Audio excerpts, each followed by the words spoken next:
Hello.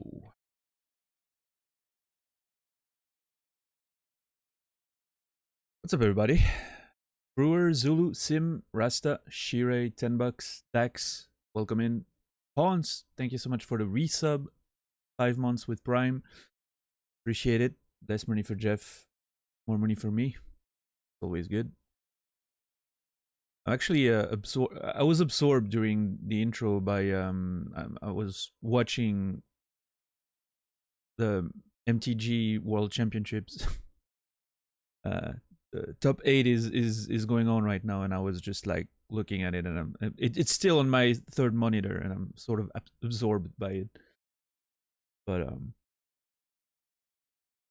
gonna close it in a second. But the match was very interesting. Yeah. Yeah, I mean, I can see the similarities with Pink Floyd if Pink Floyd was making good music, which is a big if, right? No, there's a couple of songs that I think are pretty alright. In general, I'm not a fan of Pink Floyd though. It feels very dusty.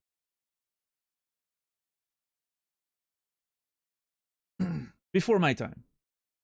I'm sure if I, you know, if I was a contemporary with them, I would probably enjoy it a lot more. But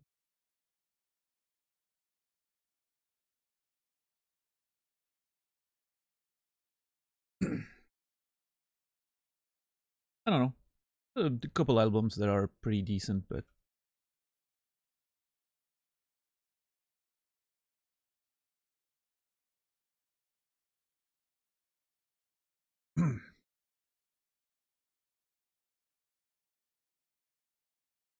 I want to play Prey. I've been I was actually thinking all day yesterday that I just wanted to play Prey. I'm excited to see more of this game.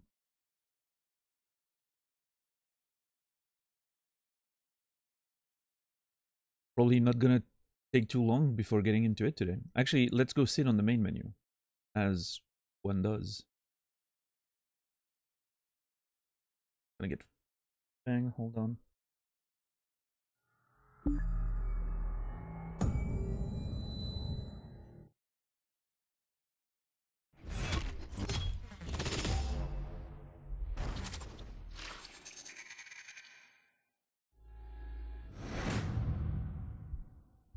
Oh yeah, that's what happens when you play a good video game instead of all that open world trash, you know.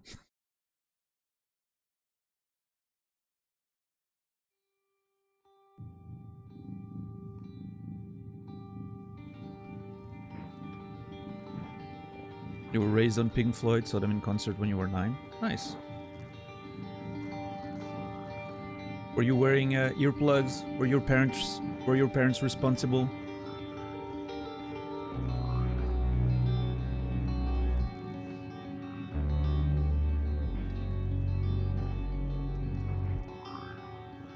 Yeah, was very but was very excited to play more Prey yesterday.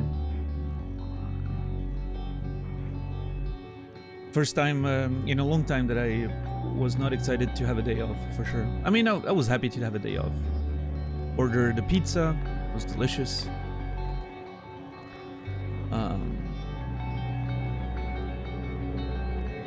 Played some card games, you know, watched a few things. You know, a pretty chill day overall. I didn't do anything very special. I wanted to watch a movie, but I just didn't find time, I guess. Which, I mean, time was there, I just didn't take time. What kind of pizza? Was sort of a...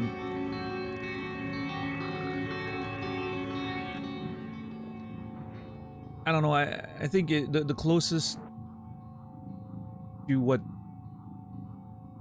you guys would have in the US would be like a pepperoni thing, you know, like little slices of merguez, as we call them. You know, they're like spicy sausages, which I don't know if you have in the US those kind of things, but I guess pepperoni would be closer. Well, close enough, I guess. With some like little pieces of bell pepper. No, your general spicy pizza, I guess. It was good. Yeah. And a supplement of anchovies, because anchovies on pizza is just the best. You have to put anchovies on pizza. Otherwise, what are you doing? Seriously. Not responsible at all. No earplugs on my first secondhand high. Wow. At 9? Jeez. Never tried anchovies? They're just very salty, right? If they're good anchovies, they shouldn't, you know, have like a fishy taste or anything. At least not when cooked on pizza. And it should just be like some like very salty, very savory little spike, you know, of umami and salt. So it's yeah, I like it. I think it adds a bit of variety to your pizza. I like it. Oh.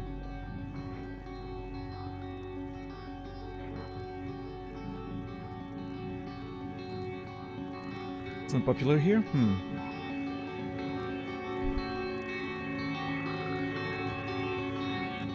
Yeah, I can't get enough of anchovies on pizza. It's really good.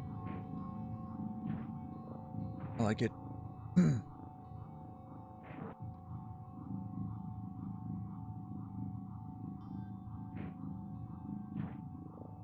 Yeah, I mean, you know, otherwise, learned that yesterday was just a very regular day off. Didn't do much. Played some, you know, played some Runeterra. Got my ass to Plat 1. Which, if everything goes well, I could probably hit Diamond tonight for the stream. I'll play some ranked, hopefully hit Diamond. Sort of finally triangulating the decks I kind of want to play this season, so get my win rates getting better. Only seen anchovies in in cartoons like Ninja Turtles. So, isn't there a thing in Ninja Turtles where they don't want anchovies on pizza? Like it's sort of a thing, right? I don't know. No, wait. No, I think I remember them liking it actually. There's one quote in the movie. In one of the movies, early movies, right? There's one quote where Michelangelo, I think, asks for anchovy. I don't remember. Yeah, maybe something like that. Yeah, that sounds about right. Basic pizza taste, prefer beef and mushroom. Hey, my favorite pizza is just 4 cheeses, right? Just put a bunch of cheese on it, and that's it. That's my favorite, so. But sometimes you want a little variety, you know? But yeah, basic cheese is pretty awesome. But yeah, I love olives on pizza, I love mushrooms on pizza. Yeah.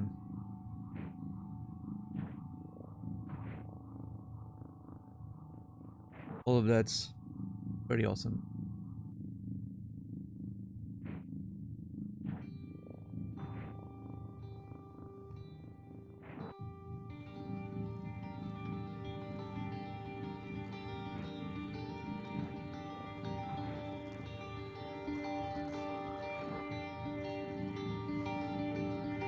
Four cheese pizza is good. Good pasta too. I wonder, like, I wonder if 4 cheese is this, but because like 4 cheese is probably going to be very location dependent, right? You're probably not going to have the same cheese as if you're in the US or if you're in Switzerland, for instance. So I think that could be wildly different, right? But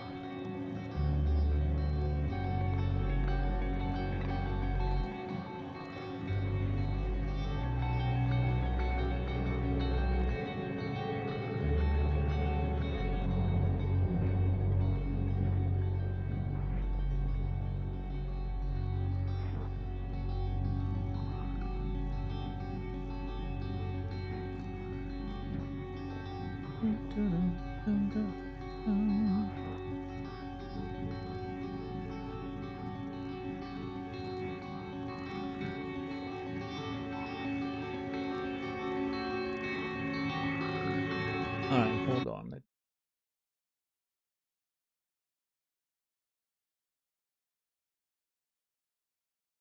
Again.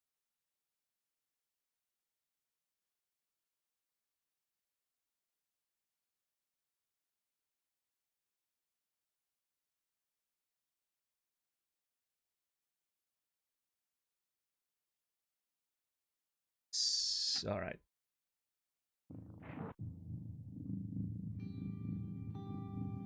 See, that's the thing I was talking about earlier. Press any key. And now I'm gonna press my stick. I'm gonna press up on my stick. Press any key. Wait, hold on. I'm not gonna press the stick. I'm gonna press any button that is not A. I'm gonna press triangle. See, that's stupid.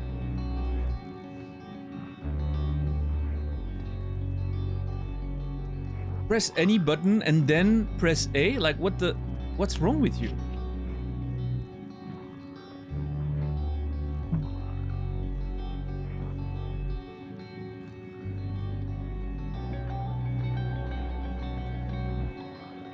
Did you try a keyboard key? Yeah, let's try again. Let's press K.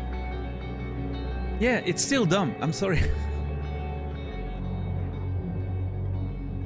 It's just transferring over your new input device. I know. I know, Dax. Shh. I just want to complain, okay? There's so little to complain about with this game. I just need to find something, okay? What's up, Saladino?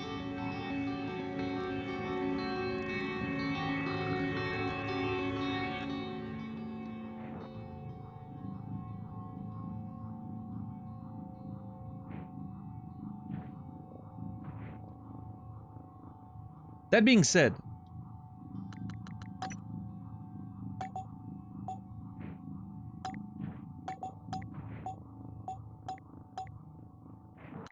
always use controller prompt is on. So I shouldn't even... Alright. No, I'm reaching. I know.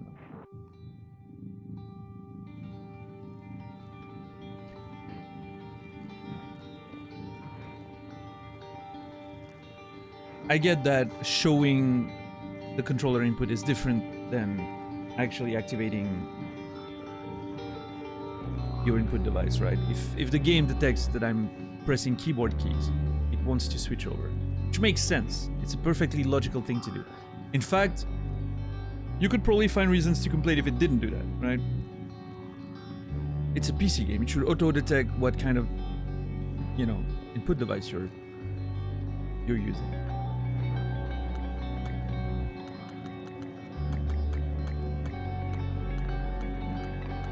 That's an interesting thing. Hold on. What?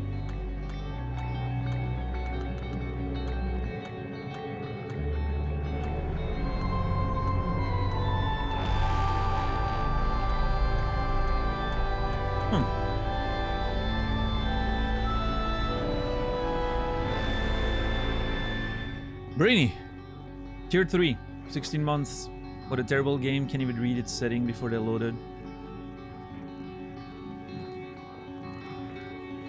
Sure. Thank you for the tier 3, 16 months resub. I appreciate it. Thanks for the support. Brainy, you will, unfortunately, be remembered. Thank you for the support, man. Chicken Tinga, welcome in. So there's an interesting thing happening on the menu here. Is if I go very slowly from set like option to option, I can barely feel the controller vibration. Hold on, I'm not even sure there's one. Yeah, very slight one. But if you like go really fast between options, it starts rumbling like really massively. Like it gets insane. Which is very strange. I don't know if I can make you hear it by putting the controller on the mic. Let's see. So now I'm going very slowly, you barely hear it. What if I go hard now? Let's see. Yeah, you can hear, it's insane. I don't know why it starts like spiraling out of control that hard. It's as if like a little nudge like gets the, you know, rotating I don't know if it's magnetic or whatever, but like it gets the little engine rotating, but very slightly. But when you keep doing it, like it just starts escalating with itself. It's very fun. I'm not used to the old... I mentioned that the other day, but I'm not used to the PS4 rumble anymore. It feels so different to the PS5 one. So much less precise and subtle, but...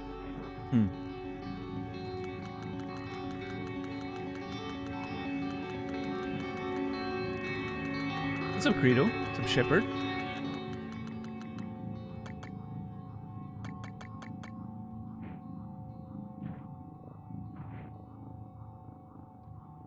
Where did we stop the other day? We stopped in my office, right? I reached my office, and then... Oh yeah, I have a video to watch, which I'm assuming is a video of myself talking to myself. And I think we're gonna have a little Total Recall moment there. We'll see. Always been a PlayStation guy, but I skipped the PS4. PS4 was... Man, the PS4 was a good machine, holy shit. I mean, it still is, technically, right? Like, a lot of games are still releasing on PS4. Yeah.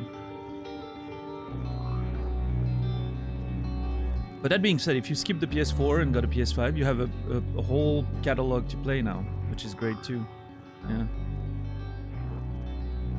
Yeah, that's true. That's true. I think all things considered, the PS3 was probably like the awkward, you know, middle children of the PlayStation family.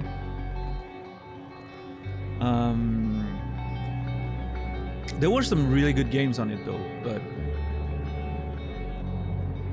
all things considered, I still think like the PS3's like general lifespan and catalog was sort of weird. Was in a weird time in video game history, but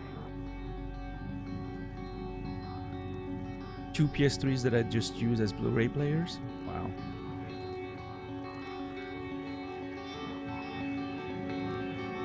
Been enjoying the PS4 ports to PC. Yeah, I hear some of them are decent ports. Some of them are unfortunately not that great, but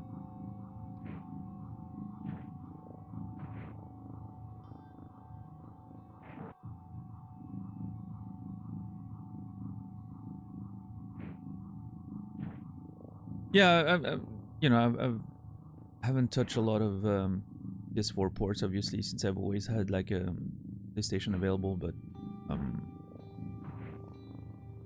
I'm mostly hearing about the tech issues with certain games. Like The Last of Us obviously had like a huge... There was some pretty big reactions to how bad it was running when it came out. I don't know if they fixed anything. I'm assuming they did, but...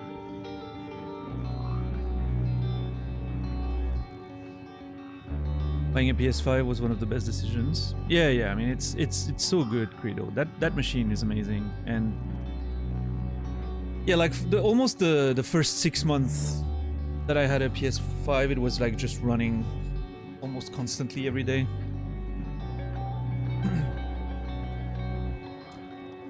Just playing so many games on that machine. And with, obviously with like PlayStation Extra, you get access to a whole bunch of games too, so... Yeah, Prey on the PS5 it doesn't run any better than the PS4. In fact, it might even run worse from what I've heard. Like, there's like some, I don't know, optimization issues, and it just doesn't run well at all. Which is why I went for the PC version on this one, but... Horizon Zero Dawn was solid. As a port, yeah. It's unfortunate that the game itself is... I mean, I don't know. I should probably give it another try, but the first time I tried playing Horizon, I pretty quickly gave up on it. About like, I don't know, 5 hours, 5 to 10 hours in, maybe, something like that. The prologue was fine. I think like the tutorial area of Horizon Zero Dawn was pretty cool. There was some like nice set pieces and some nice story. Like the way it just introduced the world was you know, very good. But then as soon as you get out and like the game opens up, it just falls into like the same issues as every fucking open world game out there. It's just nothing to do. It's so repetitive. It's ugh. I also hated that, at least, you know, up to the point where I was, like, most of the story was delivered by sort of like info dump, right? The characters would just dump stuff on you, and I was like, ugh. Like, let me, you know, like, find things and just deduce things. Like, why are you just dropping all that plot on me? Like, you know, like, let me live through it. Like, I don't know. It was just so weird. Yeah, I mean... Oh yeah, you played that recently, right? Yeah. Yeah, no, I was very disappointed. I was really excited about the game, but I was very disappointed, unfortunately. I wonder, like, again, I haven't played too much of the first game. Like, as soon as I hit, like, the end of the prologue and the open world, I maybe played, like, an extra few hours, but... Well, I was gonna talk about that, actually, Dax. I think my problem with the combat is that it felt... it didn't feel impactful. It felt like, I know the bow gameplay felt so weak, and I don't know, it felt really weird. Like, I didn't feel... It's almost as if you're firing arrows, right? But almost as if they're... I'm pretty sure they're not, right? But it felt almost as if they were hit scan, right? Like you're playing a bow, but it like shoots so, like... there's something weird about the bow gameplay. It didn't feel like I was firing, like I was shooting a bow. It didn't feel like impactful.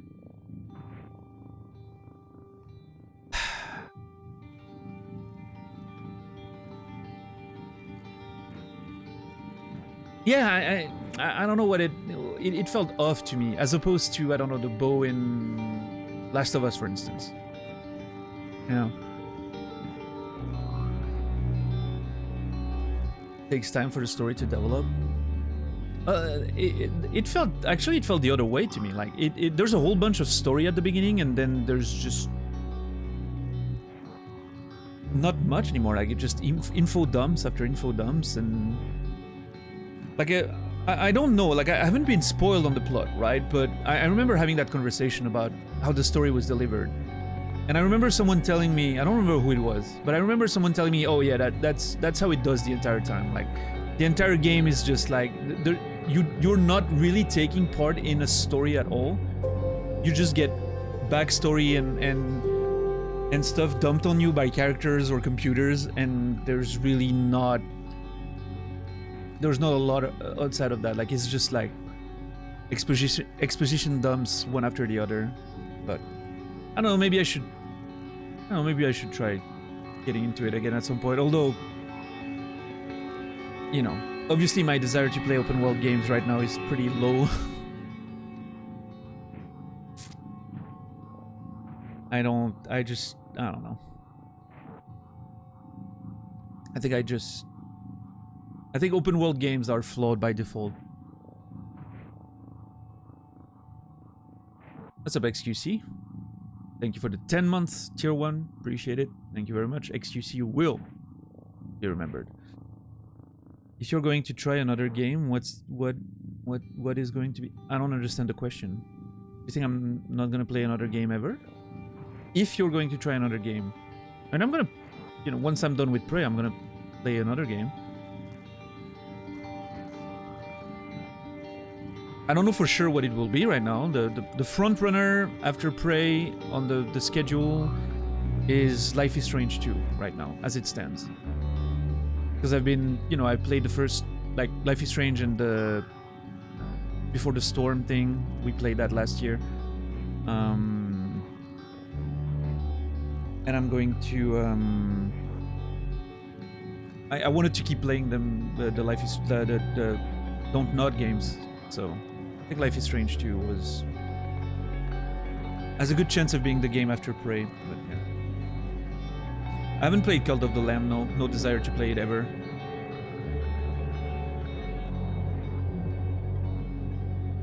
Also, I'm not really looking for game suggestions, just so, you know, so we're clear. I have so many games on my list. Yeah, we're gonna do that. That's the plan. That's a plan, Brewer. Next year. I'm not sure yet which month, but there's gonna be a David Cage month. I've mentioned the idea before. Obviously, you heard about that already, but I just, in case someone hasn't heard that idea yet, there's gonna be a month during which we go through all the David Cage games, so the Quantic Dream, you know, trash. Have you well, not all of them, but those of them worth replaying, right? Heavy Rain, Beyond Two Souls, and Detroit. We're gonna play those three, I think. I'm not gonna go like deep in the old school stuff. Like Omicron was actually a pretty decent game, and I don't think I want to go back to it. It's a bit old at this point. Fahrenheit, you know, started well. Like most David Cage games, started well, ended up complete trash. But I don't think I want to go. Like I don't think it runs very well on modern machines, so I don't want to put myself through that horror. I want to play those that are available on PlayStation, basically, so I can not worry about the tech issues and whatnot and just play them, right? So that's gonna be Heavy Rain, Beyond Two Souls, and Detroit.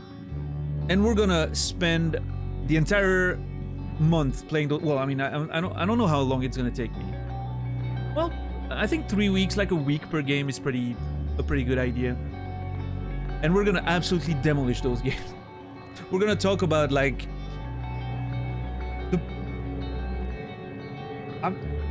let's just put it this way. I'm gonna make it obvious why I think David Cage is an awful writer and why someone else should be writing his games. And then after that, once we're done with David Cage's, you know, trash writing, we'll play The Last of Us 1 and 2. For the contrast, right? To see what good video game writing can look like. So that's gonna be an interesting month and a half, 2 months potentially, of video games. We'll see when it happens, but yeah. Speaking of awesome stories, 999. You think it's fairly unknown? Wait, didn't that game sell literal millions? Isn't there like even like a? I mean, I don't know. Maybe I have a bias there because my old flatmate back in the day was a huge fan of that game, but I thought it was like extremely popular. Like all the Nonary series, whatever.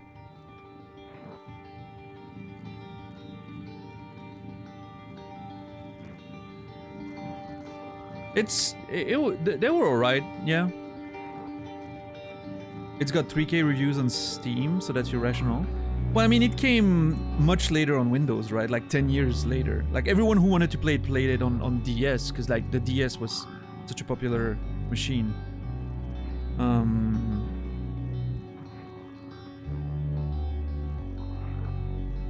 Let's see. Okay, never mind. It apparently it didn't do so well, financially speaking. It was considered a commercial failure in Japan. Interesting. But the sales overseas were strong. Okay. Yeah, interesting. I have a bit of a bias then, because my old flatmate was such a fan of those games. You know, they were always on my radar. I think it was alright. It was a bit too anime for me, I would say. Like with the character, you know, the character design, and like I'm just not saying like visual design, but also like their personalities and whatnot. It was a bit too anime for me, but it was fine. Like I remember the story being pretty good. The ending was sort of interesting. The endings were interesting. Yeah. So Credo, Cult of the Lamb wasn't bad. No, I don't think it's bad. It's if you like stuff like Binding of Isaac, you know, those sort of like roguelikes and with a bit more simplistic base building, I think it's pretty good. If you like playing a game, like, I mean, a lot of streamers played Cult of the Lamb because there's like Twitch interactions, automated Twitch interactions in which like your viewers can be part of the whole thing. I don't know, I'm not interested in the concept at all. I think it's fine, but it's not for me.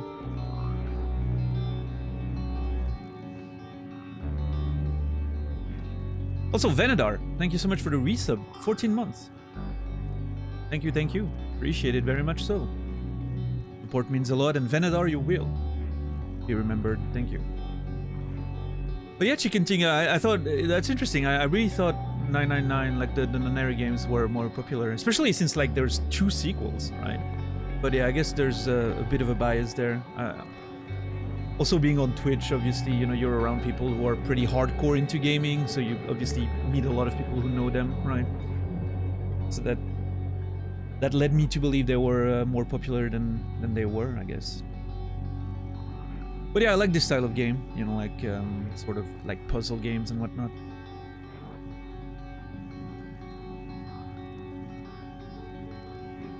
Not necessarily something I would play on stream, but, you know. I did play the Last of Us games when they came out, yeah. Both of them. So I haven't played the first one in a while now. Almost 10 years. And the second one I played on release, so it's starting to, you know, it's starting to be a few years now. 3 years. Over 3 years now. So yeah, by the time we get to it, you know, my memory of them, I remember like some of the big plot points, obviously, but my memory of it will be, I think, vague enough that the moment-to-moment experience is gonna feel pretty fresh. We're gonna approach them, you know, as a revisit. We're gonna talk a lot about narrative, but we're still gonna be like tight lips on spoilers as we play, right? We're gonna only talk about information that we've experienced on the stream. So also people who want to watch can watch it without spoilers and whatnot, you know.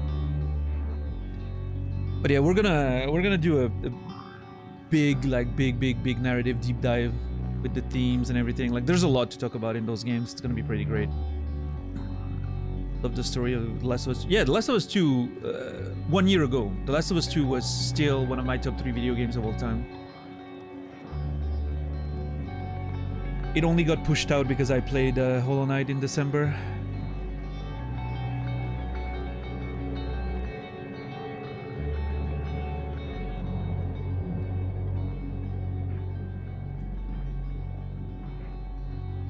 And even then, like, I mean, you know, it's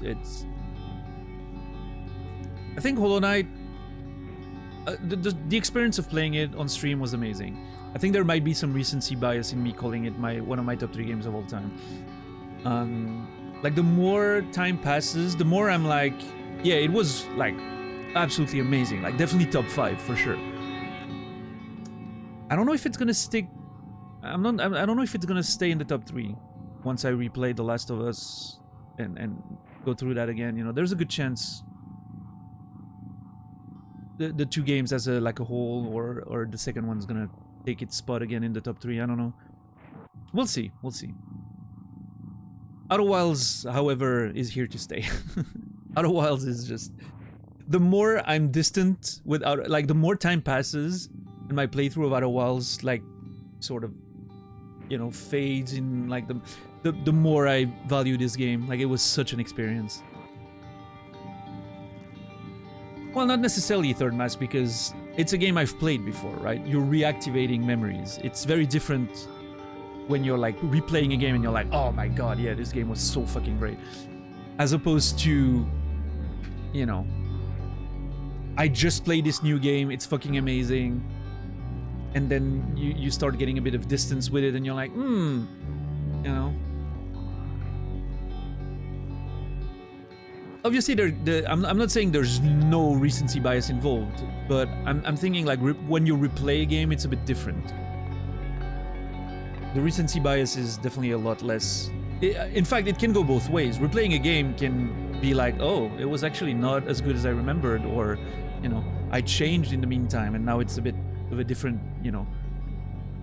But if it hits you exactly the same, or even better, and you're like, oh my god, this is fucking incredible, that's how you know that, you know, the game really has like an impact on you that's special, right?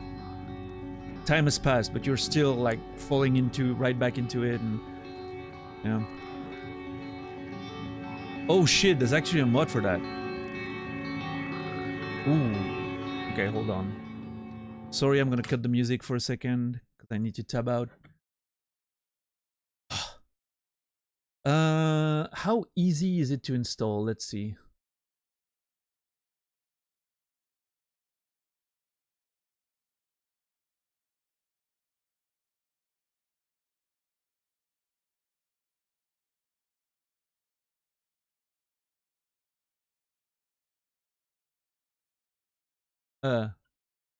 Work in progress, still needs proper mapping, screen layout adjust. You know what? I'm not gonna touch it. The description put me off. I'm fine with the Xbox prompts. I'll be okay with it. How is Prey trending so far? Very highly at $10. I was mentioning the other day that this is the strongest start I've had with a game since Hollow Knight and Outer Wilds. Like, this is exactly, like, I don't know, there's something about those games that just drop you in a world and give you a set of, you know, tools and rules, and then you're like, yep, just, you know, find your way. I just love that. It works for me so hard. It actually makes me also want to play a whole lot of different games. Like, playing this one makes me want to play, you know, a whole bunch of other games. I want to play the Dead Space remake. I want to play Resident Evil 2 remake. I want to play, you know, I want to play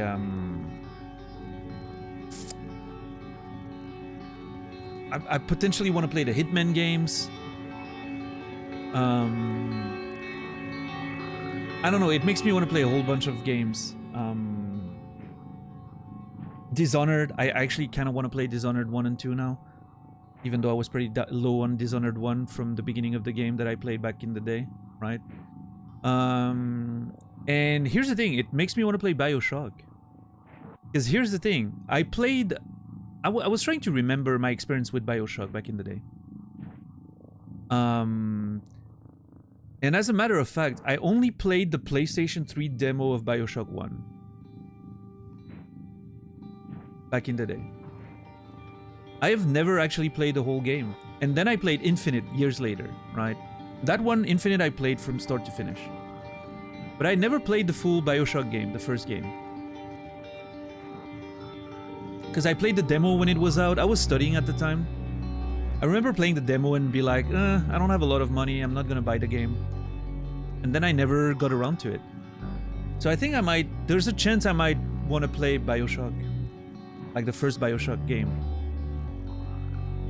Which would technically be a first playthrough since I've only played the demo, right?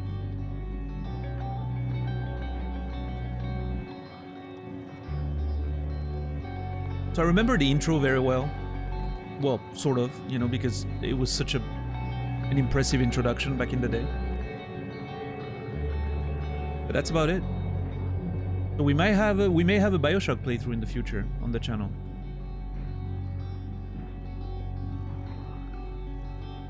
We'll see, we'll see. I don't know how it aged. Yeah, that's another issue for sure. I don't know how much it, you know, how well it aged and whatever. Soma needs to be on the list. Yeah, I've heard some good things about Soma. Darkwood's still on the list. It is. We'll get to it eventually. Is Soma on console or just PC?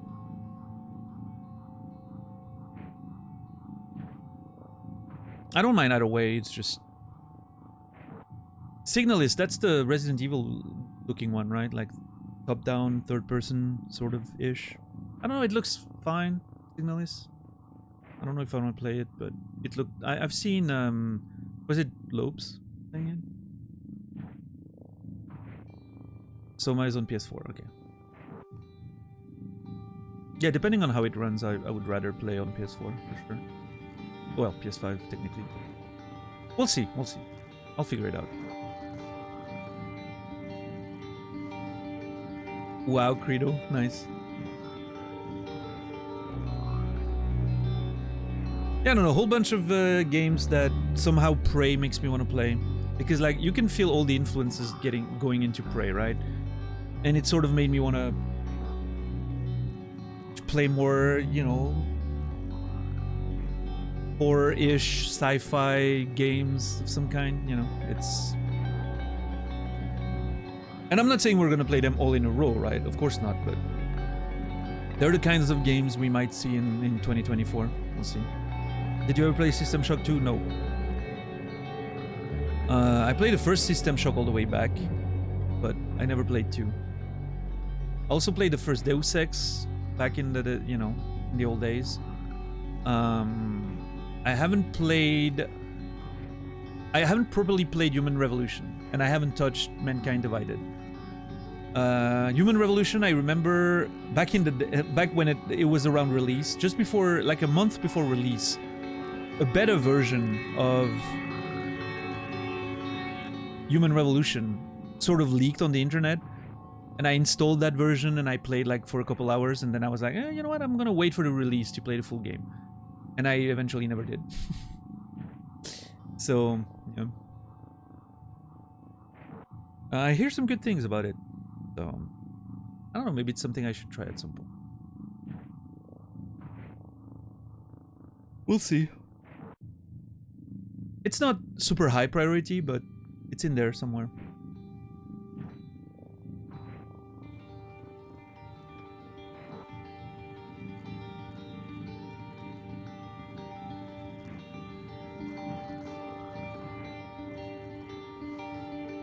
Alright, let's get in there, shall we? The TrendStar Corporation is controlled by a powerful board of directors whose members keep entities and motive obscured. They're rumored to be centuries old thanks to TrendStar life extension technology. William and Catherine Yu are the public faces of the board. Interesting. I have a similar concept in one of my well, in the background of my one of my, let's say, in my creative universe. I have a similar concept. One of them is sort of explored in my first novel, but we don't really like see anything, but there's like a corporation that's like behind a lot of the events of the first my first novel. And while we never see them, we hear mentions of sort of a council of people who are, you know, like a board of directors or whatever. It's never really mentioned, but they're all like they're all using it's the corporation itself works on like life extension technologies, right? And a lot of the events of the first novel are just is sort of part of the research around like bringing people back to life should they have died before life extension was available, or even like life extension unfortunately doesn't mean immortality. So there's like a little fringe department of the corporation that's working on like bringing people back to life as a way to, you know, again, the ultimate goal is to overcome death, right? So since life extension doesn't appear to be able to prolong life eternally, like you know, forever, there's a fringe department that's like, what if we can bring people back from the dead, right? That would also help for sure. And there's a whole concept, like it's a sort of complicated, but like one of the things they're working on in the background of the first novel is sort of creating vessels where they can bring like the soul or consciousness back from the afterlife and sort of upload them again or implement them again in those vessels, right? That they would create like cybernetic vessels that wouldn't like have biological limitations. But that requires a few things. First is confirming the existence of the afterlife, which there's no proof of. And second would be like, can we actually, you know, bring people back, right? And that's the interesting thing, is that the first novel never touches really on those things. It's all happening in the background. Because like my first novel is kind of a sports novel, interestingly enough. Like if you would reduce it to a, like a very simplified version, it's a sports novel. It's a dude who gets into like subconscious fights with people, fights that happen in the, in the mind while they're in near death experience, like controlled near death experiences, right? It's a whole thing. Imagine, I don't know, imagine Inception if you could connect people while they're having near death experiences and their subconscious are like awakened and they fight in those like worlds that they can control and change, like as if it were a dream, right? That's sort of the idea. And it's a whole popular sport in that world, and people, watch that on like, you know, TVs and internet and whatever. And well, I mean, the equivalent of the internet in that world, which is a bit different, but like it's become a whole thing, like a whole popular sport. Um, Except here's the thing: that whole sport is financed by the corporation. They're controlling, like, the whole technology. They're providing the technology, and they're using those fights as a way to make profitable experiments, right? They have volunteers because they're just like people who want to take part in the sport. They have people watching, like crowds paying to watch those shows. So they're like, it allows that small-ish department that the board doesn't put too much trust into to like sort of finance itself. Like it became a whole thing, right? And so they're using all that data to, sort of um well, pursue their own like research. And when one of the characters at the very beginning of the book, right, that's the whole point, like is the it's not the main character, but his girlfriend is one of the champions in this sport. And one time she doesn't wake up from one of her fights. Like her body's fine, but it's as if her consciousness is gone, right? That's the first hint that the corporation gets, that, oh shit, something's happening there. Her soul, her consciousness went somewhere and didn't come back. So we're gonna study that. And so of course they cover the whole thing. They keep her in one of their like, you know, labs and whatnot. And the main character is like, well, I can't get any answers as to how she's doing. They tell me she's fine, she's recovering, but I can't talk to her, I can't see her. What's happening?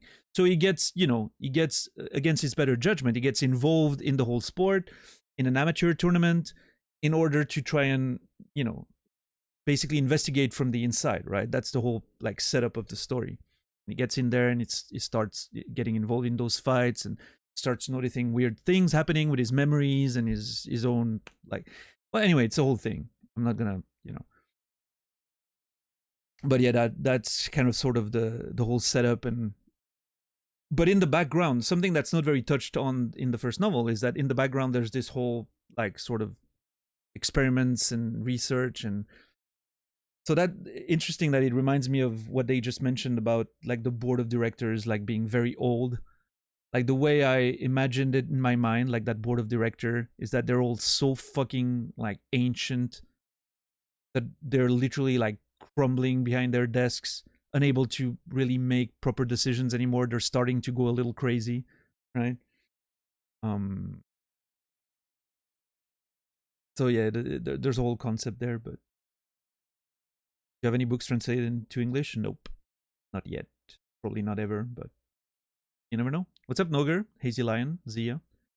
I can tell the wrestling influence. Yeah. There's definitely some wrestling influence in there, in the like the way it's set up, and UFC, wrestling, all that stuff, right? Or definitely influences. Um, but yeah, I'm hoping to, there's a lot more, many more stories to be told in that general world and universe. So I'm hoping to write more in the future. We'll see.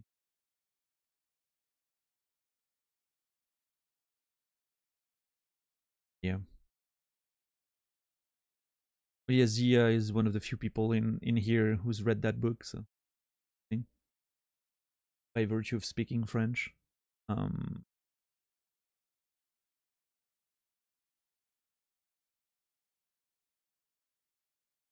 But yeah, there's a lot of like little like Zia, you've read the book. There's a lot of like little hidden details about, you know, like that whole backstory that I just presented. There's a lot of little details in there that, you know, obviously are not really noticeable if you're just like reading the book, right? But that I put in there just in case, you know, one day I get to develop that universe a bit more, and you can go back and reading the first book again and be like, holy shit, there was a lot of little things in there, you know, that were already like set up and everything. But we'll see.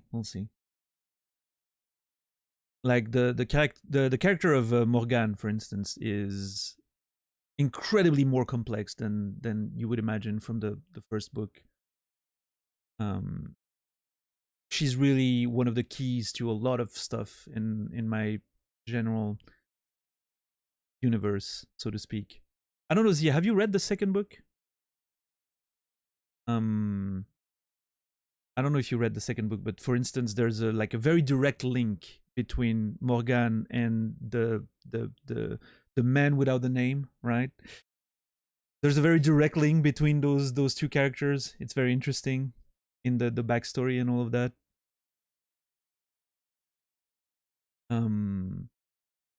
But yeah, stuff that I hope to explore a bit more in the future. We'll see.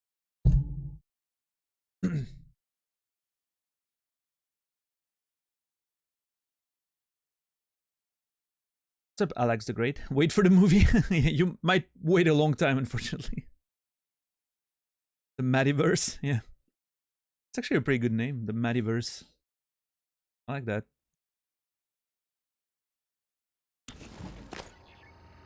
Hey, Santa, what's up? Oh man, I'm so happy to be in this game again.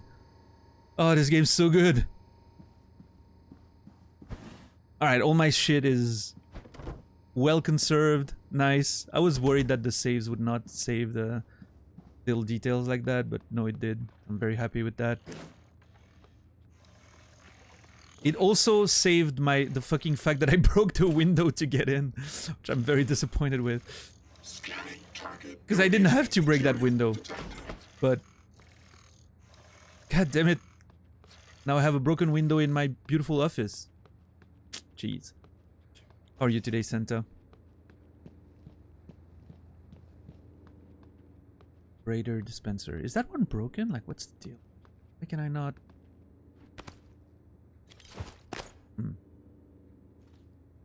Okay, I think the first thing we wanted to do was... Sorry, was watch the video, right? Watch me, Morgan. Hello, Morgan. This LGV file. LGV. V stands for video. LG. Low gravity video? I don't know. Should clear things up. Make sure you're alone when you hit play. What if it's porn? Lesbian gore video? I don't know.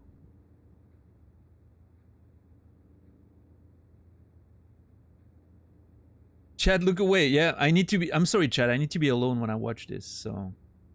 You guys are gonna have to go. Does our character have amnesia? That's what I'm... Yes. Our character doesn't have his memories. I think it's due to the fact that they were doing experiments, like voluntarily. Our character volunteered to be part of those experiments, from what I can tell so far. He volunteered to be like implanted with one of these like neural mods, and they were doing experiments with it. I'm thinking my leading theory right now, and obviously nobody say anything about the details, right? I'm just speculating based on what I know, is that they were trying to use a neural mod to give people mimic powers. And so we were going through those things, and I think it wasn't really working so well. At least it worked a few times, but like the first time that I played was not the first time we were doing those experiments. And it was not working this time around. I wasn't displaying the powers they were expecting. Like the scientists were very shocked at my lack of abilities when I was doing the tests. So something is going wrong with me and my brain. But every time you remove the neural mods, I think it wipes the memory for some reason. Like there was something you could read in the game that said that removing an implant like resets the brain back to before it was implanted. So I think that's the whole reason why I've lost some of my memories. But obviously I've also lost memories before that. Or I don't know exactly how far back I've lost memories, but clearly I don't remember a lot of, you know, circumstances surrounding how I got here and how, you know, I started working on those experiments. And I'm assuming this is a video of myself. Like, this is a total recall moment, is what I'm expecting. We'll see if I'm right. But yeah, that's my speculation about, like, sort of between what the game has told me and a bit of speculation. I think that's where we are with the game right now. Anyway, let's see.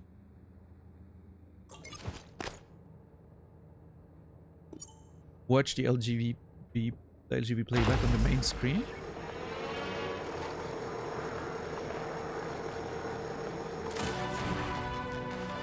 Oh shit!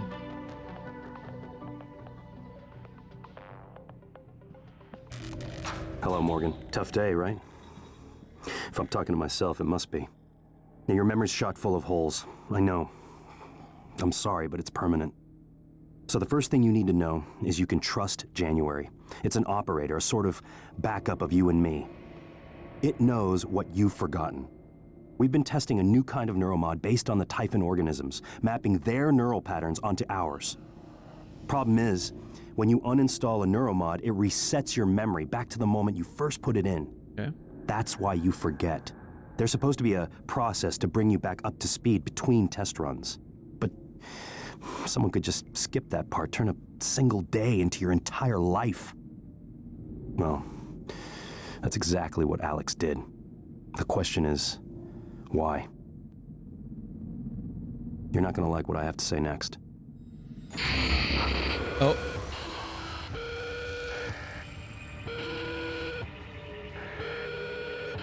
Oh. Fuck. I thought I found every one of those damn videos. Sorry, but I can't let you listen to that. Not until I've had a chance to explain everything in person. For now, just... Damn it. I have to go. Just sit tight. Please. Huh. Well, damn it. Oh. Well, that's... Sorry, Morgan. Alex cut us off from the Looking Glass servers. Time to improvise. I suggest you search Dr. Calvino's workshop in the hardware labs. He invented the Looking Glass technology. You might find a way to restore the server connections there. I'm looking for another way to help you in the meantime. Good luck. Thank you, January. I was not expecting it to probably break. I was expecting it would be like one of those, you know, unbreakable screens or whatnot. But hey, I mean, there's stuff to explore back there. So... Dude, the music is such a banger there. Oh.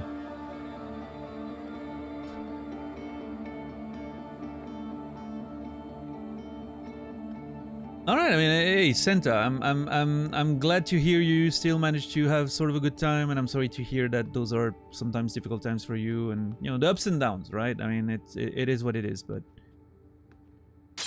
I hope it gets better, and only better. So, okay, shit. Can I? Oh, okay. I wanted to see if there was a way for me to lower that thing again, but apparently not.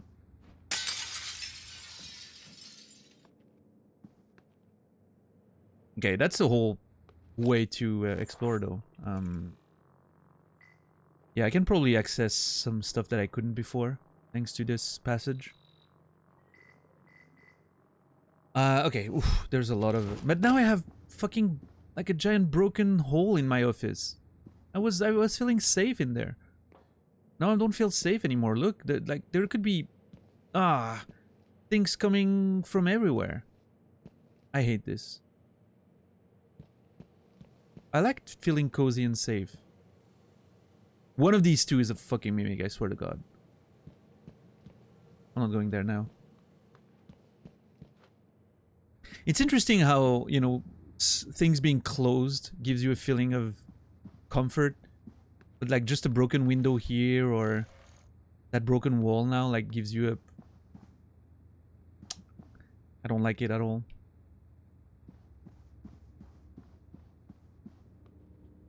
I wish there was a way to close the thing back down again. Nope.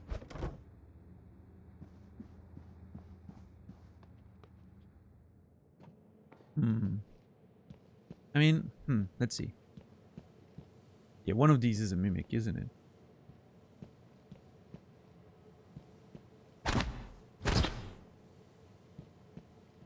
I swear one of these is gonna be a mimic. Okay, apparently not. I'm not gonna hit them though, because, you know, if you hit them, then they blow up, so. No matching keycard. Okay. So I can't go in there. That's fine. Alright, so, well, okay. It seems this space is sort of safe-ish. Hold on. I can't... There's a chance I can actually climb up there. God damn it. Hold on. Reminds you of Stranger Things. Oh, the music? Yeah. I've actually, I've made myself a playlist of the Stranger Things episodes again. I'm gonna watch... It's gonna be some of my, it's gonna be my companion show for a while there. I want to watch the first 4 seasons again.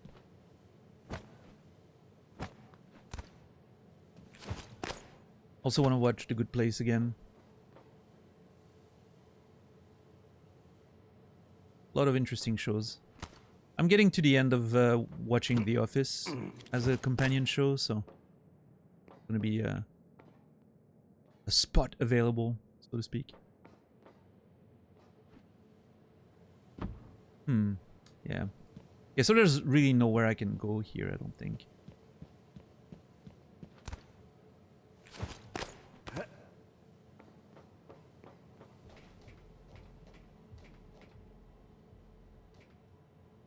I heard something. Like a bass of some kind? Almost music. British or American? American. I mean, the British Office show would not take very long to put as a companion show, right? Like, you'd be done within, like, the first 2 hours. It's a decent show, but I think the American one is overall better. I'm having more fun watching it, that's for sure. The British one, I watched it once, it was fine, and then that was pretty much it. But, yeah.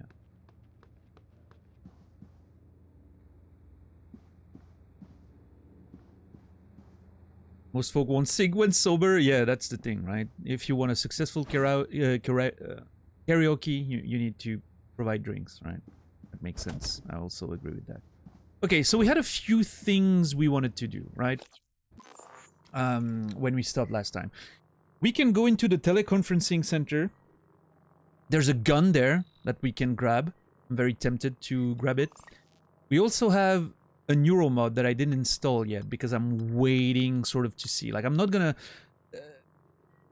the one that I really wanted to get was inventory space, but as long as it's not full, I have no reason to equip it. So right now I'm just saving my neuro mods, and we'll see. Maybe at some point I'll be like, okay, I really need this, and now I'm gonna use it. But until then, I'm just gonna save them. I haven't watched Silicon Valley, no. I want to, though. But that's... I've never seen the show, so it's going to be a show that I need to, like, properly watch first. And these days, I don't have a lot of time to watch new things. I think the next show that I'm going to actually watch is going to be The Bear. Like, a lot of people have recommended The Bear to me, and I have it on my phone. It's, like, ready to watch. I usually watch TV shows on my phone before bed. You know, I'm in bed, and I'm just watching it on the phone, and it's fine. And I was actually, you know, it was just... I was waiting for a good opportunity to watch it. And then yesterday, for some reason... I saw a few clips of Whites. I don't know if you guys remember Whites, like the BBC show, in the restaurant, right? Like the eggless omelette. You might have heard of it. Um, and I think it's hilarious. Like I love Whites. Very short-lived TV show, but amazing. British as well, of course. And I was like, okay, I would love to actually watch a show that takes place in a fucking restaurant. I think the concept is amazing. I would love like a proper sitcom, like a long-form sitcom in a restaurant, right? Sort of Scrubs in a restaurant. Imagine something like that. And so I was looking up stuff on the internet, like, are there sitcoms that actually take place in a restaurant? And one of the TV shows, not really a sitcom, but one of the TV shows that was recommended to me was The Bear. And I had no idea The Bear was about a restaurant thing. So I'm like, you know what? I'm gonna watch The Bear soon-ish. So I need to watch The Bear probably this week or the next. And then one of the shows that I want to start watching is The Expanse. But I think I'm gonna wait. I think I want to wait. I want to start watching The Expanse when I get into the Mass Effect Legendary Trilogy, right? I'm gonna play the Mass Effect Legendary Trilogy on stream soon-ish. Probably not this year. Or maybe the first one will still be this year, and then the second one will be after Disco December, something like that, maybe. But yeah, when I play Mass Effect, I want to be watching The Expanse on the side. It seems like a good thing to put me in the mood, right?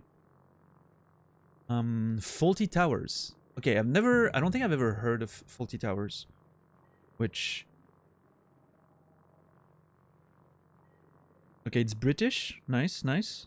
Oh, John Cleese. Cool, cool. It's a bit old. I'm more looking for. I mean, I'm sure it's great. Like, don't get me wrong. But I'm more looking for a modern sitcom that would take place in a restaurant. Like something like something like Scrubs in a restaurant would be amazing. But yeah. What's up, Enable? By the way, there's a British Office. Yeah, actually, The Office was originally a British show. If you watch the British Office, you will notice that the first episode is almost like a word-for-word adaptation of the script. Arrested?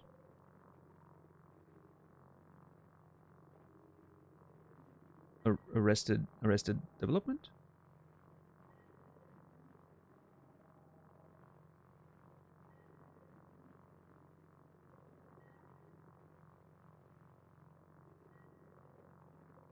Arrested Development if you're looking for new styles comedy. But does it take place in a restaurant?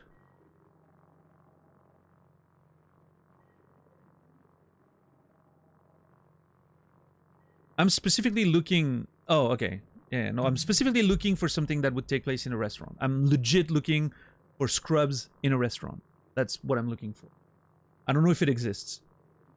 I remember when I was younger, like in my mid-20s, I wanted to write a sitcom that would be like Scrubs, but in a mall, right? Like with people working in various stores in the mall, and like everything you see takes place in the mall. You never see like their home lives, right? You only see the mall.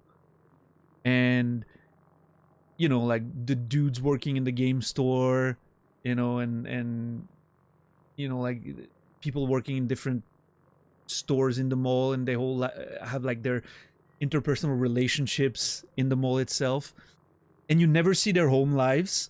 And like the whole point of the show would be that little by little you get like sort of to peek behind the curtain of the characters and see what their outside of work life could be by just getting those peeks, and you know, like characters revealing themselves as being completely different than what you would expect, right? And thus discovering, I think there's a potential there for an interesting show, but I'm sure something similar has been produced since then. But I never saw Arrested Development. I know Nasrallah names it as his like the best show he's ever seen for the first couple seasons, but No, I know The Bear is not like Scrubs, Dax. I'm just gonna watch The Bear as its own thing, right? But I would love a show like pretty much that is like Scrubs but in a restaurant. I don't know why I have a thing for restaurants these days. Also, How have we not talked about that? There's a new season of Kitchen Nightmares coming out. My mind is blown. They're making new episodes. It's been 10 years. I've watched all the episodes so many times. I am so excited that they're making new ones. I think I'm actually gonna, like, we saw that with Nasrallah the other day. We were watching wrestling, and there was an advertisement for Kitchen Nightmares, and we were like, what the hell? And so the both of us are very excited about that, and I think we're gonna actually, like, watch that. Like, you know, we're gonna take one day out of wrestling and put some Kitchen Nightmares in there. It's gonna be amazing. Yeah, I think Scrub doesn't hold up very well. I mean, no, let me rephrase this. Scrubs holds up very well in terms of, like, it's still a fun fucking show. Now, there's a lot of problematic stuff in Scrubs that, you know, at the time didn't feel like that, but obviously looking back, you're like, ugh. Some weird humor, some, you know, yeah, there's a lot of, like, sort of, you know, stuff that hits a bit weird in this day and age, but now that we have a bit more awareness of a lot of things, you know. But yeah, I still think Scrubs is still one thing that I'm gonna put as a companion show here and there. I still enjoy it very well. How I Met Your Mother doesn't hold up well? Yeah. No, definitely there's also, like, How I Met Your Mother has the same issue, right? There's a lot of humor in there where you're like, ugh, sort of weird. It hits different, right?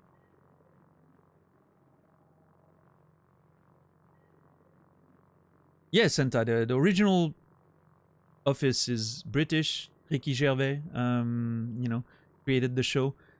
Actually, Ricky Gervais plays his own Office character in the American Office in one of the last seasons, right? It's very fun. It's very funny.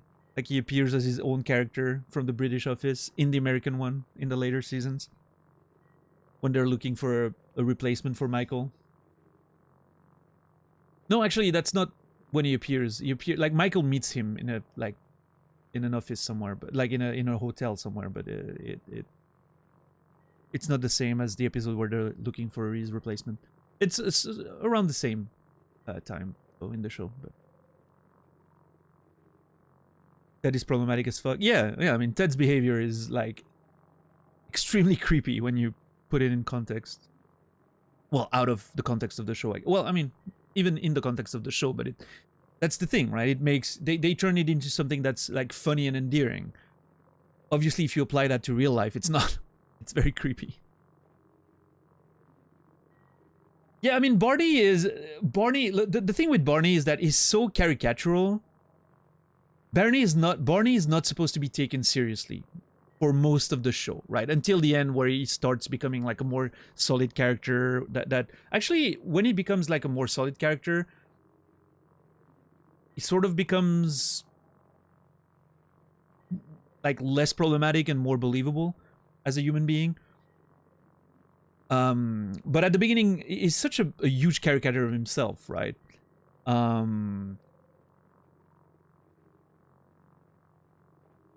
It's hard to take him too seriously, which I think saves the character. But yeah.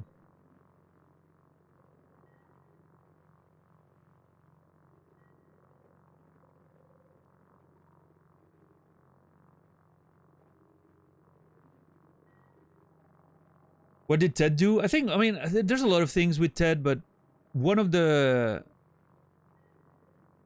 things that hits weird when you look back is that it doesn't take no for an answer in a lot of situations early on, namely the first episode, right?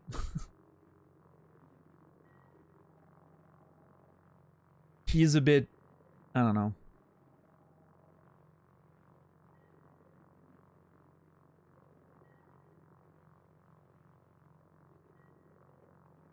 Yeah, I don't know. He's a bit of a weirdo, but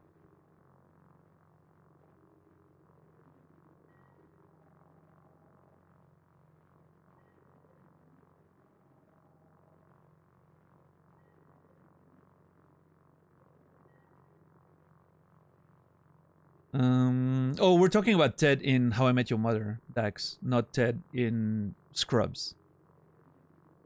Very different.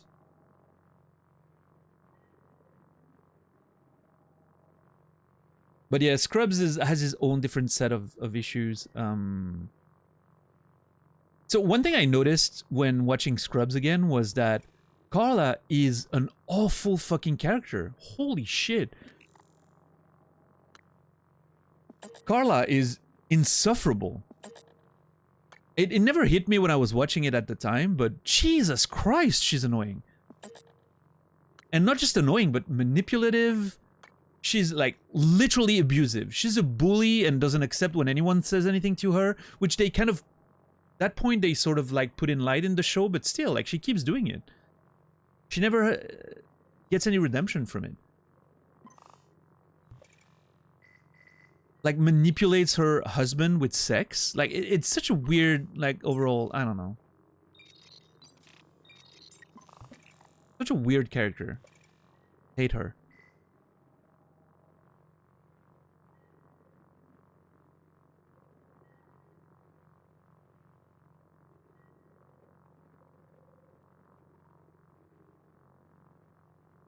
Anyway, so hold on. Main objective is in the hardware labs, right? Alex disabled the looking glass servers before I could finish watching my video. January believes Lorenzo Calvino, the man who invented the technology, knows a way to restore the video. His workshop is in the hardware labs. Is Lorenzo Calvino still alive though? Okay, I'm gonna go check that in a second. In the trauma center. I still have that dude's situation to sort out in the trauma center. One thing I want to do is go back to the neuromod division. I have new skills now. I kind of want to go back there and see what I can do. Oh yeah, I need to explore IT security. There's a dude that I can find in there. Who is it? Harley Granger. Probably a girl? A girl? Harley? Harley is a gender neutral name, right? So I don't know. Someone's in IT security, but there's 2 enemies in there that I am not excited to fight right now, so... And I still need to get Bellamy's room in Psychotronics, which is... Where's Psychotronics? Oh yeah, I can't access that. I cannot access that room yet. Ugh. So I was gonna name one of my kids Harley. I was gonna name one of my kids Harley? Wait, do you have a... You don't have a... You have a kid that you named differently, or do you not have plans to have kids anymore? The was is throwing me off, I'm sorry. I don't mean to, you know... I don't mean to pry for personal information, I'm just... There's a fucking mimic there.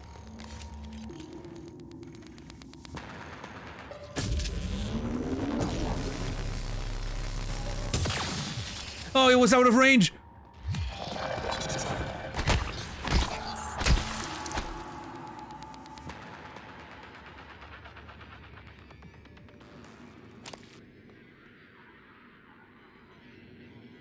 I need to...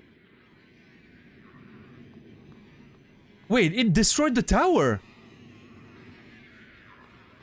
I had that tower set up here. Oh, that fucking asshole. Wait, what can I do if I hack it? Oh. Oh shit, I have to go all the way? Oh my god. Nope.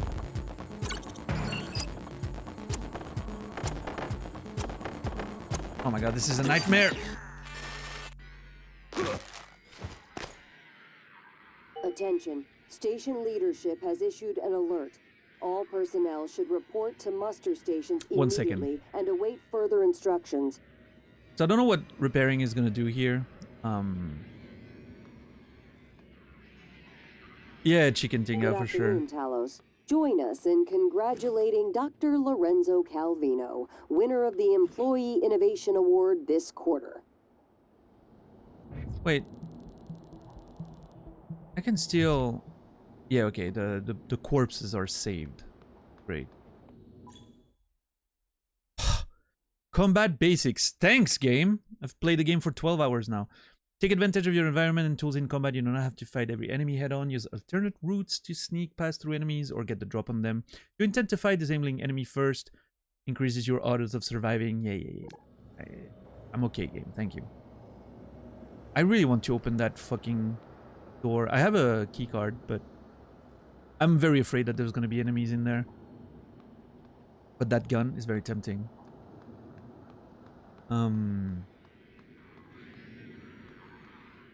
Typical player played for 30 minutes here at this point? Yeah, probably. Yeah. Which is such a shame. Imagine playing video games that way. And not taking your time with all this beautiful design.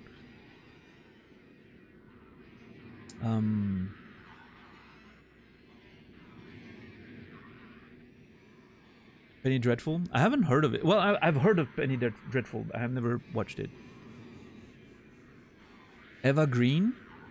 Timothy Dalton, Josh Hartnett. Okay, I'm interested. And not just because of Eva Green, even though, you know. Penny Dreadful. Okay, I'm gonna have to look into it. Kinda love Josh Hartnett in almost everything. Did you love him in The Faculty? He was the best in The Faculty. Evergreen would be enough. It's a good motivation to watch a show, that's for sure. Yeah.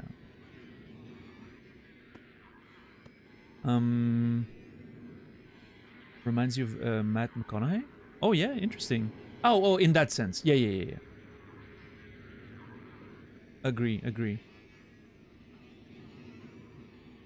Yeah, speaking of McConaughey, I watched, I mentioned that the other day, but I watched Interstellar again the other day, and oh my god, what a fucking movie, dude. It's so great. A great example of what we were talking about earlier, like watching something again, like 10 years later, and being like, oh, this movie was even better than I remembered. Have I seen True Detective Season 1? No. It's been on my list for a long time. I love both McConaughey and blanking, don't tell me. I remember the name of his character in Zombieland. Woody Harrelson. Yeah, I love them both, so it should be an interesting watch. I hear season 1 is pretty amazing. Have you seen Tar? No. Alright, I'm gonna try to hack that again, just because I want to know what it does. That is so much easier. What the fuck?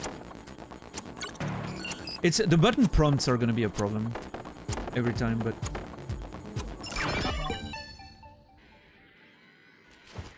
now what?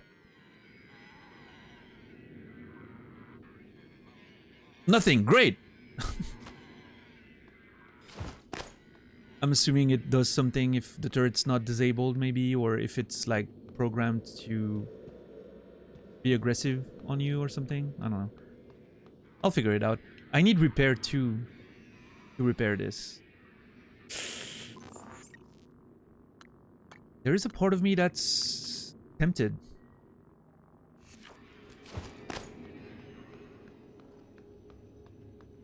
I mean, I have another working turret right now. I'm gonna keep it in my office because, yeah. Scanning target, no Typhon material detected. Westworld Season 1. Westworld Season 1 was very decent. Yeah, I liked it. I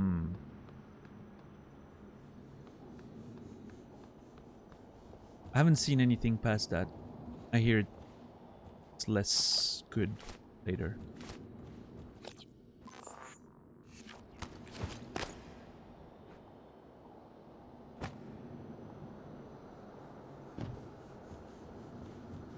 Very less good. Fortune. So that mimic that was just outside my office right now is actually terrifying to me.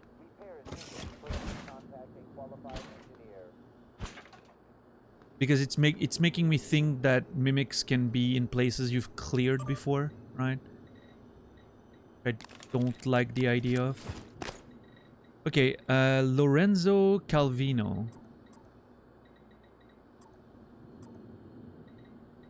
Where would he be?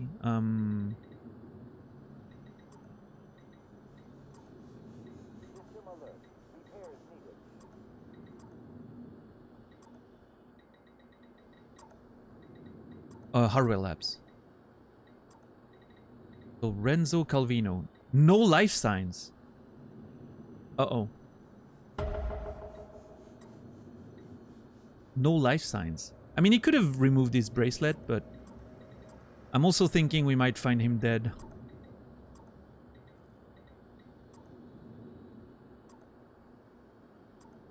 Now I lost the one I was trying to find. Holly Granger. Yeah, I'm gonna have to go for Holly Granger at some point. Okay, while I'm here, hold on a second. Please contact a qualified engineer. Dude? Operator? Operator? What the fuck is going on here? That wasn't there before.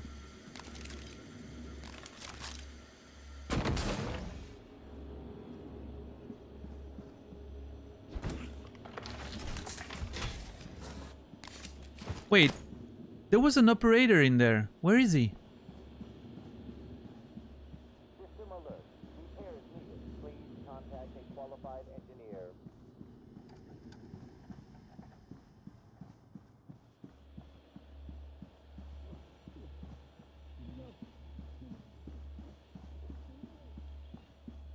I mean, I could summon a new one, but...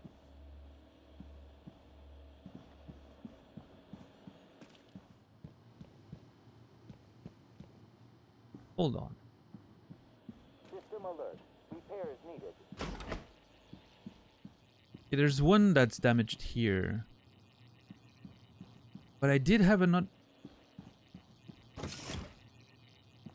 Also, that computer that doesn't have power is very annoying to me. I wonder if repairing this one would somehow... Oh!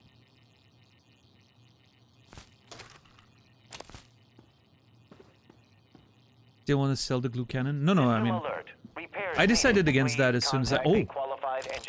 I decided against that as soon as I noticed that it could be useful for those, like, environmental elements. Can't go in there either.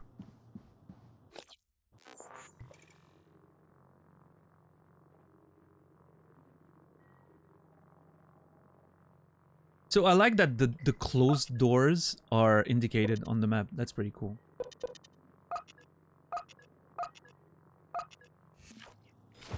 Makes it easier to remember.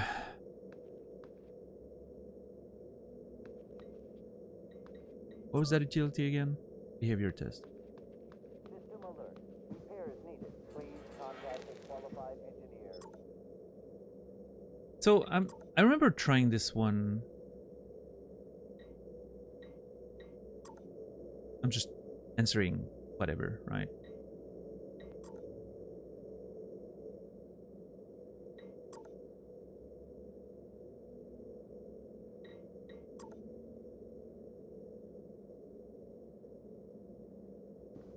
System alert. Repairs needed. Please contact a qualified engineer.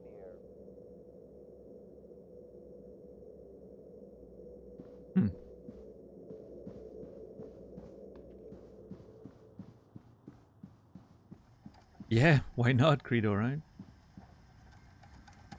So the operator that I summoned in here seems to be gone now. Oh! It actually blew up. And it makes so much sense.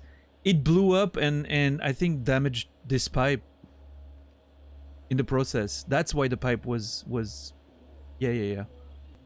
I don't know why it blew up though. Is the assumption that I don't know if the assumption is that it just eventually blew up, or if a mimic attacked it, or and if a mimic attacked it, is it still in there somewhere? Oh, okay. Dismantling allows me to get parts and whatnot. I mean, dismantling sounds really fucking interesting, I'm gonna be honest. It also allows me to clear my inventory, you know, like... God damn it. Every fucking skill in this game sounds interesting.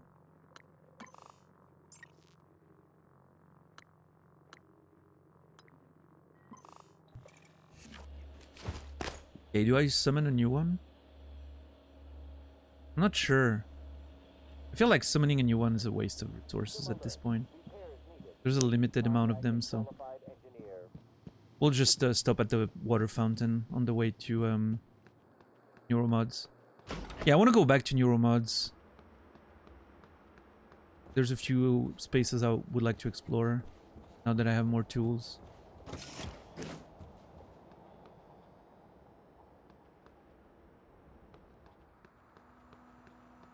Yeah, I somehow feel sort of safe, but I don't know if I should feel safe. I don't know in which capacity enemies like sort of respawn and repopulate.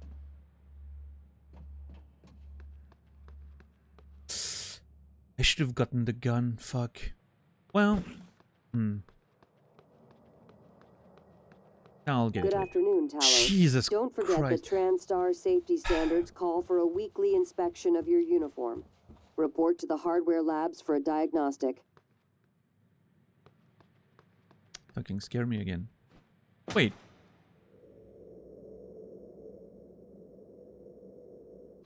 Hold on. That's new. I could not go through here before.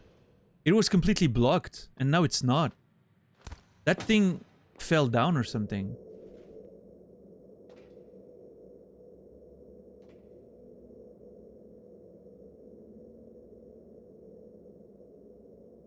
Or something pushed it down?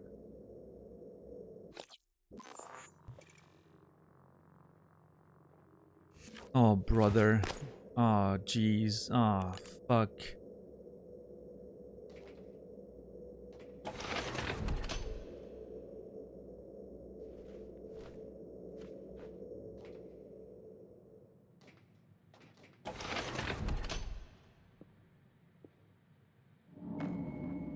Oh, man.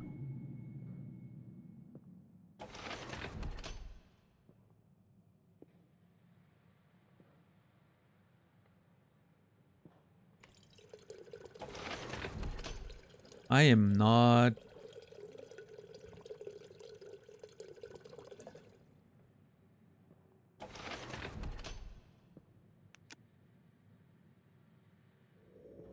Oh. Nice.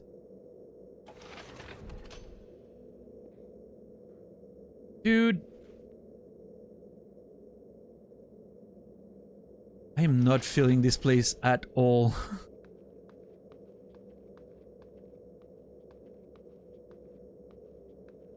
Like, this is weird. Why is it suddenly falling down? Like, I mean, it seems legit, right? But...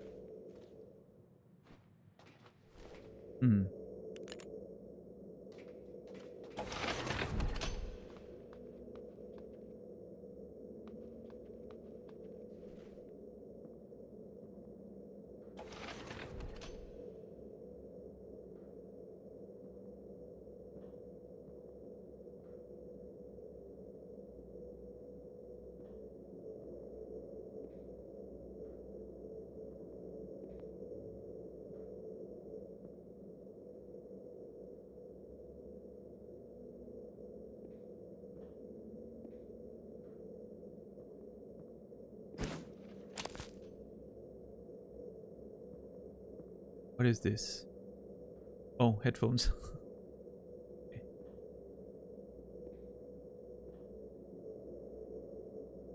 I am so... I really don't feel safe in here. Hold on.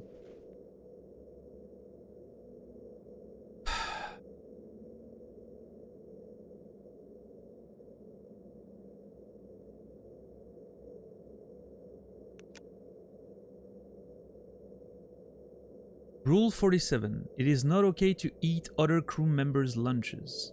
If you are hungry, let me know. Need a chat? I'm available.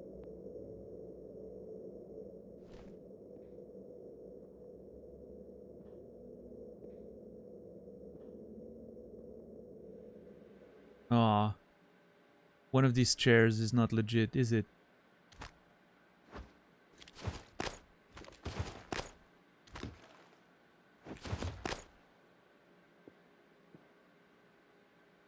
Seems alright.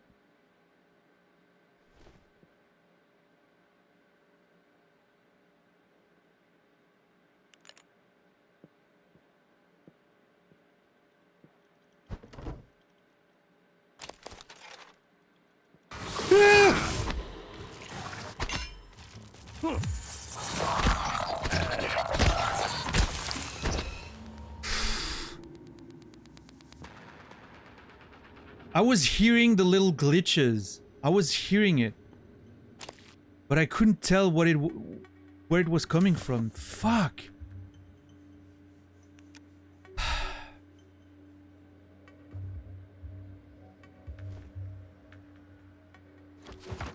The fuck out of my way.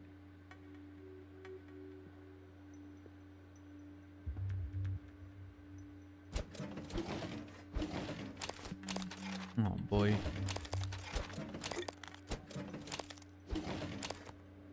Why do they have so many baseball gloves, by the way, in this world? On this station. Like, do we really need that much? Heavy gear optimizer.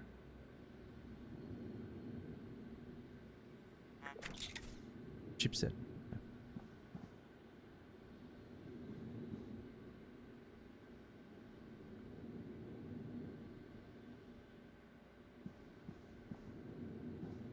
I don't know, Zulu. I guess we'll have to see, huh?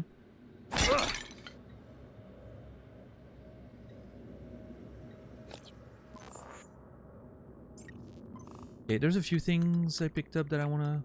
Flexi foam bolts? Flexi foam bolts for the Huntress bolt caster. It's foam bolts. Am I... What? Okay. Okay, I'm gonna use one of the medkits, by the way. I'm gonna fight those enemies with Nerf bolts? Like, are you kidding?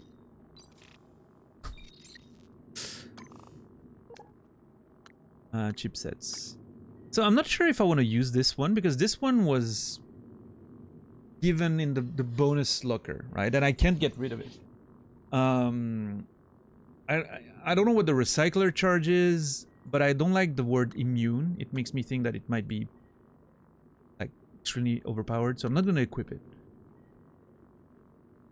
Heavy gear optimizer increases movement and aiming speed while firing the glue cannon or QB. Oh, I mean, might as well equip it. I don't have anything better. So. Yeah, this one I'm not sure if it's considered broken or what. I don't know what recycler charges are. Once I know what it is, maybe I'll consider using it or not, depending on if it feels broken or not.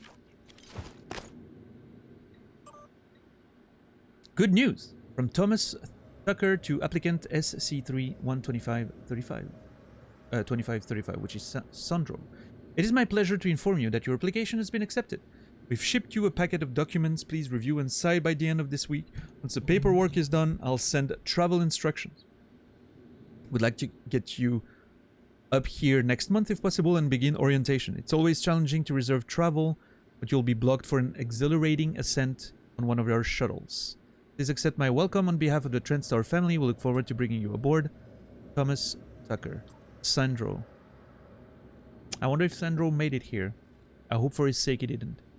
I love, by the way, that you can tell that my face, you know, like with the whole darkness setup I have, like it feels like the computer monitor in the dark here is appropriately, you know, lighting up my face. It's pretty cool. Right, it's a whole thing, like you can tell when I'm in the dark or when I'm looking at the monitor. Sort of like that. Hunter Hale, from Alex Yu to Thomas Tucker. Tommy, I appreciate your concern and understand that you don't want to be held accountable for discrepancies in the books. Hunter Hale's compensation package stands out because he negotiated it with me. Consider the matter settled. Even if we pay him 6 times what our other pilots make, our projections for this year would support it.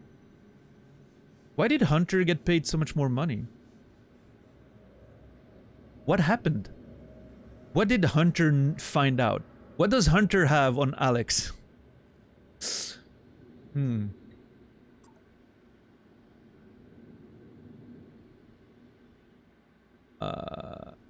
From Josh Dalton to Lane Carpenter. Thief? Is that a misspelling of thief? Enjoy your time at the top while it lasts, because it won't be long. And so Lane reported it to HR. See what I have to deal with? This needs to stop. Interesting. I wonder what the beef between Josh and Lane is. There's a lot of... I feel like there's going to be a lot of, like, those little things between characters. That you can, like, sort of pick up on by reading the emails and, like, reconstructing relationships between characters. This almost... like, of course, all the emails are saved, which is great. But it makes me feel like at some point I'm gonna have to go over all of this and make a mind map. To sort of... Actually, I should have done that from the start. Like, getting, you know, like... seeing all the connections between the different characters and their beefs and relationships and...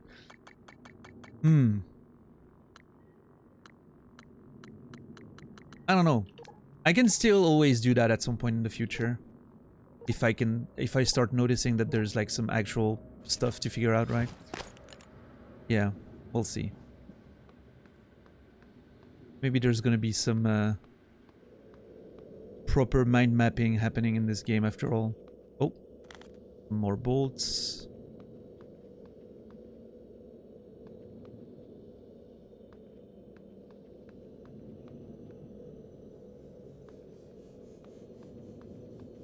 You know, this is blocked properly.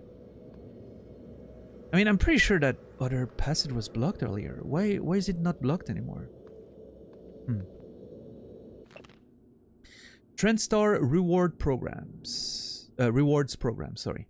Excerpt from TrendStar Policy Handbook, Section 83076, Neuromods and Bonuses. At TrendStar, we believe in rewarding employees who perform at exemplary levels. Through our recognition program, employees who are recommended for promotion or commendation are also eligible to receive neuromods from the list found in Appendix 4C. Please note, these incentives are subject to limitations outlined in Section 13, may be revoked or removed at TrendStar's discretion, especially in cases involving employee termination, disciplinary action, or emergency protocols. Interesting. I'm having that thing's broken. I'm having doubts about, like, giving neuromods as rewards to employees. Like, it makes me feel like there's something suspicious.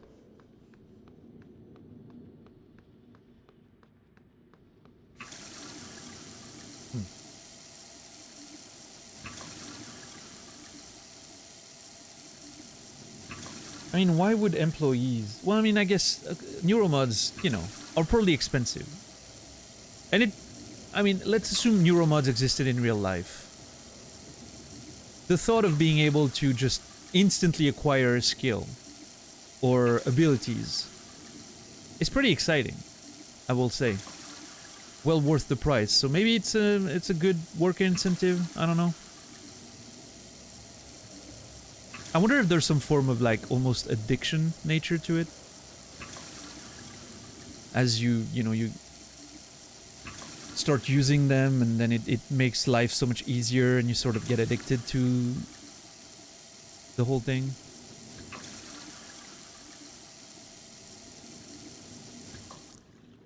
Wait. Okay, this is weird. Hold on. Health 91 out of 100, suit 96 out of 100. Why is my... Oh, never mind. I'm dumb. No, I'm not. Lunch is served in the cafeteria from 12 to 2 p.m. Please refer to the It should be weekly lined update up for at today's 96. menu. Why is it not lined up at 96?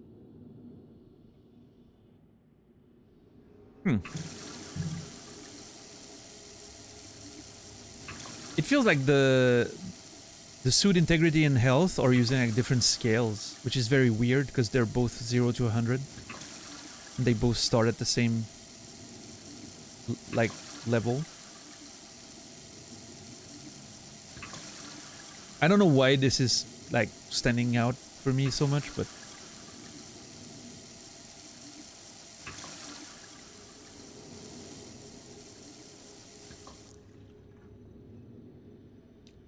yeah, you can tell that the 100 on the suit is shorter than the 100 on HP. I guess it's a matter of display.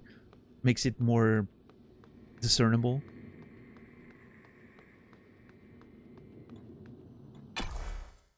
Okay, I think I'm going back to the neuromod division. It's also a good test to see how like respawning potentially works. So there's learning to be done here. In addition to being able to explore new spaces. That's a weird UI decision. I think I can sort of see the point for like differentiation, right? Make it easier at a quick glance to notice which one is which. But yeah, I don't know. It's strange. I agree.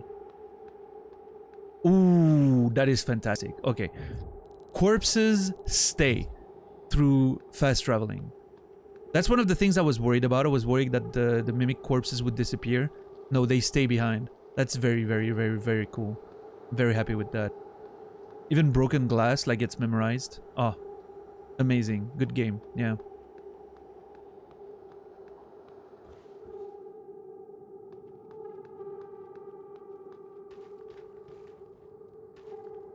Good game. Very good game. Very happy.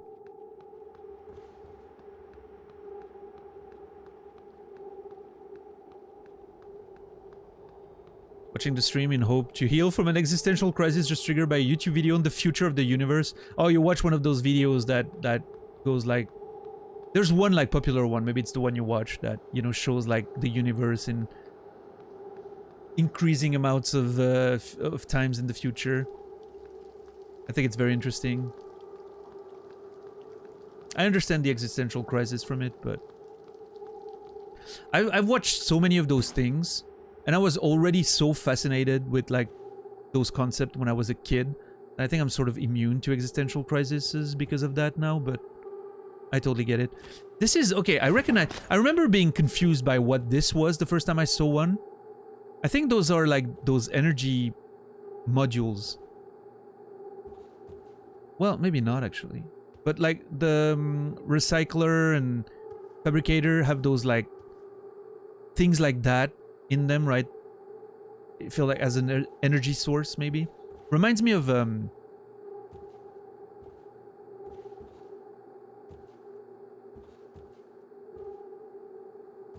it reminds me of like one of those things you use like for like tea. You know, you put tea in there and you turn the thing and it pours tea or coffee, but... And it was on the table here, which is why initially I thought that that's what it was, but... Now I'm thinking it might be one of those canisters for like fuel, or, well, I mean, some form of futuristic energy, I guess. I don't know.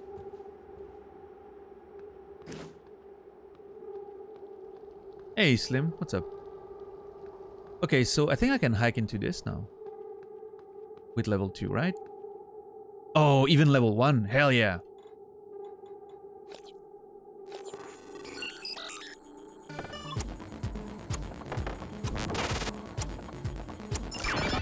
Man, those prompts are gonna kill me. I swear. I really need to get used to the prompts better. I didn't have my wrench out. Weapon upgrade kit. Excellent, excellent.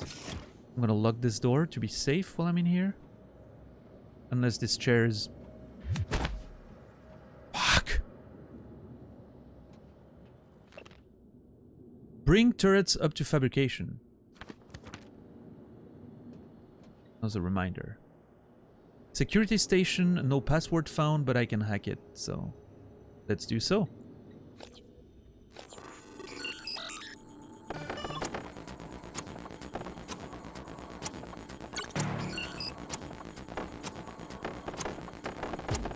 God damn it.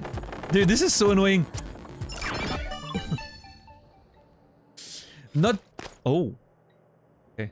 Not the best, I will say, not the best minigame I've ever seen in terms of hacking. I'm not... It's unfortunate, because I love a good hacking minigame. This one's not one of them. Sadly.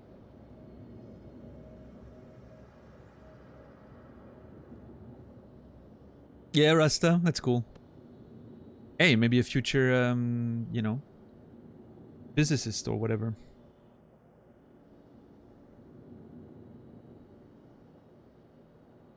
Yeah, Soro, I get that.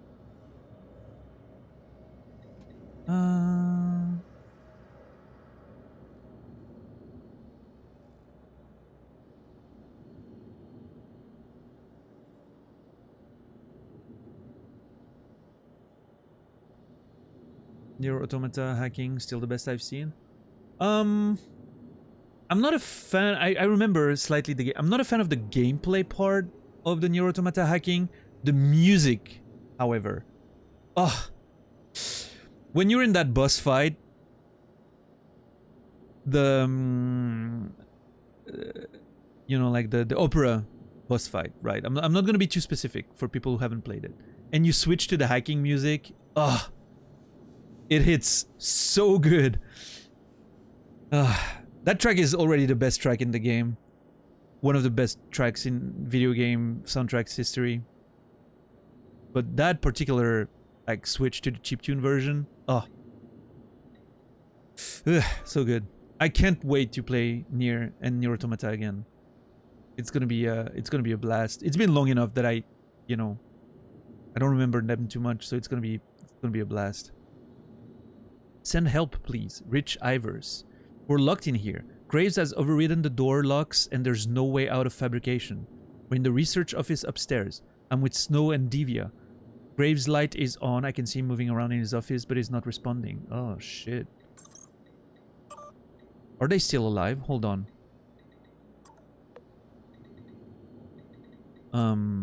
Neuromod division. Holden Graves, probably dead. What were the name? Rich? No. What were their names? Rich. Yeah, Rich Ivers. Rich Ivers. No signs of life. Where was his let me check. I really like that whole like finding people. Okay, level 4. There's a level 4 in the Neuromod division? I've never been there though. Ooh, let's see. Skill recorder access. Oh shit, yeah. Please keep traffic through the skill recorder area at a minimum during recording sessions to avoid data corruption. Authorized personnel only. There's a fucking... There's one of the Phantoms in there. Like one of those humanoid enemies. Oh boy. I don't know if I want to unlock that then. I'm actually very scared. I'm gonna download the area map though.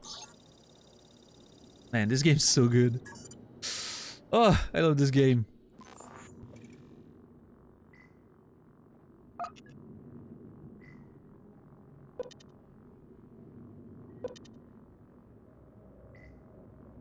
Yeah, there's a lot of shit up there. I think... Oh, there's an elevator going up there. Oh, maybe that's how they got out of fabrication. And then they got to the upper floor. I don't think they're gonna be alive though. Okay. I'm not sure. Now I'm like worried about exploring these places. Okay, I'm just gonna be honest. Any sort of progress in any new space in this game makes me terrified. Because of the enemies are just so scary. Like I'm legit terrified by everything in this game.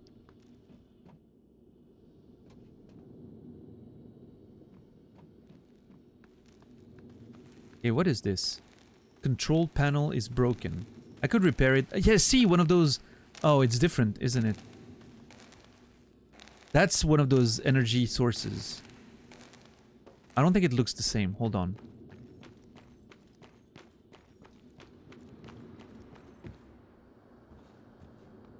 What is that chair doing here?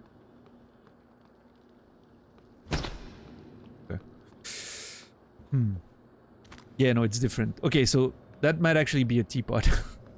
Maybe I was right. Let's see. Yeah, no, they don't look alike at all. Okay, energy, teapot. Noted. Yeah, so that's where I saw the first Venom. And I'm pretty sure it's still in here. Unless it found its way out, a way out, but... Yeah, I'm very scared to go in there, I'm gonna be honest. Do I want to repair this? I'm not sure what it... Is it gonna maybe allow me to use the elevator? If so, I don't think I need it. I found my way up without that. Oh, maybe to go to the even higher floor, I'm gonna need to...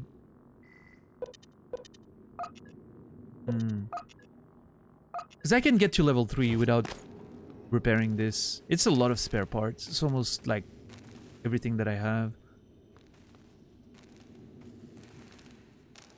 Grav shaft. Oh, grav shaft. Oh, it's not actually an elevator. It's like a gravity thing. And then maybe you jump and it just... Oh, nice, nice. Well, now I'm interested just for the concept of it. But yeah, I don't need it. I can get up there without it. I'm not sure if I want to spend the parts. You know what? Let me go back a bit. I wanted to travel back to the beginning and see if I missed... There's other things that I can access now with hacking. There might have been a computer that I could not Wait. Why is there a repair sign on this one? Wait, what? That's a bug. That has to be a bug, right?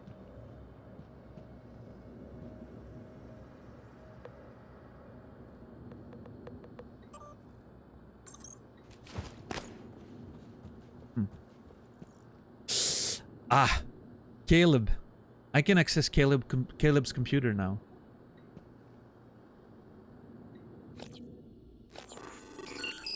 I'm trying to remember what my favorite hacking minigame in any video game ever was. Favorite hacking minigame. Okay, I think... Was it Mass Effect 2? Mass Effect 2, I think I remember one of the hacking minigames having like a bunch of text and you had to like... Yeah, it's not a very, you know, elaborate one or anything, but I liked the way it felt. From my memory, right? I need to play it again. I need to play it again and see how it feels now, but I remember really liking like the observation skills involved and like... Oh... No, I'm talking about the different one, Chicken Tinga. I remember Fallout's hacking mini... Fallout's hacking minigame was very good. It was kind of like the mastermind game, right? You have to like identify letters and then you get like certain are correct, others are wrong. And the keyboard sounds in the Fallout 3 hacking system was so amazing. I legit spent my life after that trying to find a keyboard that sounded like this. And I did. And my keyboard right now sounds like that. And I'm very happy about it. Sort of those old, you know, like buckling springs keyboard, right? So I'm very happy with that. But no, the Mass Effect 1, the Mass Effect 2 one that I remember was like, you had a bunch of like different tabs with different texts. And you had to recognize the ones that were the same and then click on them and move through the thing. I thought it was very satisfying to do. That's my memory of it, at least, but it was a while ago. Maybe I will have a different opinion of it now that, you know, with I don't know, a decade of mini games. I don't know, not sure. Okay, this one we've read already. This one we haven't. Hadley Dalton to Caleb Hawthorne.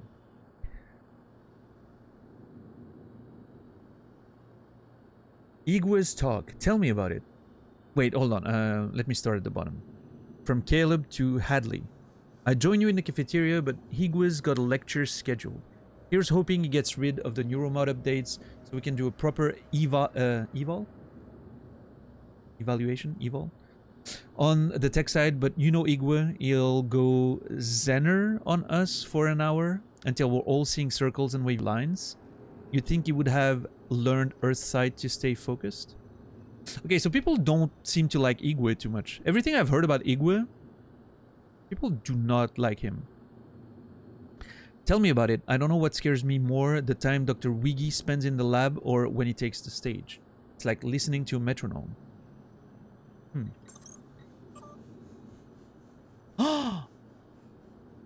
The Huntress Boltcaster, speaking of the devil. Fabrication plan for the Huntress Boltcaster V1.3. Changelog. Noise reduction on trigger action. Still a bit too clacky for my taste. Decreased weight while retaining structural stability. Sorry. No more barrel splintering. Finalized name to Huntress Boltcaster. Rejected Clive's suggestions of Paint Thrower and Franklin's Excruciator. Nice. Now I can fabricate one. Let's go! Oh, I'm so excited. I want to see what it is. It's a Nerf gun. It has to have, you know... They wouldn't put a game in there that serves no purpose. An item that serves no purpose. It has to have its uses, right? I'm excited to find out. Out-of-pocket sort of item, you know, that allows maybe for some emergent gameplay. Exciting. Yeah, I'm going all the way back. I really wanna see if I can. I want to see if I can access more places now. See, I mean, this is already fucking amazing. I'm just backtracking one area with more skills, and it already feels awesome. You see what can be done now.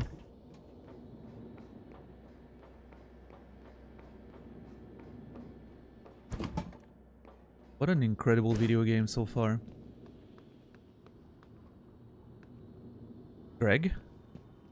Okay, there's no power to this anymore. Hold on, this is weird. I used to be able to use that computer. But now there's no power available to it?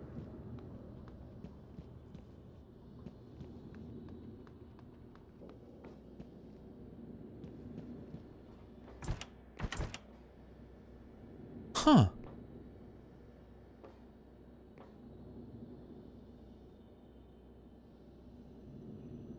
This is very strange. And I wonder...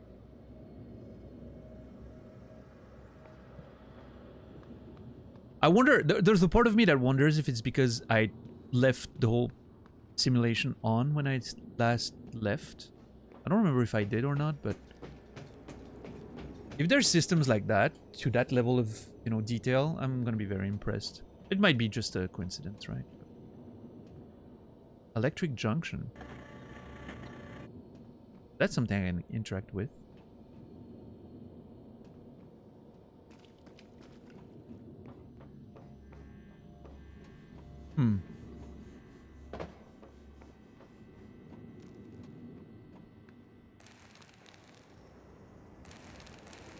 There might be more enemies in there that I still haven't killed. I remember... hold on. Did I kill the one that was in there?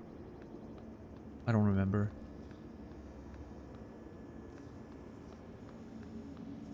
I need to stay on my toes. I don't feel safe. Hold on.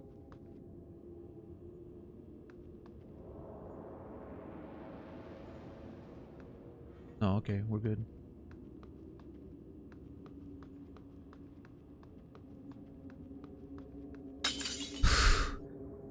Fuck.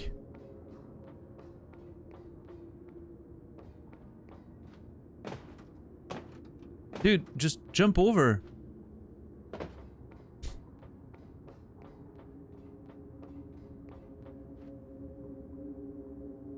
Like, I'm wondering if there's something like, you know, energy sources that you need to replace to get power again in certain systems.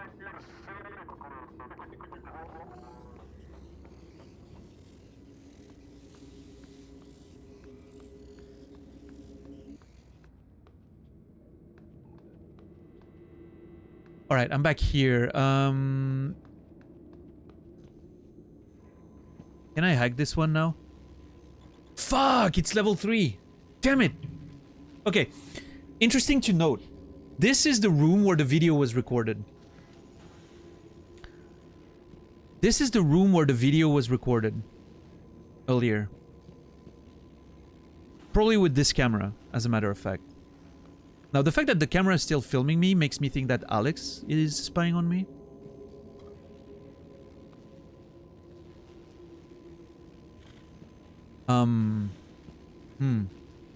I don't have enough for hacking level 3, right? No, it's 6. Fuck.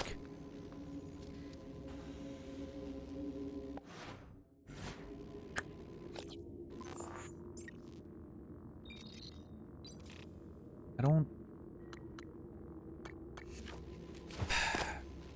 That's not my safe, is it? I mean, I was in there, right? Simulation debriefing? I mean, is there anything that I know about myself as a character that could help me figure out the password? Like my birth date, for instance? I don't think I know my birth date, right?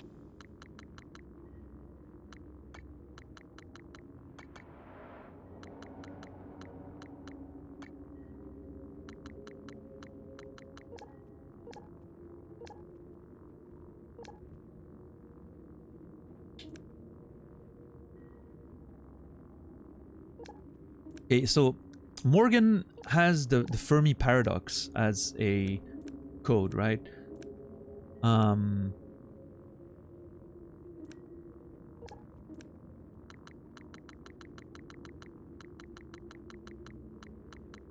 don't think that leads to anything special. Apparently, Outer Wilds is on sale on Steam, if anyone hasn't played it yet. Yes, I highly second that recommendation. If you haven't played Outer Wilds, do yourself a favor, just buy the game. It's on sale right now on Steam. Don't look anything up about it. Don't even scroll on the Steam page past the buy button. Just buy it, play it, thank me later. You will. Oh, that screen is fixed now. It didn't save the screen being broken. Nice. And we're back at the beginning. Yay, look at us. Where it all started. I don't think there's anything to hack or find in there.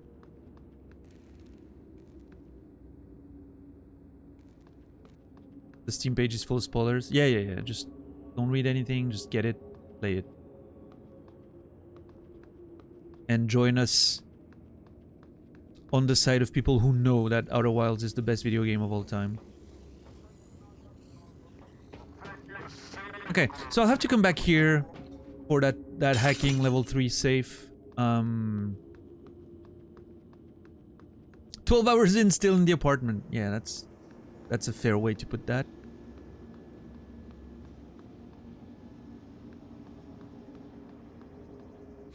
Okay, now it's making me... It's almost making me want to use...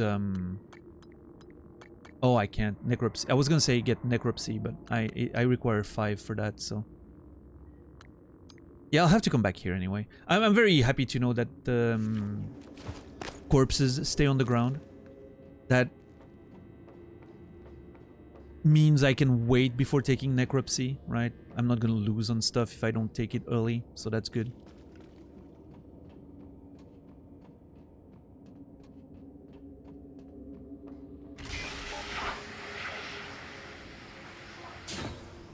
Yeah, Greedo, for sure. I mean, I would not have been mad at the game if it didn't save like the little corpses, right? It when you tell it like travel to a different location, right? When you unload that level, I wouldn't have been mad for it. But I'm very glad that it saves it. It's a very nice addition to permanence, which I think permanence for a game like this is pretty important. I think. Okay, so I can unlock the skill recorder area, which again I'm very scared of doing that. I think also repairing this only allows me to get to the second floor, which I think means that it's a waste of resources because I can get to the second floor without that. as we found out the other day. Well, I mean, I need to do better, but I can. The master parkour, you know? Master of parkour.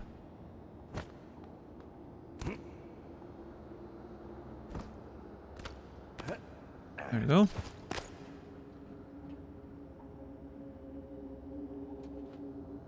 Nah, he wasn't running. Fuck. Yeah, exactly. Zulu. That... You nailed it. Exactly. As opposed to something like... Starfield.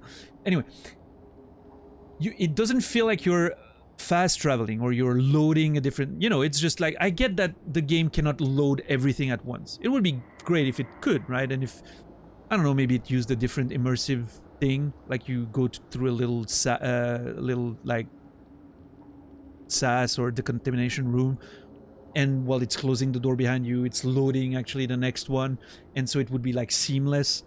It would be great. It would be better, obviously, if it was seamless and they found a clever way of hiding the loading screen, but as it stands, and maybe there's other limitations that doesn't allow them to do that, like in terms of, I don't know, like maybe the engine actually needs to be reset to load a new area with like new physics, and I don't know how it works, right? I'm not a game dev again, but there could be like a very logical reason as to why they actually need to reset the world, right? But yeah, I'm just glad that it feels like you're still in the same world. This feels like the place I explored earlier. The items are still where I left them. It's yeah, it's great. Good video game. God damn it. Yeah, Credo, it's usually pretty good with parkour. This one seems to be a bit of a... It worked. I got it the first time I tried, and now I can't get it anymore. Beginner's luck, right? Got it on the first attempt, and now I just can't seem to get it.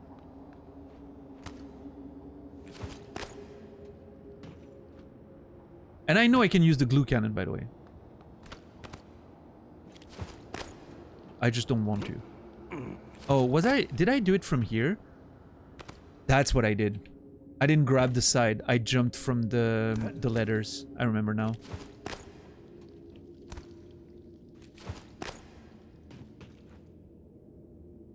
God damn it. I don't want to use my glue cannon ammo. I want to be conservative with ammo and everything.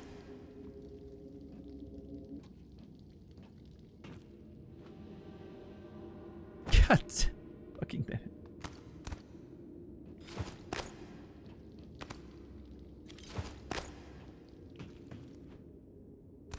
Ah. There we go. Ooh. Volunteer test. Oh, I can get in there. Hell yeah. I'm very scared, but also very excited.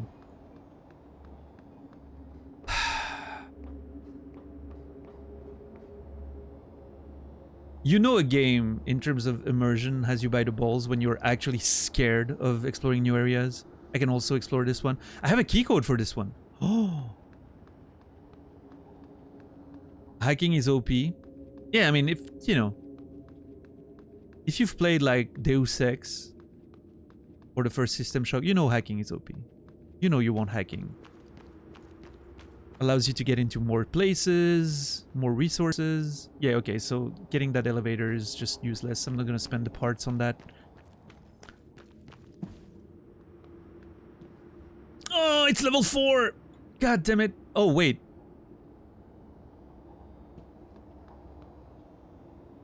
Was I not able to... No.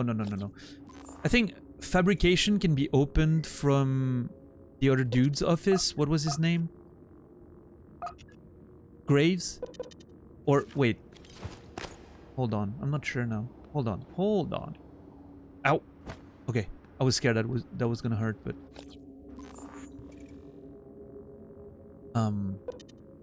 Yeah, I can get in the volunteers' quarters here. And there's some electrical stuff. Power kiosk. Okay. So many things in this game. Let me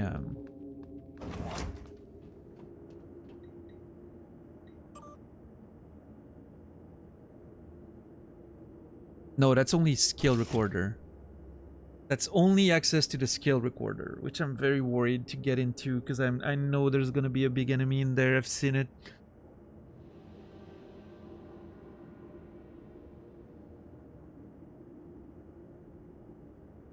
Why am I so terrified?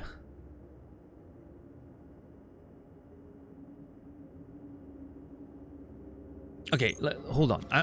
I need to sort out the first floor first. I'll get back to that. But first floor first. And then I'll get into the skill recorder.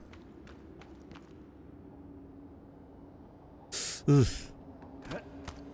I mean, we've killed one of those enemies, right? One of the big ones.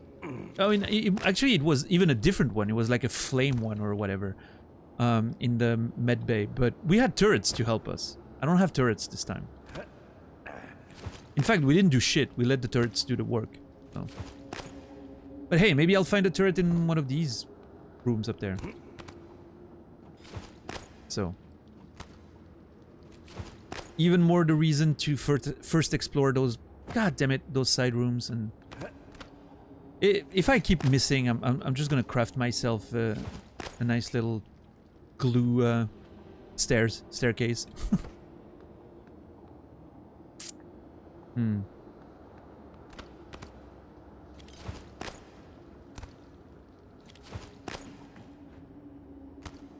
Thank you. There you go. Okay, well, okay, first of all, the one that I have a code for. Seems like the right order to do things.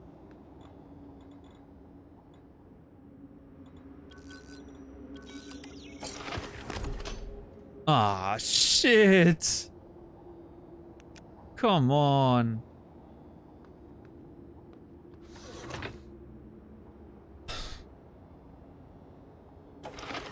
It looks scary. I don't want to go.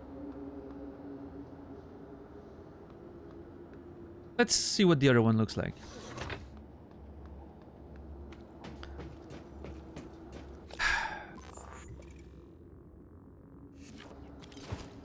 They're both pretty big too.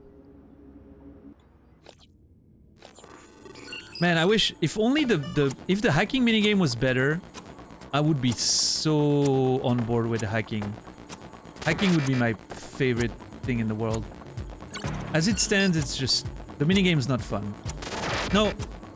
Ugh.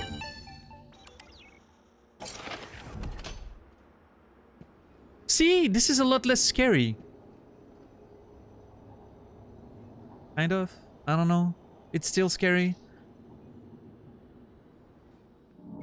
Oh, dude. That face reflecting on the mirror here from somewhere? Where's that face reflecting from? It scared me. Testing room A. Yeah, the reflections in this game are... Reflections are not perfect. You can tell there's a few... You know, it's not like RTX tech or anything, which is fine. I mean, you know, it's not too immersion breaking, but oh god. Okay, this whole room. I don't know, these rooms that feel like that remind me of Alien. Like in general, the franchise. And Alien Isolation, the game. It's terrifying to me, I don't know why. Where does that lead though? Hold on. Okay, it's leading down to... that whole side room there. Which we couldn't get into because the door was locked. Oh yeah, Credo. I finished it. I was streaming it back in the day. But that game was terrifying to me. I was literally having like cold shakes and sweats while I was playing it.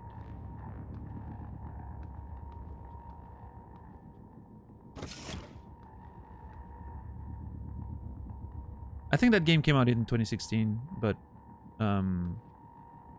was it 2017? But anyway, no, RTX was not really a thing. But that's not the point, right? I'm just saying that it... You can tell that the reflections don't look that great. May 2017? Okay.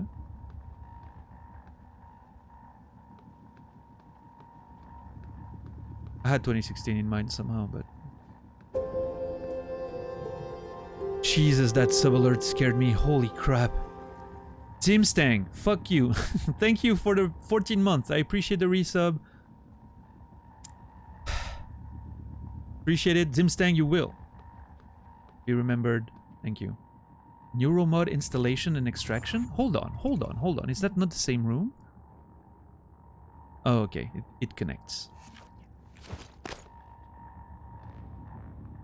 Wait. Oh, yeah. Yeah, well, I'm not gonna...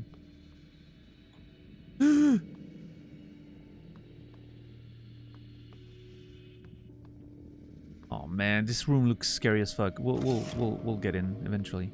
Let me, there has to be enemies in there. I haven't seen an enemy in that whole section yet. There has to be an enemy in there.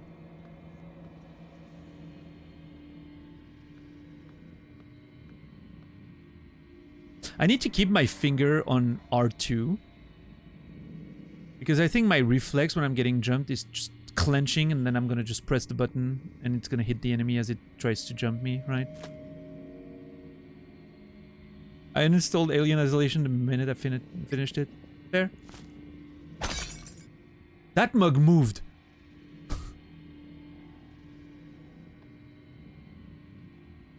I think it moved because I picked up the item, but yeah. Currently testing Mandarin Chinese proficiency. Ugh. What's up, Mike Ace? Good to see you.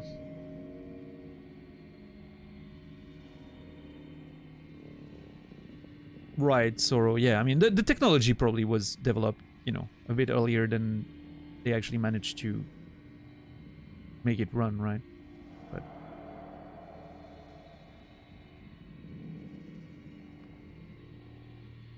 yeah, Zulu. I loved Alien Isolation. I really liked it. I managed to play it without ever feeling like the AI was too easy to manipulate, right? Like I was so scared, honestly, I wasn't even thinking about like manipulating the AI and whatnot.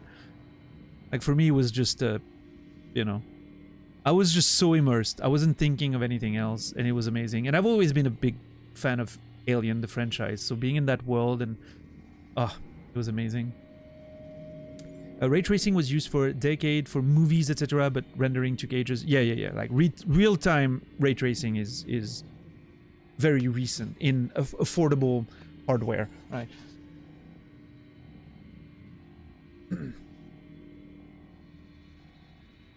Match the phrase in English with the phrase in Mandarin. The hounds are always hungry. The rat sneaks through the tunnel. The eel is not fresh. Well, especially if you microwave it. The young princess hides in the tower. Nice. Love it.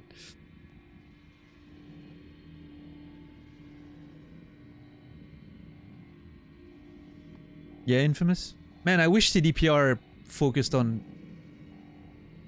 making games that run properly and, you know, are actually good before they focused on just crazy tech they can market during presentations and then get their pre-order money and then just, you know, not release fully functional good games. But hey,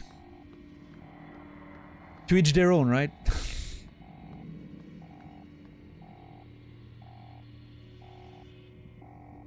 Yeah, Zulu. I don't know. I'm actually still excited to play Cyberpunk at some point. I don't know. I think the sci-fi vibe might win me over. Especially if I can manage to not let myself play too slowly, right? And sort of focus on the main story and whatnot. I think it can be an interesting experience. We'll see. It's not a priority or anything, but one day. Not enough space? Oh, come on, dude. It just... It should... See, that's why I think it's stupid that there's one item that's vertical. Hate it.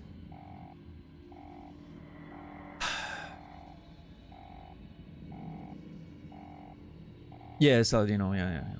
CD, Cyberpunk Ultra settings 4K with path tracing as 20 FPS on a 4090. Interesting. Yeah, I mean, yeah. But you have to have those games, right? The games that in themselves are not necessarily amazing, but it's more about the tech. Think of Crysis, for instance, right?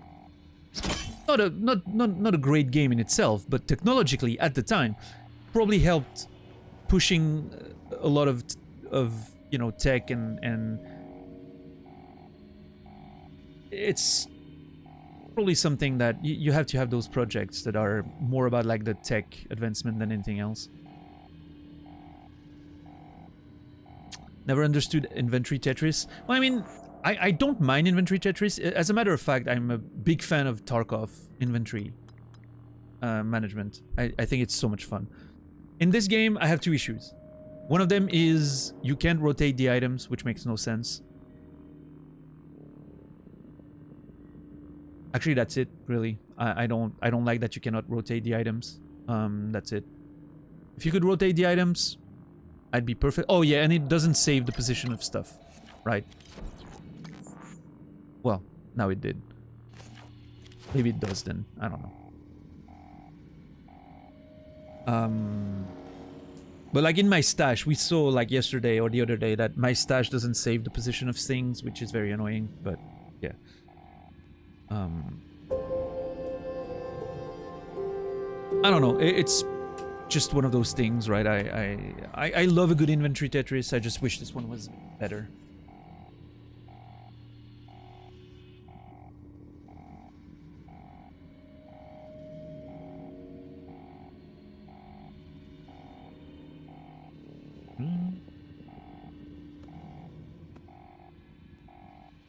Nasrallah, thank you for 16 months.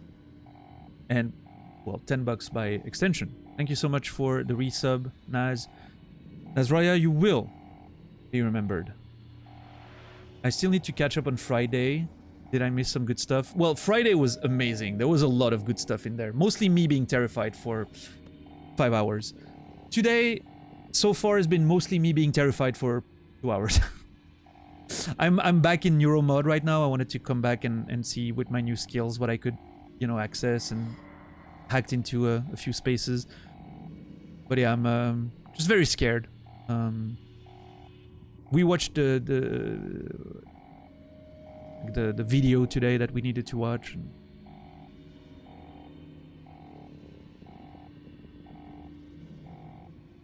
Mate in 2. Mate in 2 on this board? White turn. Mate in 2.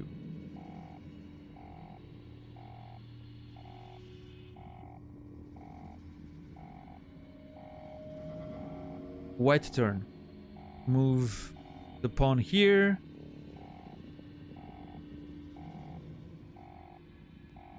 Which means he has to move his knight, his king there. And then... Hold on. And then... rook here. And then that's mate. Actually... Wait, is that a rook or a queen? Oh, no, the queen's here. Never mind. So move here, he has to move his king here, and then the queen...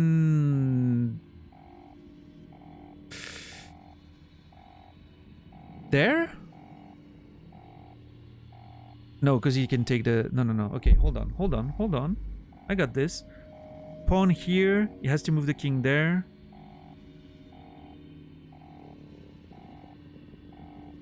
No, he can't. No, hold on. He can't move the king there. There's a...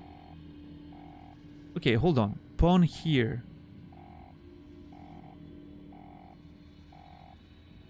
He has to move the king... There? Yeah. Yep, that's not a queen, so he can move the king there. Okay, pawn to d3. King to e3. which then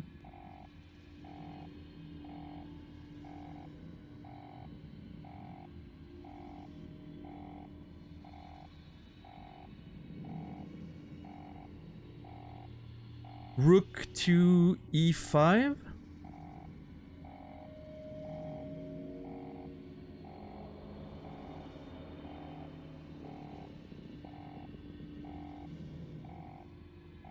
Yeah, I think that's it.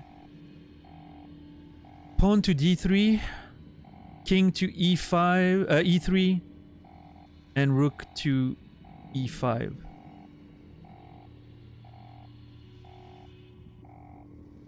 No, that doesn't work. Because then he can take... No, hold on.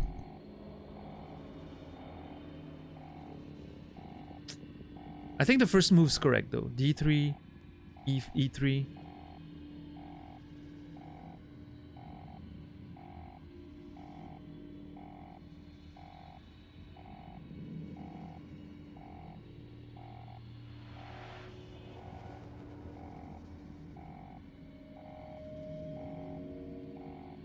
Does queen to b3 make sense? I don't think so, because then king can just take e2.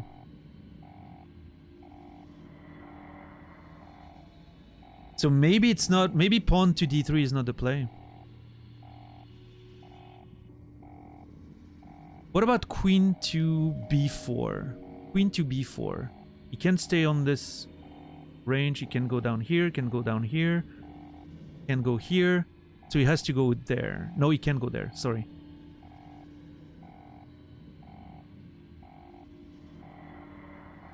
Wait, that's... Queen to b4. What does he do to counter queen to b4? Pawn to d4, I guess? Queen to b4, he has to counter with queen to d4, right? There's no other play.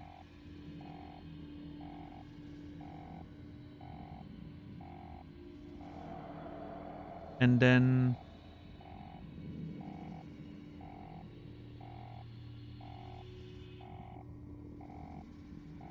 And then queen to d4.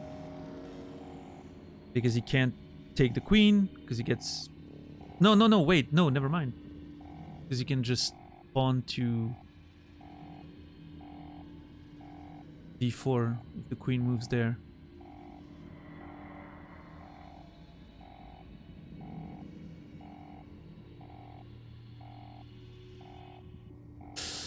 Okay, queen to b4 forces d4 by the pawn.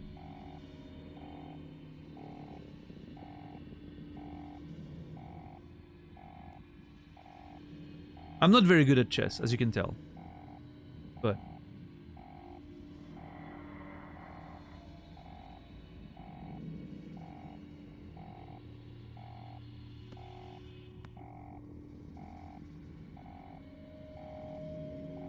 I can't tell because I'm also bad at it. But I like it. I think it's interesting. Okay, queen to b4. He has to go pawn to d4. This is only play. And then what?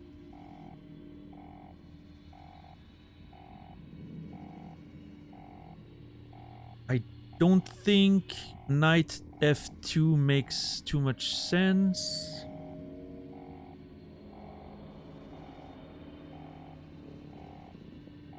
Actually, it does. Never mind.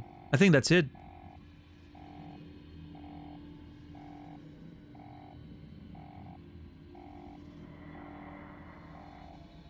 I think that's it. Queen to b4. He has to counter with pawn to d4. And then knight to f2. He can't move here. He can't move here. He can't move here. He can't move here. He can't move here. Got it. I think that's the one.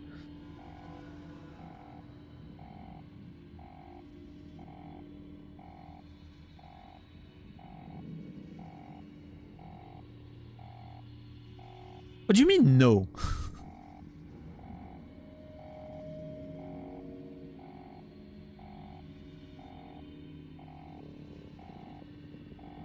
Okay, let's go again then.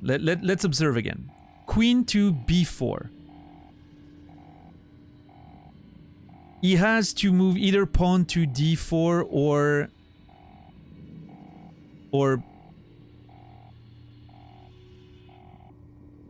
Oh, well, that's true, actually. He can move... He could move bishop to d4 and then block f2.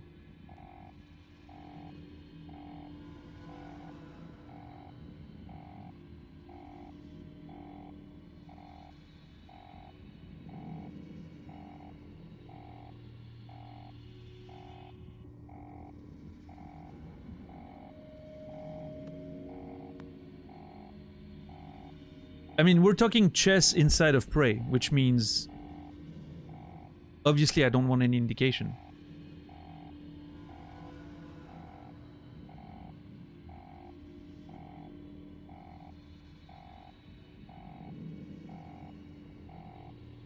And here's the thing. Here's why, you know, I find it especially important in a game like this to not help, because who the fuck knows?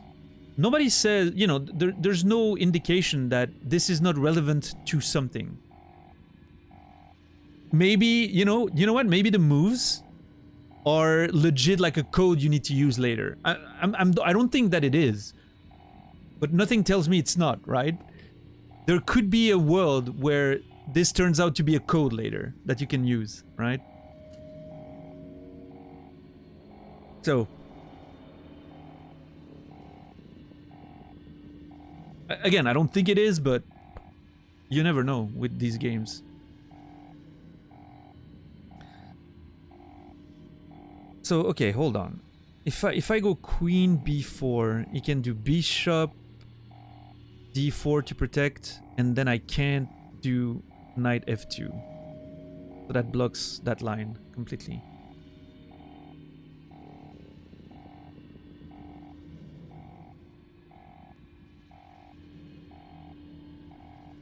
Rook g4 doesn't threaten anything, you can just move up.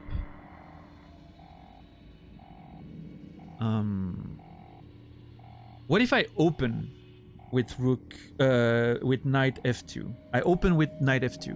What are his options? He can't go up there. He can't go here.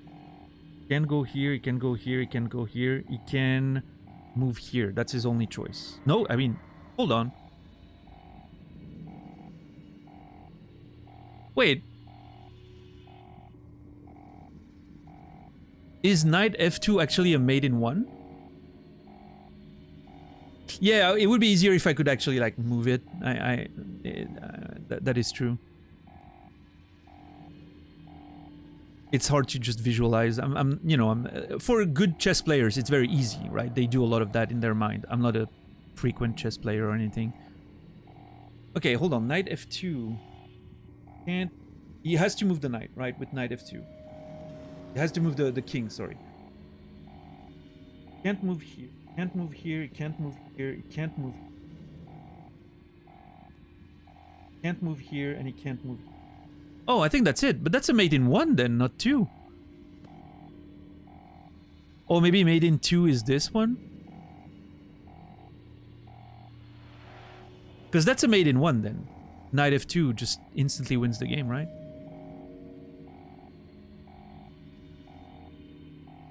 If it's white turn, again. You know, that's... assuming those rules down there are true for both, right? Knight f2. Again. Can't do that. No, actually, wait, no. You can't do that, can't do that, can't do that, can't do that, can't do that. Yeah, that looks right.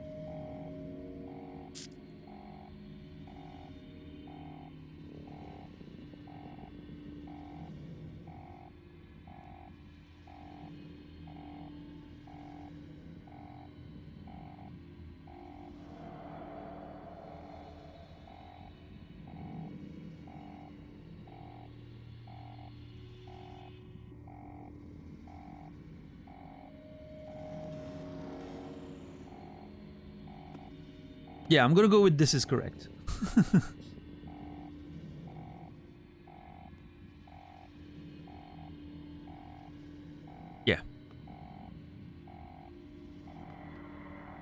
On this one, knight f2 seems to be mate in one. Now for this one.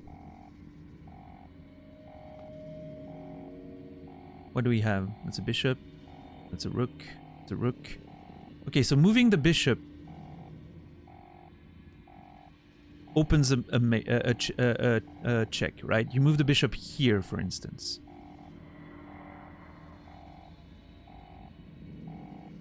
You move the bishop here, the king has to move.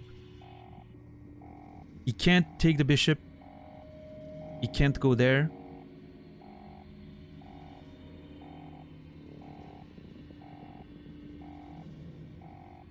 He can go here. Or here. A5 or C5. C4, sorry. He goes A5.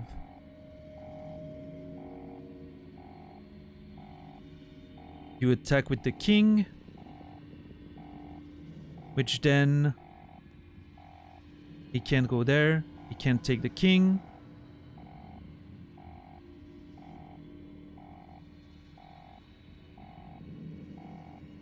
Wait, hold on.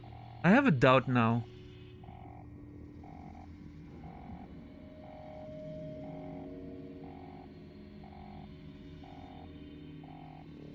I have a doubt in the sequencing of chess for some reason. If he has his king here on a5 and I move my king to b6, is that a legal move? Because he can't take my king because then he's putting himself in check. But does it still... Am I still the one... Like, can I put my king on b6 even though it technically makes my king get checked? I don't think I can, right? That is not allowed. That's fine, by the way. You can... That one you can answer. It's just like chess rules, right? I'm gonna Google it if not, because it's sort of like... Chicken said no, thank you. Yeah, no, chess rules in general, that's just basic stuff, right? You know it or you don't. It's not allowed, yeah, okay. Sure. Because technically he could just take my king and he wins because he gets the king first, right? Yeah. Okay. So, okay, if I do this move, b4 with the bishop, he has to escape. He can escape here as one of two options. Which is not good, because then I have no moves, really. I don't think.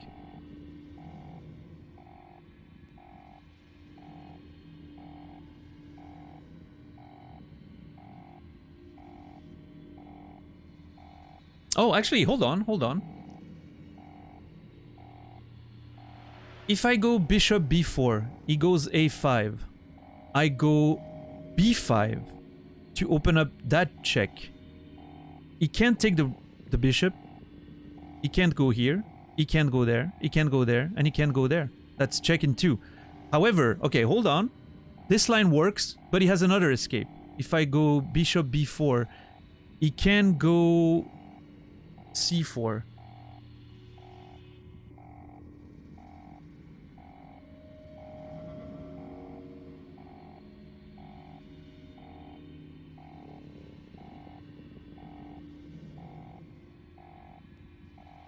In which case...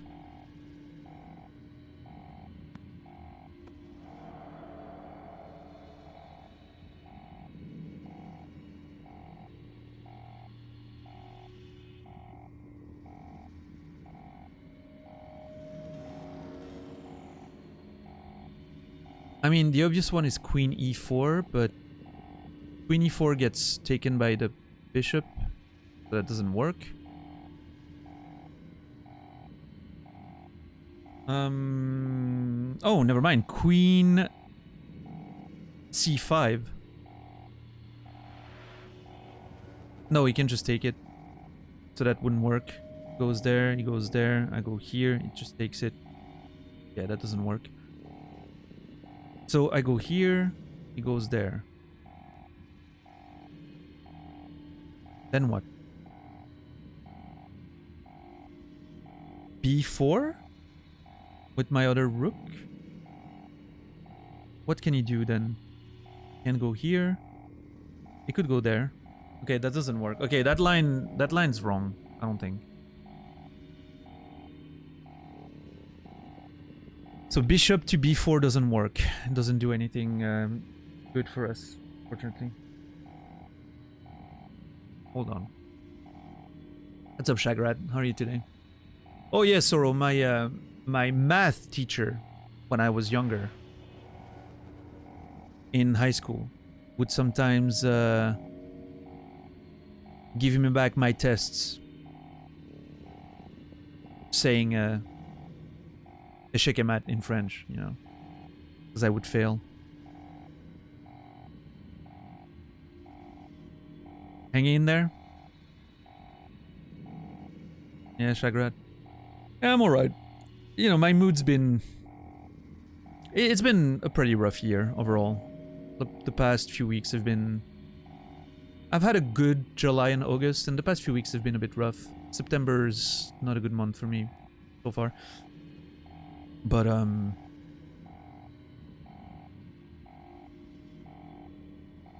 it's alright, you know.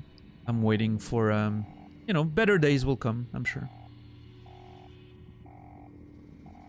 Okay, so that whole B4 line is just not working, right? Which sucks, because I was pretty interested in it. Oh, hold on. Hold on.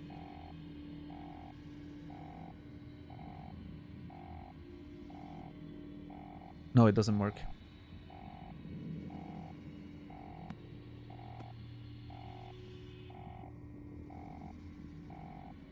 Oh, I think I got it.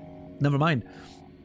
B4. So we solved the first part, right? B4, if he goes A5, we got him. That's fine. We go B5 and then we got it. Just moving the bishop twice. If we go B4 again, but he goes C5, C4 as a defense, I think the play is queen to F7. No, actually it's not, because he can just go C5.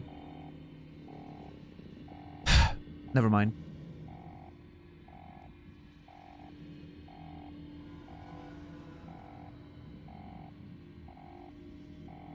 Okay, I need to find another way to get that mate going there. Okay, what if I go B4? Nope, he just takes it. Right, yep, okay. That doesn't work at all. So I don't think the bishop might not be the play here.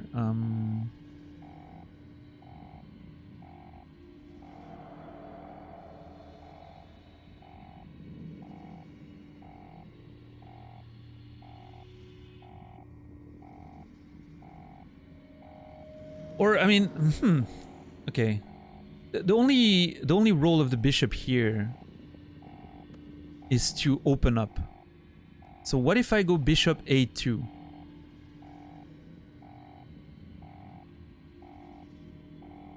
Or, you know, for that matter, even bishop to F7. Take that pawn here, right?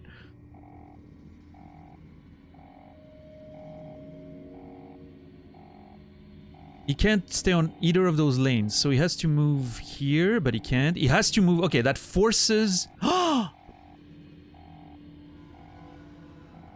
Wait, that's a mate in one again.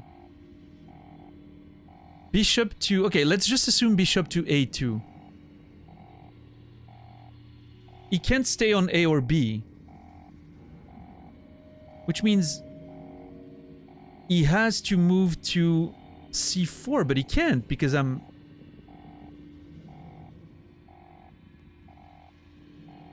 Wait.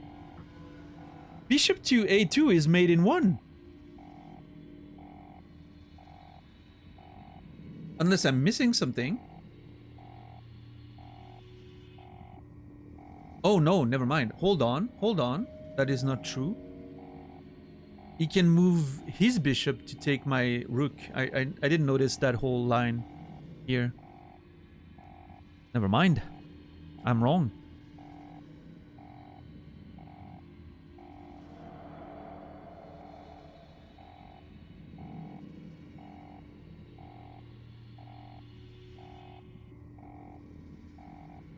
So, okay, how about bishop to c2?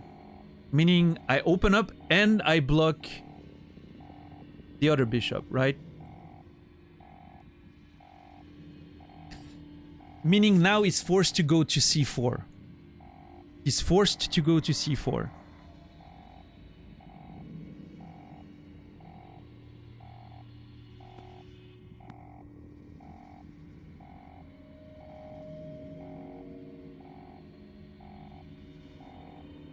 Okay. Bishop to... I'm actually hitting my monitor with my finger. Well, I mean, approaching my finger to my monitor. It helps me. Okay. So bishop to c2. Here. Forces king to c4. Rook to a4.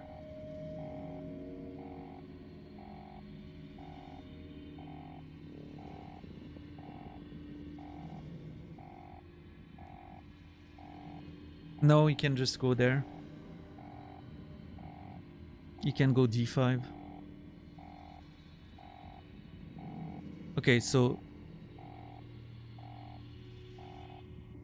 other way around then.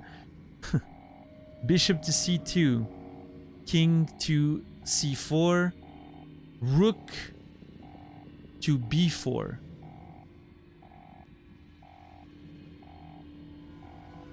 You can't take because of the queen.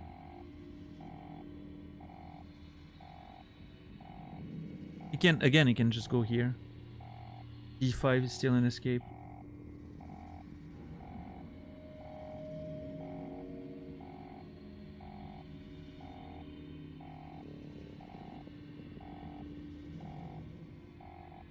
Okay, I do like that first move though. Bishop to c2, king to c4.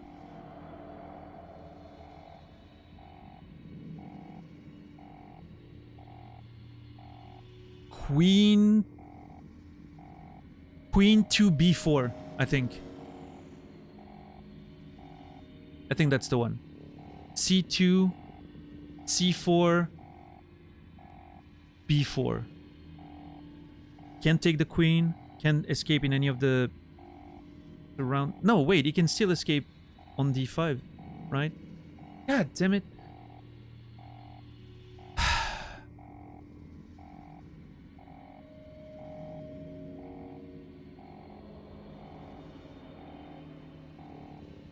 Queen e2?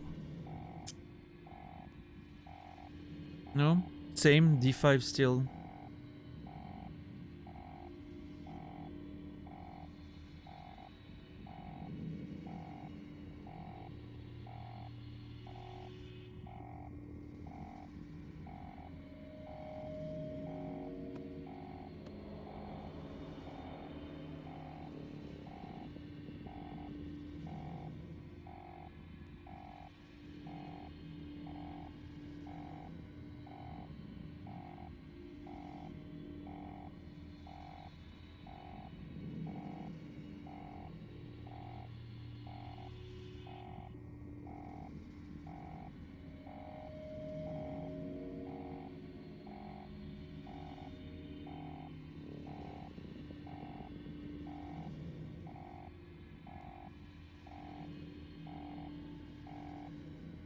Okay, regardless of the move that I do,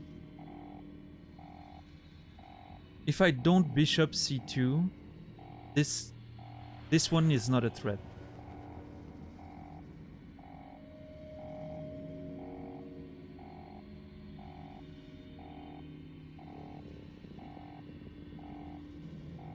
Okay, what if I open with queen on e2? If I open with queen on e2, let's see.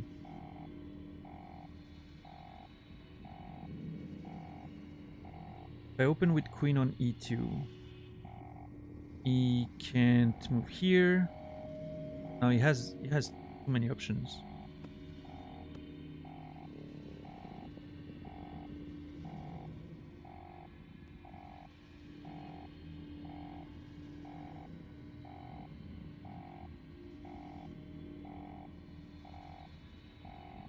Yeah, I also learned chess when I was a kid. I was playing with my dad quite a bit when I was younger, but I've been very rusty in the past year, like decade or so. I haven't played a lot of chess.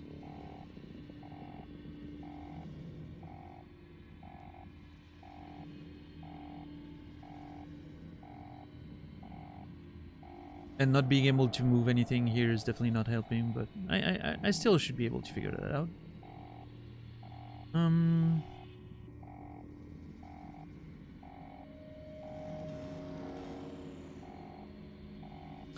Okay, maybe it's a maybe it's a situation where I need to sack the queen. What if I go queen b4, right? The only move he can do is attacking the queen. So I go b4, he has to move on the queen, right? There's no other option for him.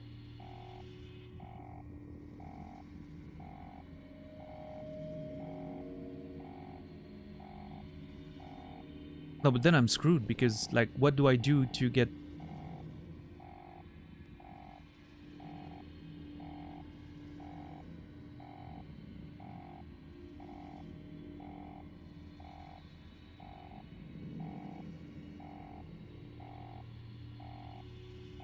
If I go here, he just goes there. Hey, Elisa, what's up?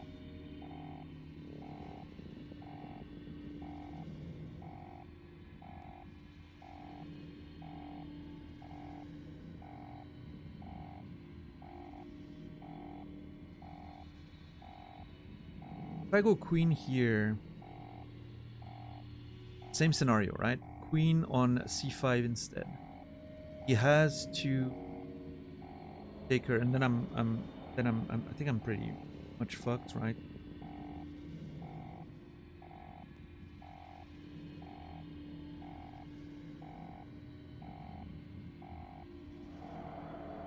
Yeah.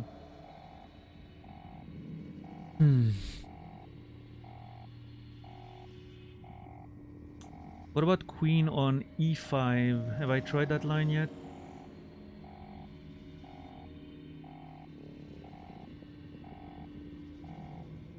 Queen on e5.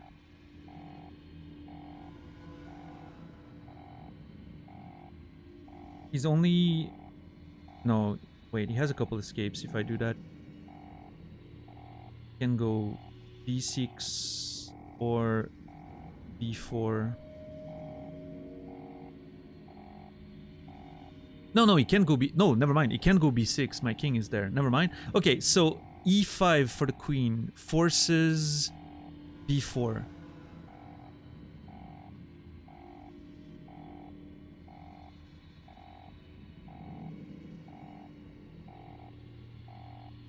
e5 on the queen forces b4.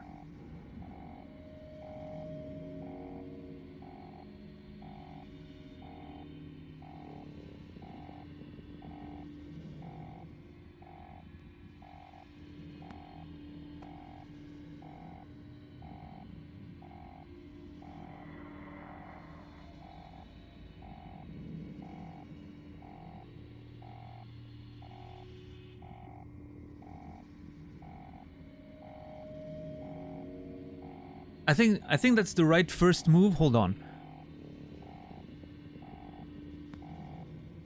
e5 on the queen. God, I wish I could ride over that shit. e5 on the queen.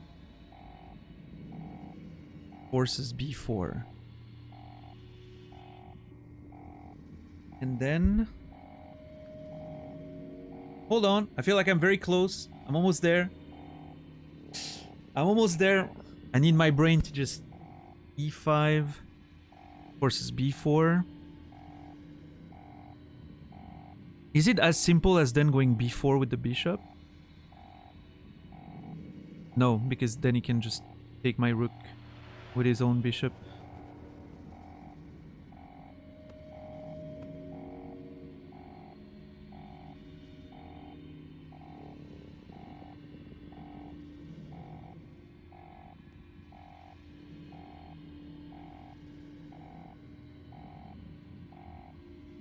e5, b4.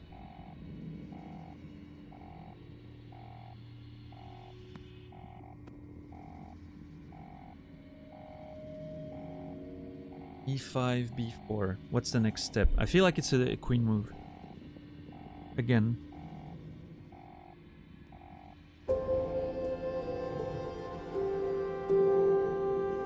Hey, Kagaij. What's up, man? Thank you for the Prime sub. 5 months. Appreciate it. Kagaij, you will be remembered. No, I'm sure I will get there and just...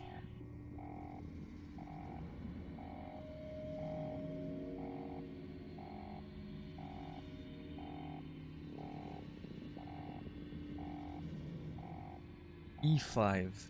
Or...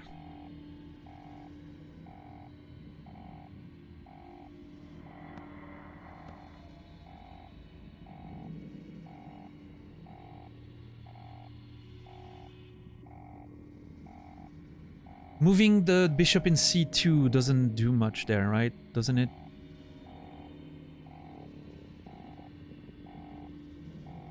You can just go to c4.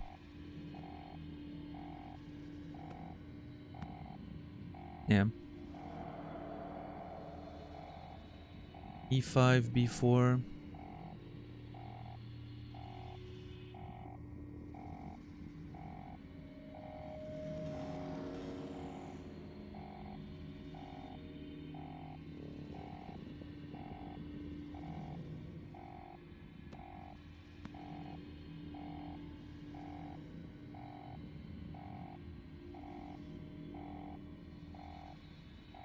Oh, hold on. E5, b4, c3 with the queen. Right? E5, he moves to b4, I take c3 with the queen. No, he can just move on the queen and I'm done. Yeah, never mind.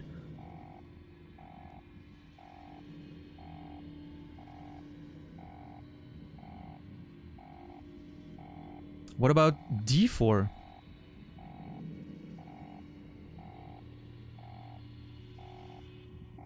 No, it just moves back to b2, right? Yeah.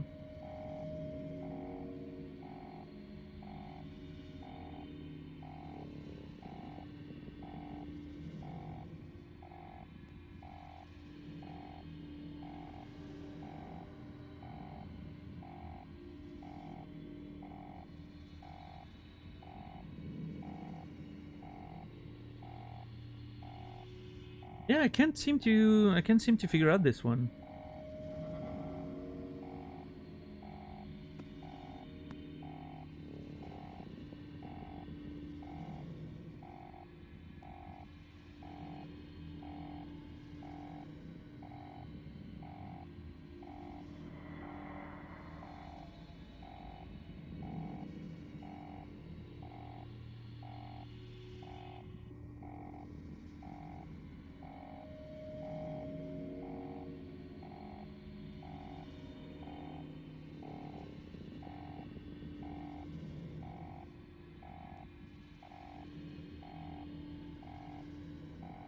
I feel like I'm not seeing something obvious.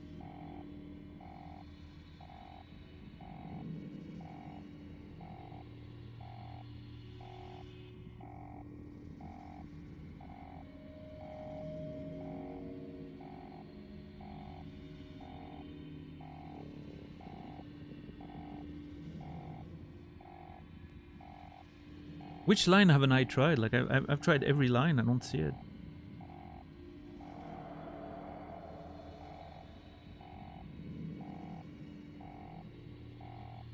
Maybe... do I need to... Okay, hold on. If I go a5 with the rook...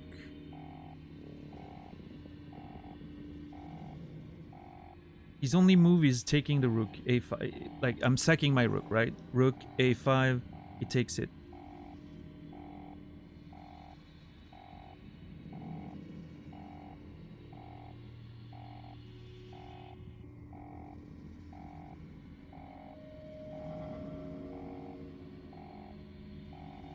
No, I can just... doesn't work.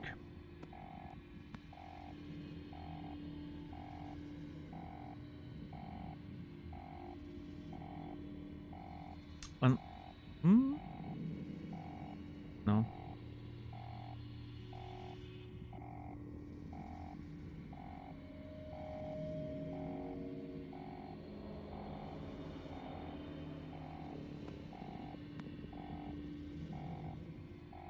don't see it.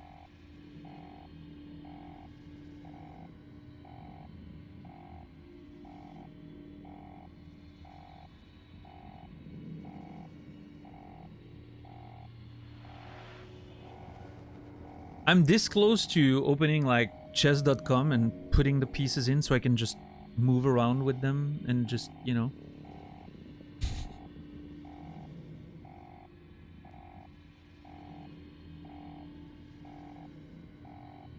You can like create your own board state, right? In chess.com.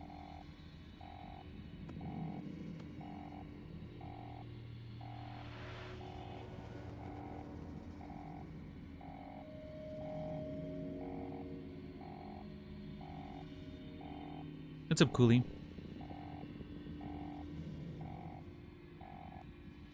I mean, I do like c2 with the bishop because it maintains the threat of both rooks, right? And forces him to move to c4.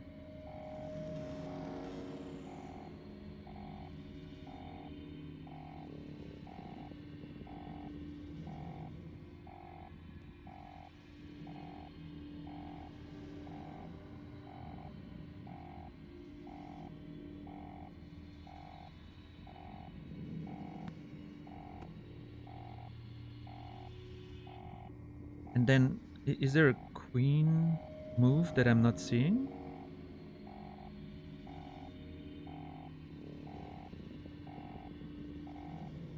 Wait, you have the situation in Lichess set up? If you do, I would like a link, yeah.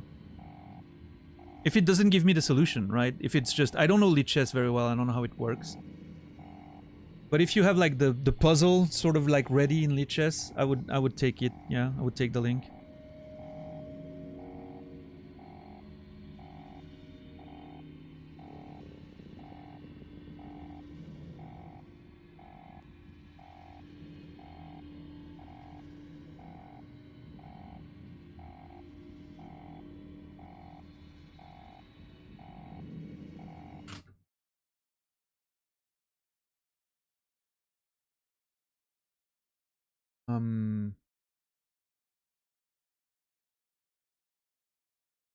Okay, hold on. Let me just make sure. Yep. Correct board state. Let's see. Can I hold on? How do I can I do this? Then this and then that. Hold on a second, everyone. The unexpected chess arc. Nobody expected the chess arc today. Well, there it is. There we go. Okay, so it doesn't hit the same without the alarm sounding, you know, like in the back, like a crazy thing, right? So one of my moves was this, right? And then he can't go there. Yeah, his only move is there. And then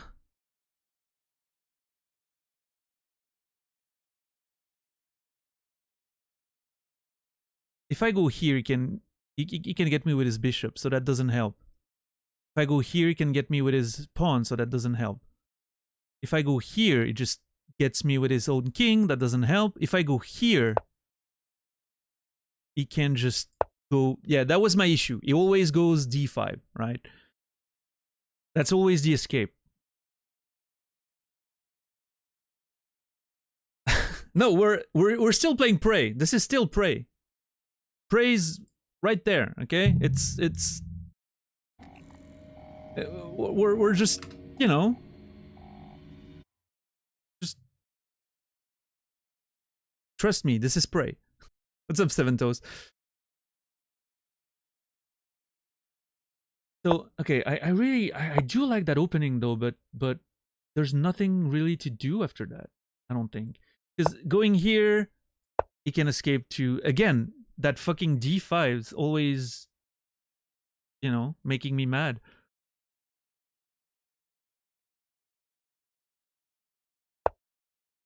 Yeah, always escapes to d5.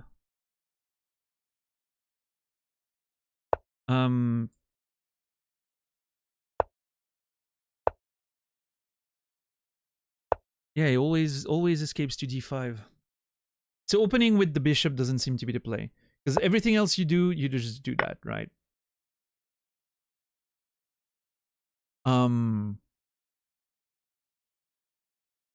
Unless if I directly attack the king, he can't just get away by,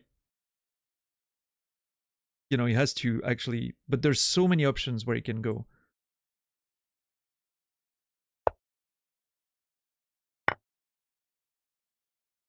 And then what? That's one of the angles I had, right? You force a sack, but then what?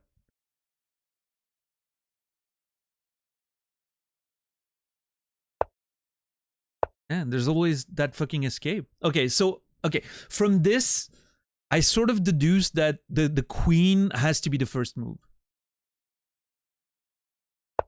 If I go here, it just takes.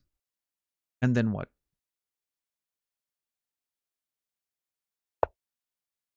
Yeah, no, he always escapes to that fucking side here. Okay, that was another promising opening. Like for like a promising move. Forces him here. And then from here, yeah, he can go there.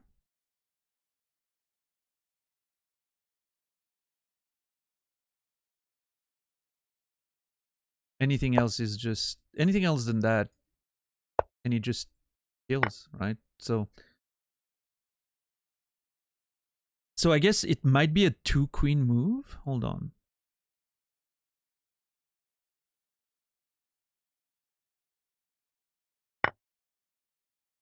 Nope, can just escape. Yep. This. Nope. And the other one was this. Can go either here.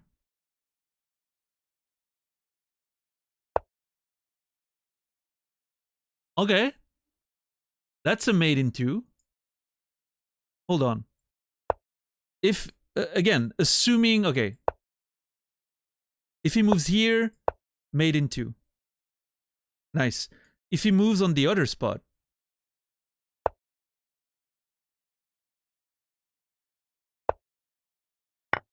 Nope. Yep.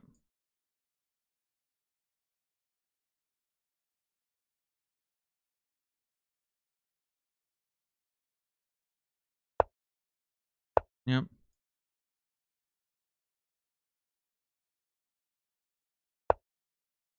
Yep.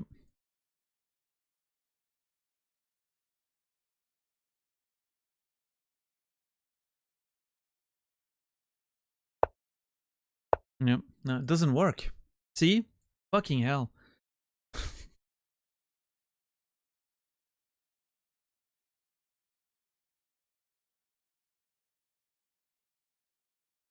What is it that I'm not seeing, though? There has to be a, you know.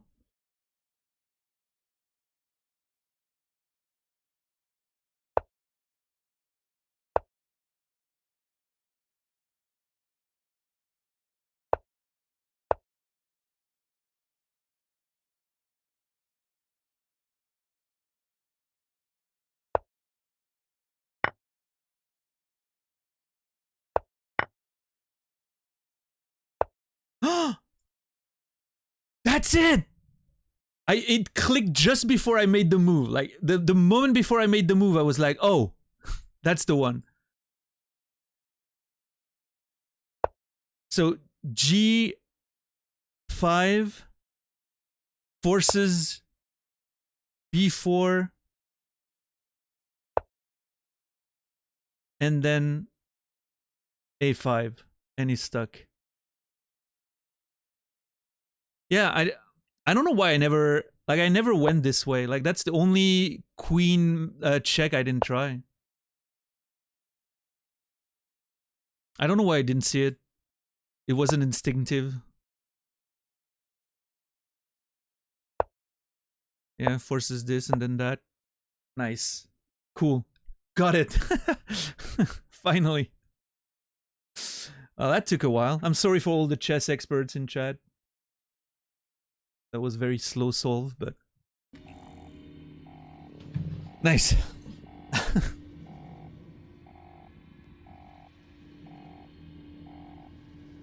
Yeah, I don't know. I couldn't see it there on the board. Just didn't make sense to me.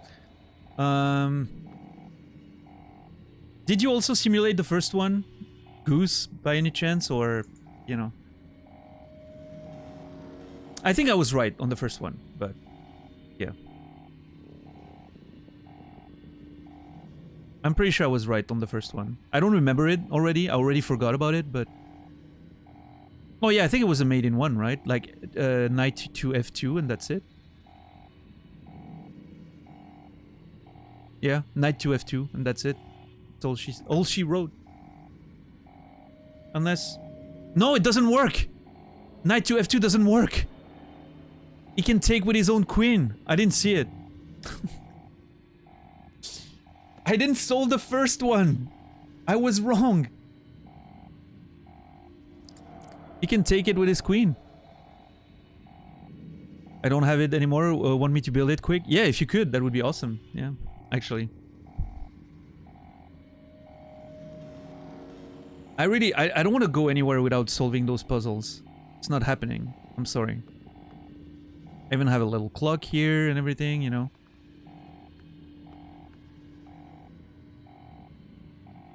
This is a chess learning stream at this point. Hey, like I said, Naz, you never know. With a game like that, the winning moves could be a code at some point in the game. It's not going to be, let's be honest, but... Currently testing Grandmaster level chess aptitude. Well, that's flattering, but I don't think that's what's happening there. This is like beginner's puzzle. How's Prey so far? Pretty okay. The chess is very good, though. Chess is the perfect game. Oh.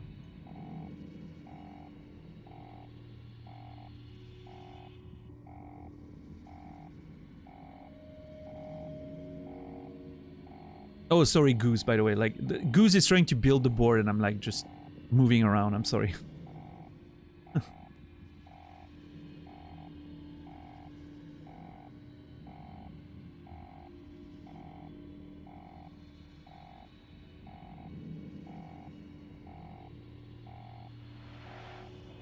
I think that's it. Okay, let's see.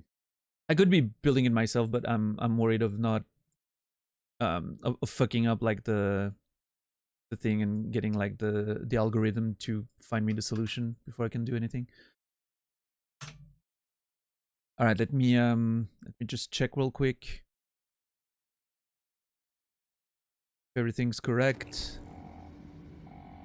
I trust you, but you know, just the game like visuals are very simplified, so it'd be easy to make a mistake. All right, let's see. There we go.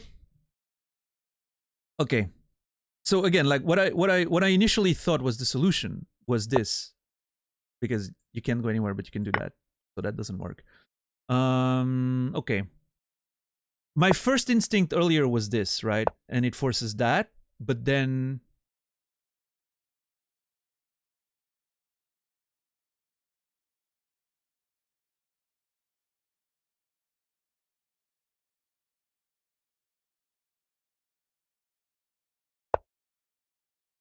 yeah, you can just something.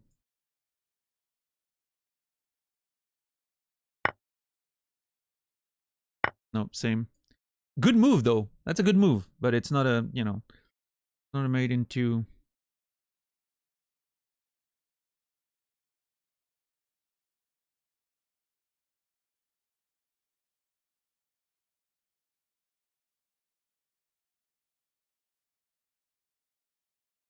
Always trust but verify. No, but it's because, you know, watching on a stream with like the very simplified drawing visuals, it's easy to just make a mistake. Every time I do something, I'm very happy when someone checks behind me, you know?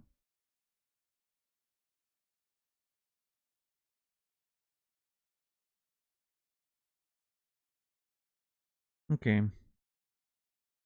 This one actually feels almost more complex in a way.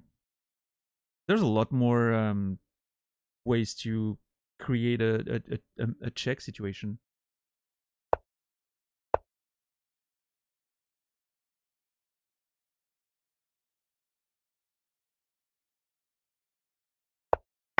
Yeah.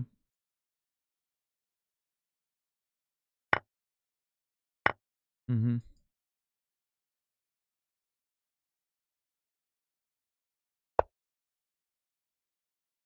Mm-hmm.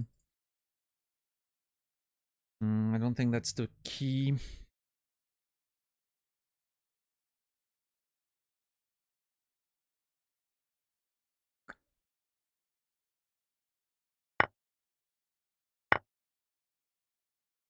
Maybe there's a sacrifice. I mean, it could be a sacrifice situation, right? This and then no.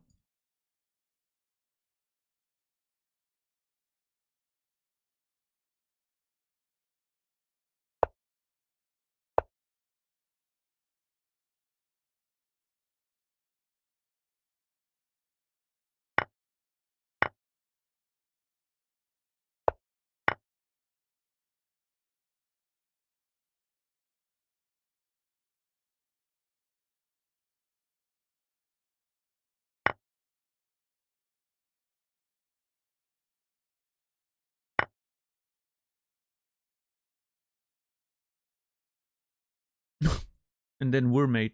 Nice. I mean, check.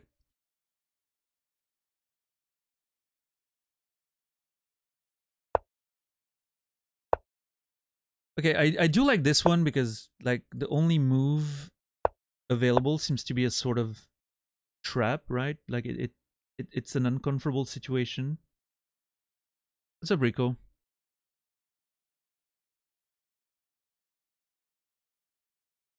No, this is this. That doesn't work. Okay, let's see.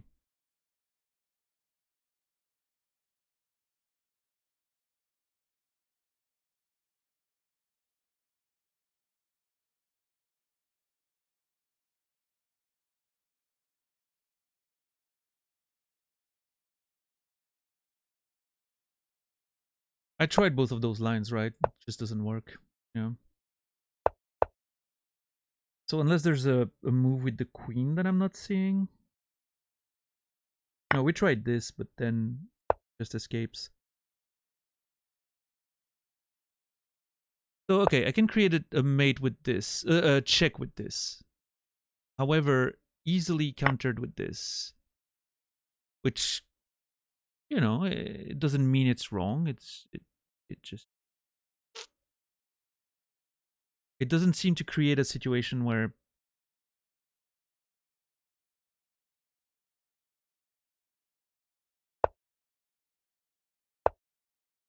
no, that's not it. Create a mate like in Weird Science. Yeah, exactly. That's exactly what we're talking about.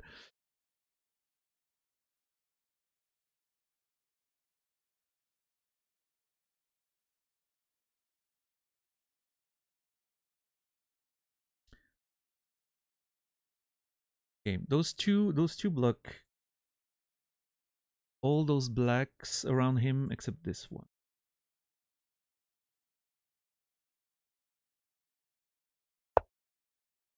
So this forces that, right?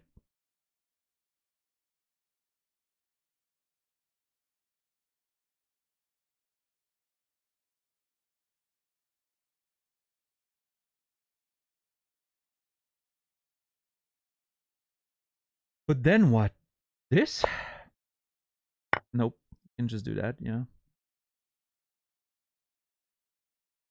Oh, this? Nope. Still open the same way.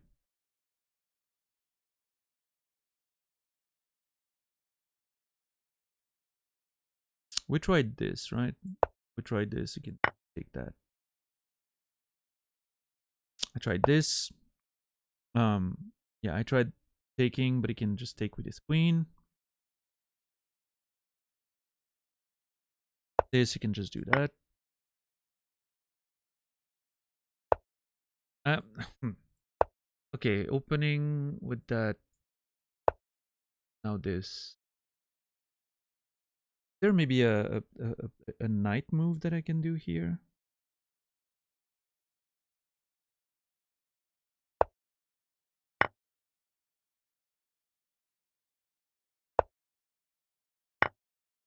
It's the same problem every time.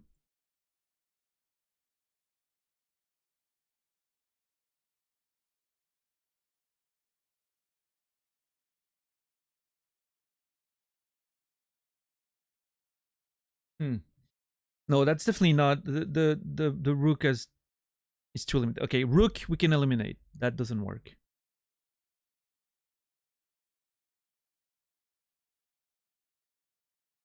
Let's check all those the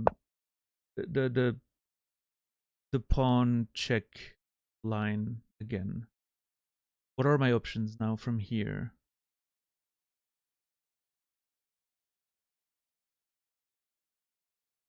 Not a lot actually. I'm blocking the blacks around him. I can always move there. How do I block that? I don't think I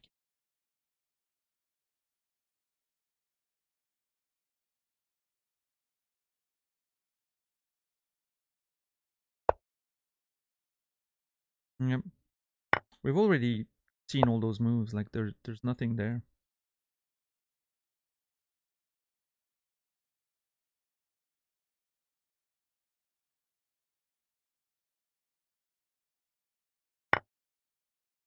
Mm-hmm. Okay, no, the pawn up check doesn't line. It doesn't lead to anything.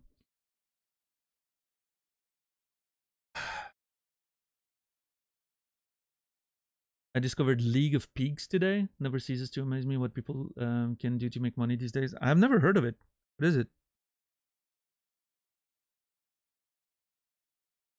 Okay, so this is a dead end. This is a dead end. I don't think...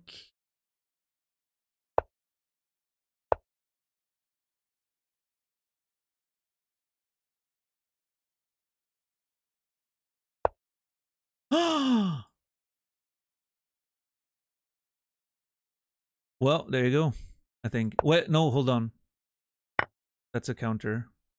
We've established that earlier. Yeah, if he does that, that's a... But of course, that would be a big blunder. He can just do this. Never mind. Fuck.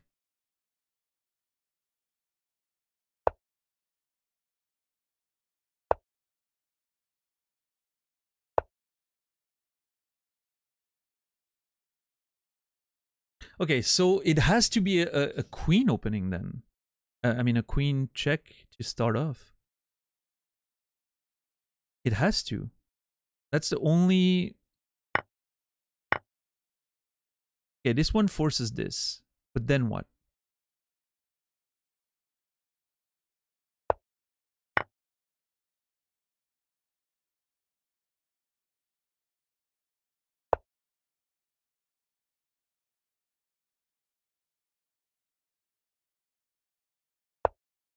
Okay, that actually, I remember thinking that this one was promising earlier when I was looking at the board, right? Move here is forced to move his bishop, his pawn, sorry.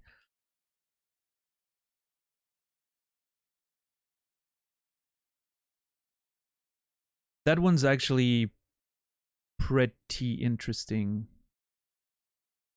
And now go back? No, because he just kills me with his queen. I do that, he does that, right? What's up, fat guy? If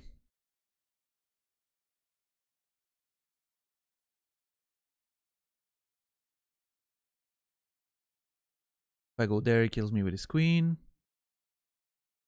If I go there,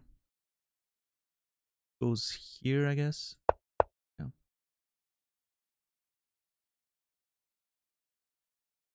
I do think that this opening is this first check is promising though.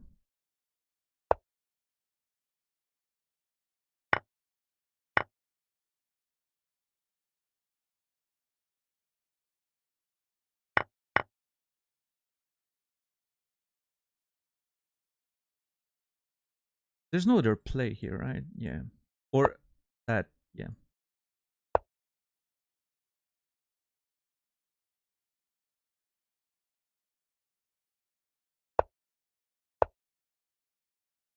You think so, Alex? Interesting.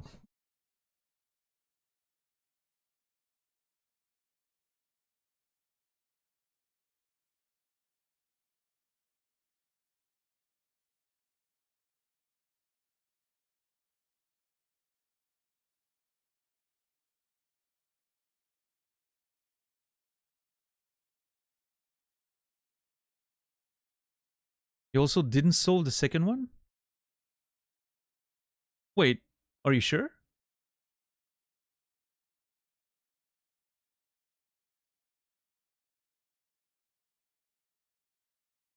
No help? I mean, this is not help. It's informing me that I failed, which is fine, I guess. I understand what you're doing, Naz. I appreciate it.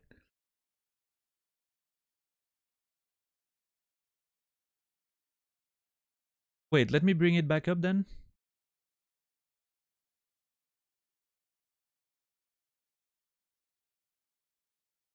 Can I not?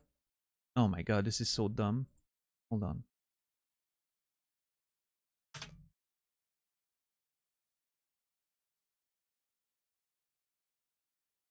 So we can inform you when you fail in the game to solve something that you think you solved. In general, no. For this, I guess I'm gonna make an exception because of the fact that I saw the message before it was deleted. Which is not a big deal. It's a chess problem. But what was my solution again earlier? I already forgot.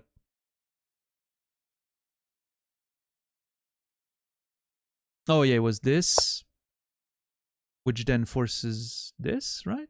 Oh no, never mind.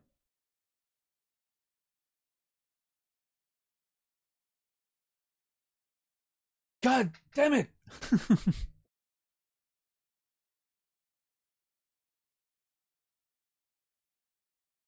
Yeah, I didn't see it. Maybe if you listen to an hour of silence occasionally interrupted with Pikmin, you'd find a solution faster. Maybe. Oh, the problem is, Big Boss, it's an exception for right now. Just on this particular case, I was giving Alex a break because, you know.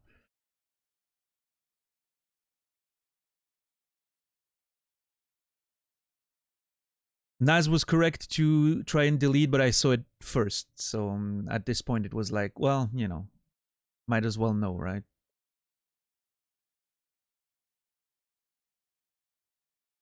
Okay, so I was actually, this was actually not solved then. Oh man, this is.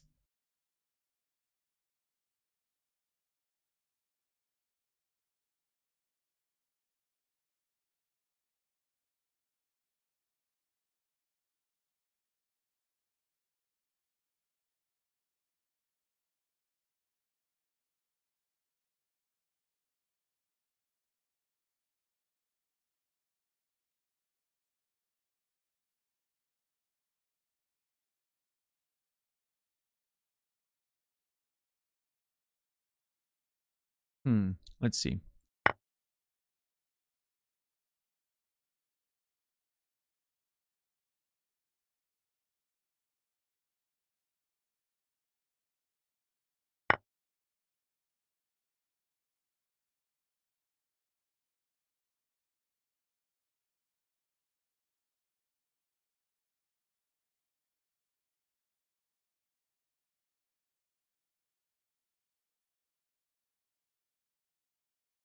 So I know, you know, I'm obviously I'm trying to find a first check that leads into like a sequence, but I know sometimes chess puzzles are a bit more complex than that, right? They're just,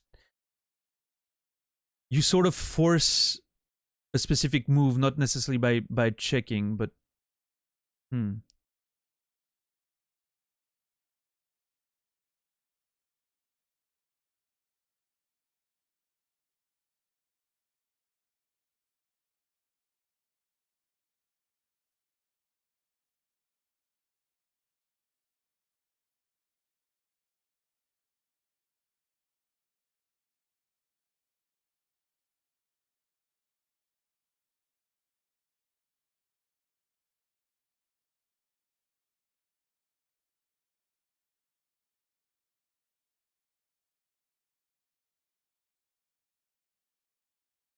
Let's see. Nope, that's not what I want to do. If I do this, then he does that. Then I'm the one who's in trouble.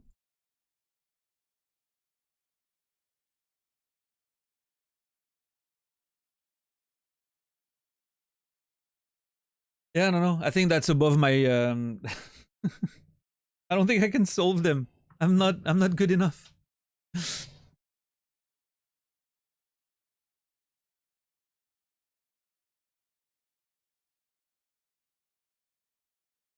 Actually, I feel like saving them.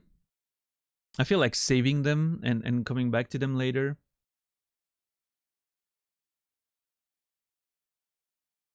You like this tangent very much. So do I, but I kind of want to play more Prey. Can I confirm something you said? No? Question mark? No, I don't think so.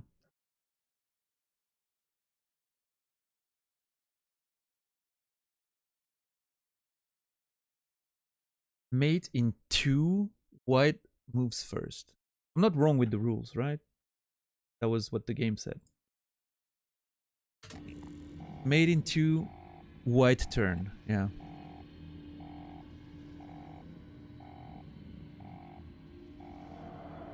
I don't know. Can I use a neuromod, please? Can something, you know, help me with that? Yeah, I don't think I'm good enough at chess to figure them out. I tried.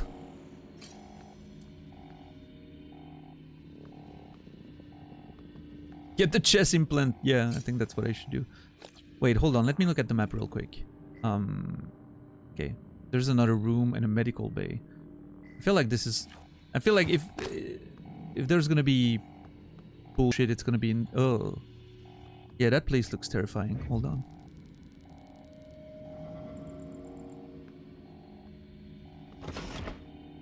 I'm not seeing any mimics so far, but... Yeah. I really want to solve those puzzles, though.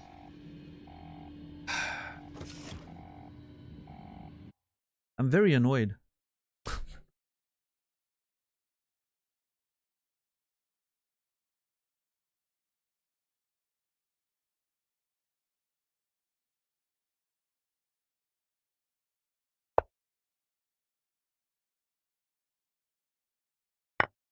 Okay, this is a forced move. So this actually could... This line could be something, I guess.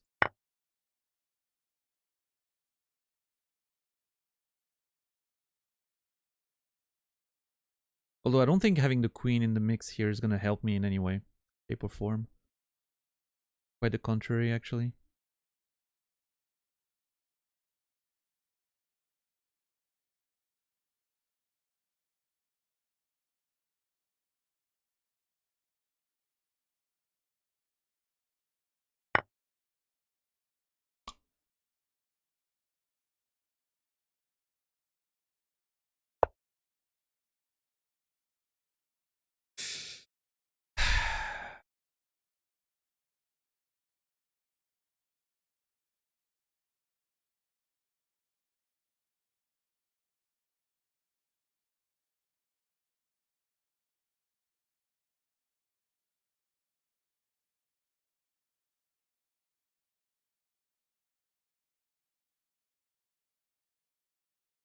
There's so many options that I don't quite get.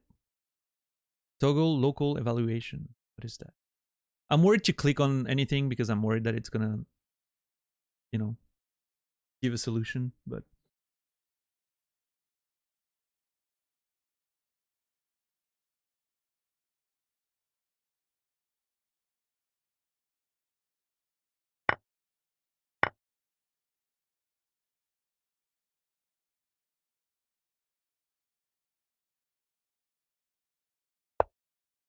That...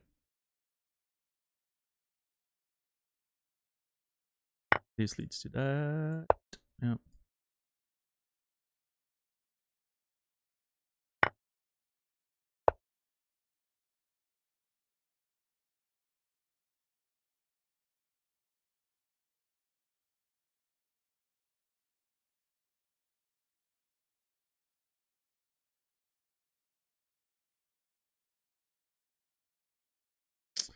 You need to run for office, getting the job done slogan. Yeah, Naz would be fantastic running for office, right?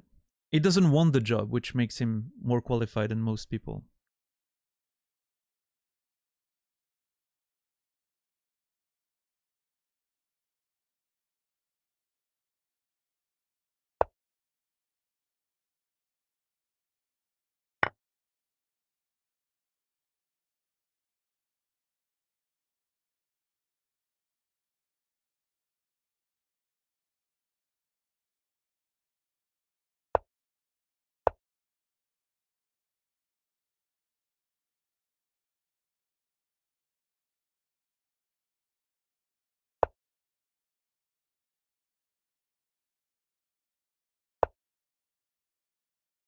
Hmm.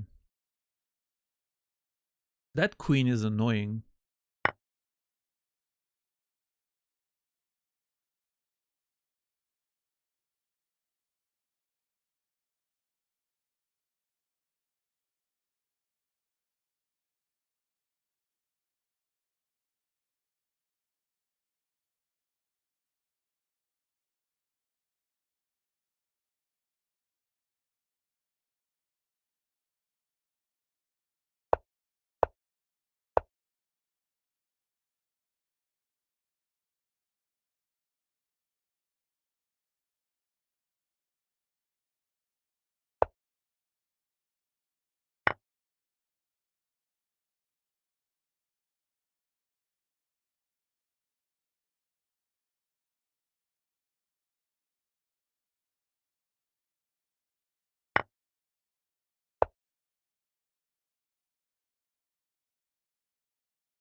I'm giving up for now. I'm curious to I'm gonna keep that tab open on my computer actually. I'm curious to look into them more, but yeah, I'm not seeing it. It's clearly on a level that I'm not capable of reaching at this point.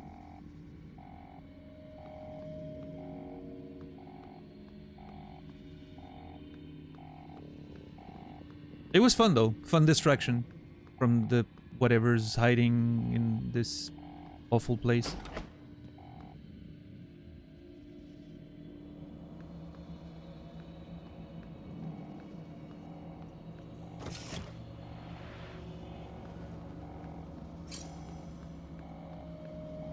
I think Delightful Business Goose posted them up there, Big Boss.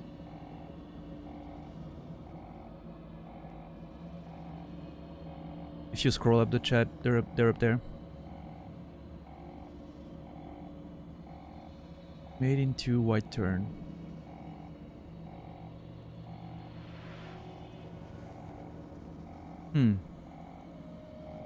Yeah, I think I don't have enough experience with chess puzzles in general to like sort of see those. You know, it's probably I don't know. There's probably something. Yeah.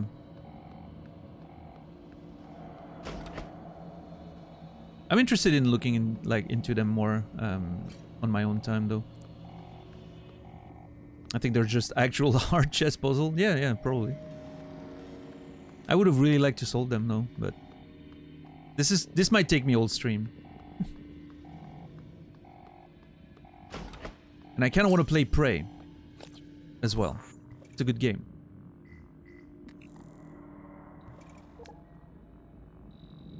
Very hard. Well, I'm glad they're considered hard puzzles then. It makes me feel a little less silly about myself. For not solving them right away.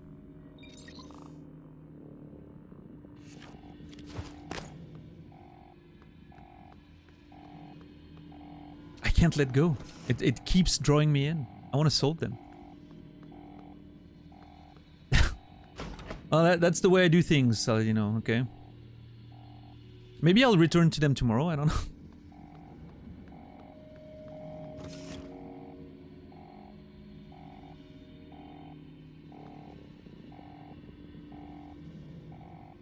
There must be, like, it seems like there's such a limited amount of parameters, right?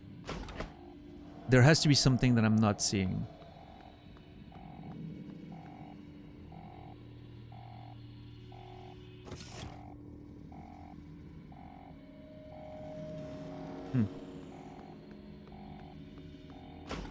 I think it's more of a thing that you don't necessarily have to open with a check, but it's like you open with a move that, regardless of what the opponent does after, gives you a position that guarantees a mate, right? In the next move. Like you change the board state to make it a mate in the next turn without necessarily putting a check right away. I think it's one of those situations, probably. And obviously those are a bit more difficult, but because there's no like forced move. I don't know, maybe I'm completely off. I'm not sure. Anyway. I am very scared. The chances of there being a mimic in there are very high. See, one of those two is gonna be a mimic. I can smell it from here.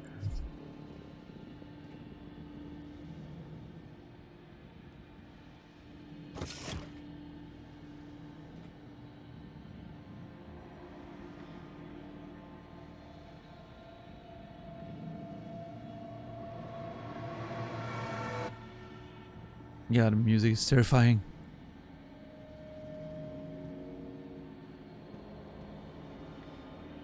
Sometimes it almost feels like the music is glitching. Like it's not playing as it's supposed to, but I think that's sort of part of the thing, actually. Like here the music kind of like sort of cut in a weird way, but...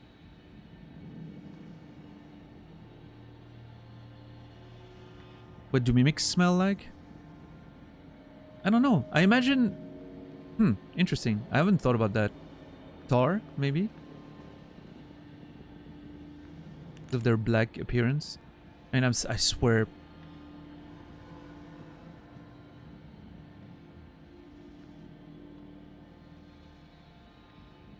Strawberry? Yeah.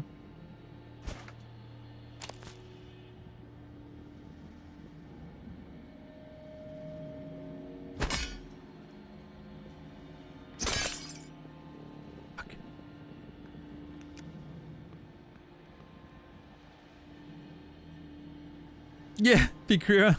That's kind of the vibe. For real, though. 2 neuromods. Wait, hold on. I can get hacking level 3 now.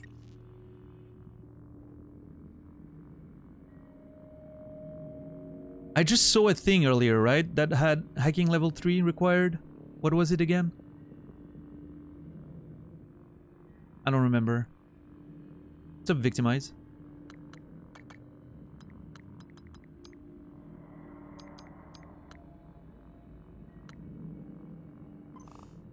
Oh man, I am so tempted with hacking number 3.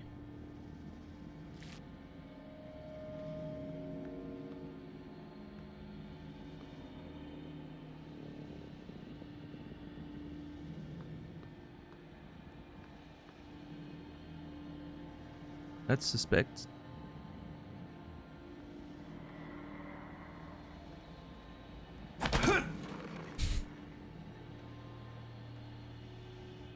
Am I the only person that leaves skill point in reserve, just in case? I mean, I've been floating, you know, a whole bunch of neuromods for like over 1 session of gameplay, so no, you're not, clearly. Yeah.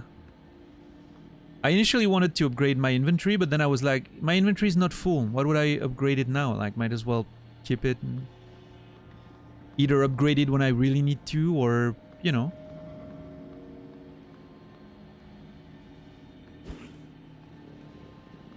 But right now I'm like, hacking level 3? That's pretty big.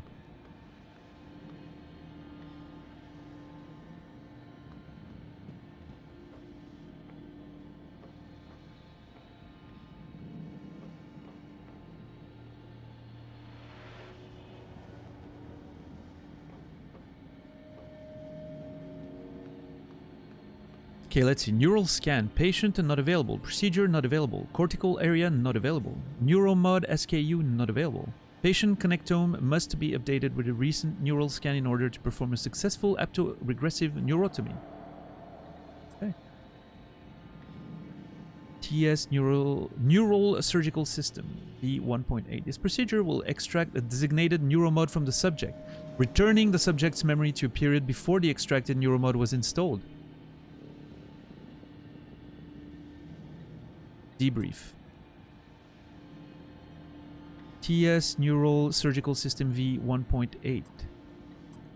Subject may be confused upon awakening from their apto-regressive neurotomy, neuromod extraction, and could show erratic behavior. The following audio will assist patients in understanding what has happened and ease their shock. Hello, volunteer.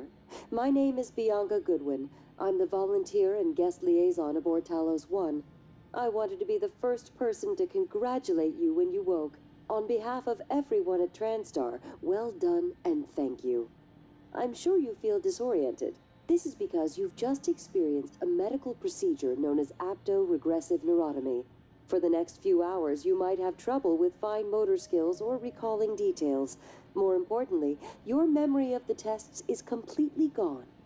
But don't worry, I want you to know your willing participation was a big success. It's already yielding valuable information for our scientists and engineers. That's convenient, So, isn't it? Please, rest easy for now. Once you feel well enough, I'll come by to conduct your exit interview. See you soon. Hello, volunteer. My name is Yeah. That didn't seem like the same sound, but... Engage surgical harness. No patient.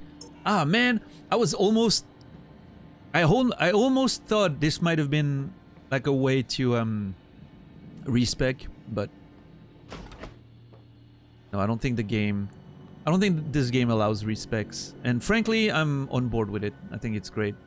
It fits the game very well that there's no respecs.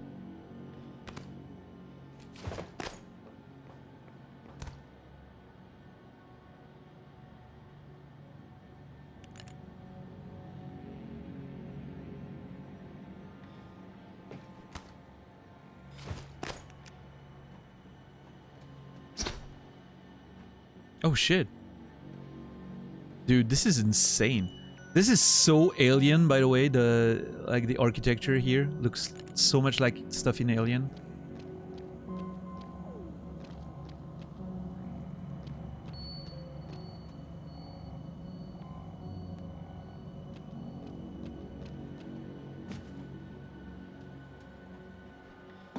Yeah, I mean, so far in this game, at least, like, I haven't felt like anything was really mandatory. Like, it feels like the game is very well designed to allow you to,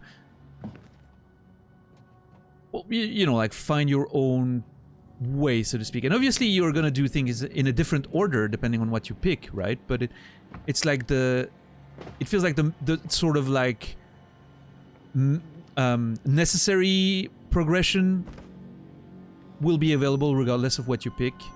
So yeah, so far it feels excellent. Like it doesn't feel like you can lock yourself or, you know, just amazing, really. Very well designed video game.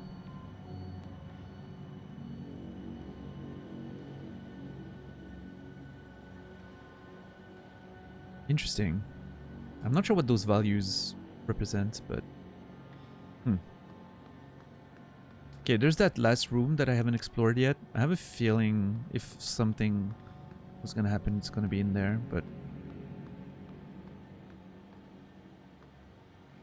I love that... This is something that's really well done, is even if there's no mimics, I'm still terrified of them. The game's clearly doing an excellent job at keeping you on your toes, you know. Derma web fabrication plan. What is a derma web? Derma web.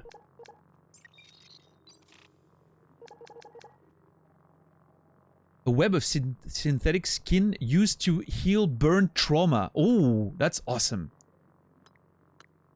Yeah, being able to have like healing stuff and stuff to heal trauma is amazing. Big fan.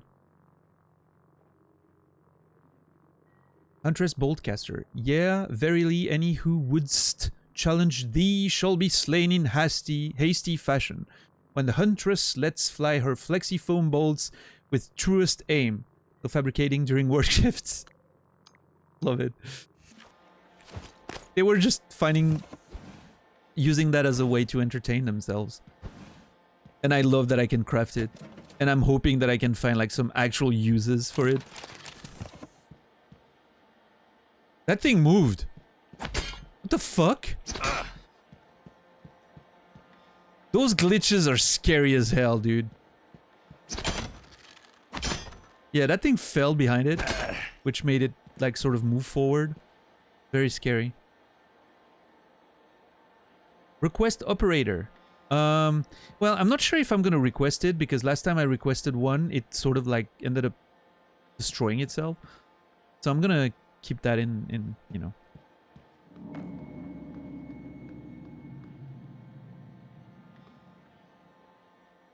I'm sort of gonna keep those resources available for later, in case I need them. Oh, dude, there's so many things to find in those lockers and whatnot. Ah, this game's so good.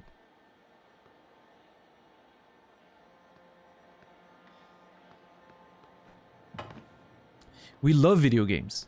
I haven't said that in a while, but goddamn, we love video games. We don't hate video games anymore.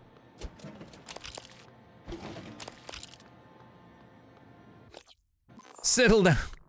No, I mean, it's amazing. Come on. Asteroid fragment. A chunk of space rock. Interesting. I need to go back to my office and recycle all that shit.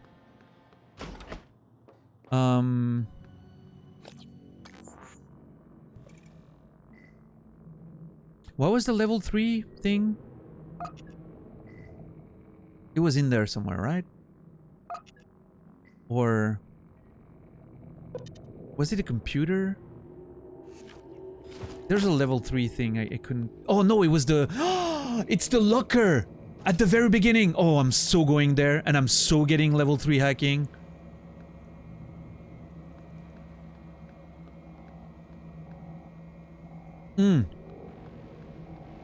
Yeah, 2 more... At some point I'm gonna have to come back to those chess puzzles. I'm very annoyed that I couldn't solve them. Oh, there's still... this place down there to explore, right? Well, I mean, I'm gonna take that route back down and then use that to go back to the room at the beginning with the locker. I'm pretty sure. I'm pretty convinced that I'm gonna take hacking level 3. I do hate that my inventory is getting pretty filled up right now. I would love to bring everything back to the recycler. See, I don't have enough space. God damn it. Should I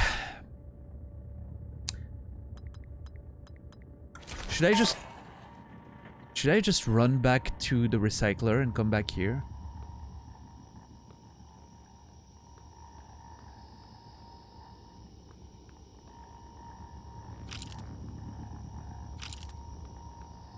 Joshua Vanstry. Another neuromod.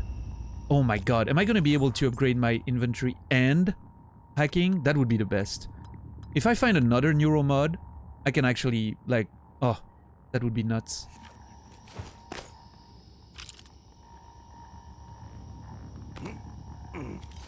Yes, Aladino, so am I. Let me tell you that I don't know, like, it's interesting how a lot of my concerns about like streaming and everything just disappear when I'm playing a game that I'm actually enjoying.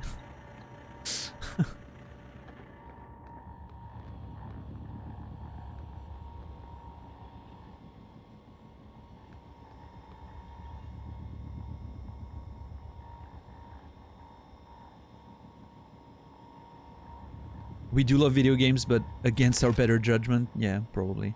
I mean, to be fair, I'm still very early in the game, right? The game has plenty of chances to disappoint me and just, you know, plenty of games that I start loving and then I sort of like fall out of love with them, but this one is just, I don't know. This is exactly the kind of games that I enjoy.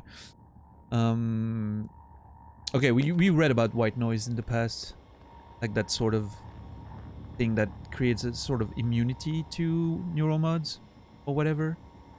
Man, one of these chairs is gonna be a fucking mimic, isn't it?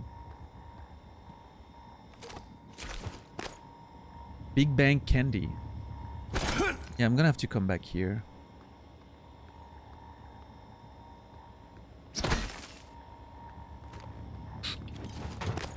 Fuck off, assholes. One of you is a mimic, I know it. See all those little reels there? Like, one of them has to be a mimic, right? Come on.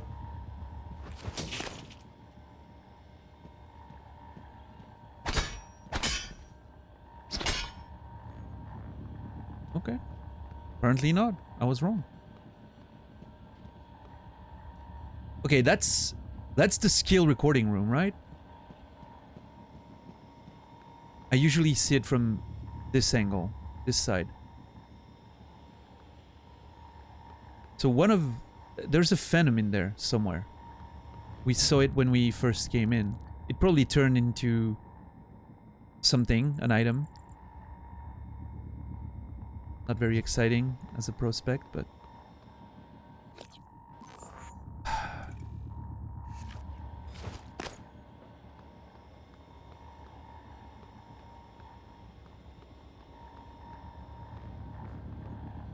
Video games are a mistake. How could you love them? I don't know. Ask that to all your ex-girlfriends. I don't know.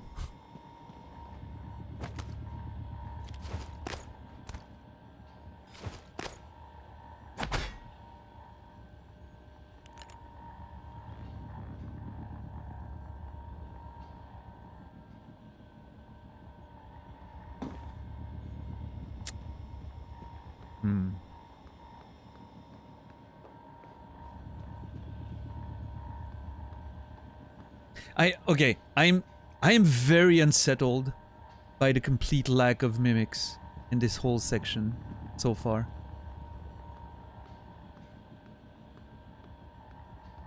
And I think it's awesome. I do really like that the game doesn't just throw enemies at you, right?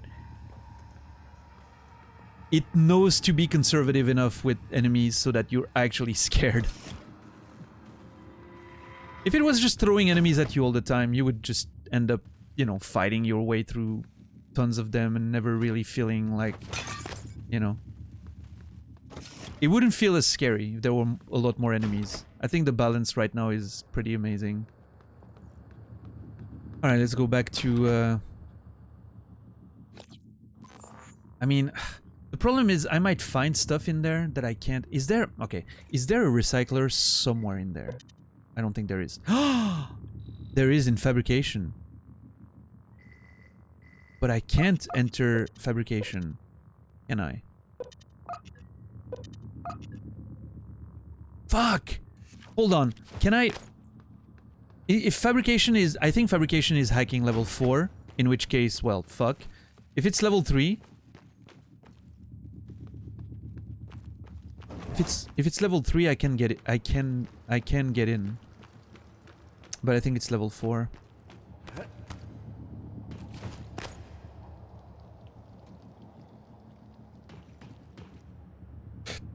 God damn it. Hold on. I could have taken the stairs that I just unlocked. But like somehow I'm you know, just really intent of, you know what? Fuck this shit.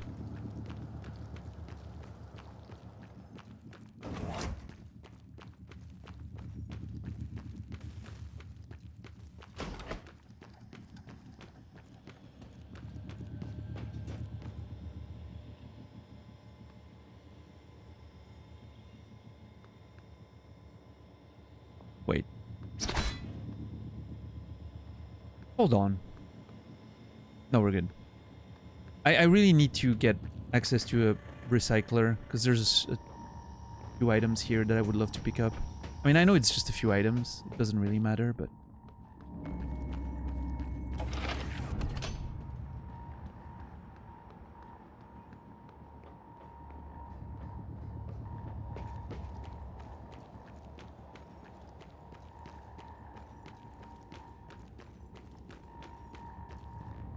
Yeah, it's level 4. Fuck!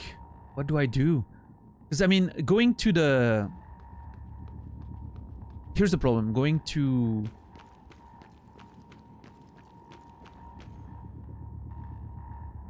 the whole, I mean, I know what could solve the problem is if this room contains a neuromod somehow. Maybe we should explore this one before making a decision. I mean, by the time it, like, the whole time it's taken me to think about going back, I could have been there to the recycler in my office and back already. But we all know that's not how I play video games somehow. So... probably, yeah. Okay, well, I'm gonna explore this. Dude, this place is scary as fuck. Clearly shit has been happening in here.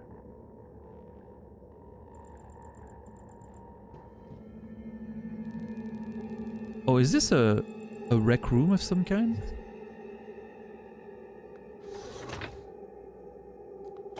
A break room, sorry? Rec room? Break room? I don't know. It feels like a break room. There's flippers and... Wait, hold on. What is this place? Volunteer quarters. Oh, I guess it's just their... yeah. A little hangout place, right? Man, I wish there was a... That scared me. I wish there was I wish there was power. There's a power thing all the way there. I've seen on the map. There, the power kiosk, which maybe something I can activate, right?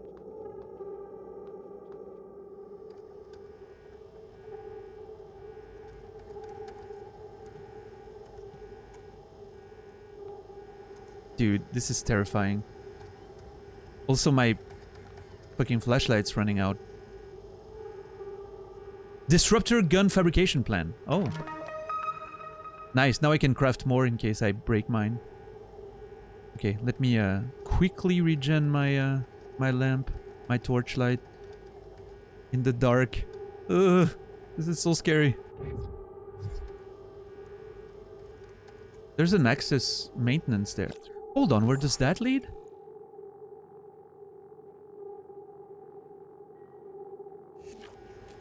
I'm not sure.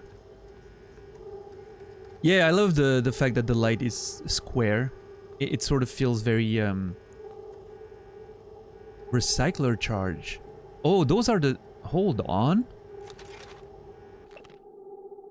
Items confiscated in latest shakedown. Recycling charges 3. Wiring, plastic tubing, flask, bourbon, case of cigars. John, I take this stuff pretty seriously. We're already alerted Alex to the nature of this contraband.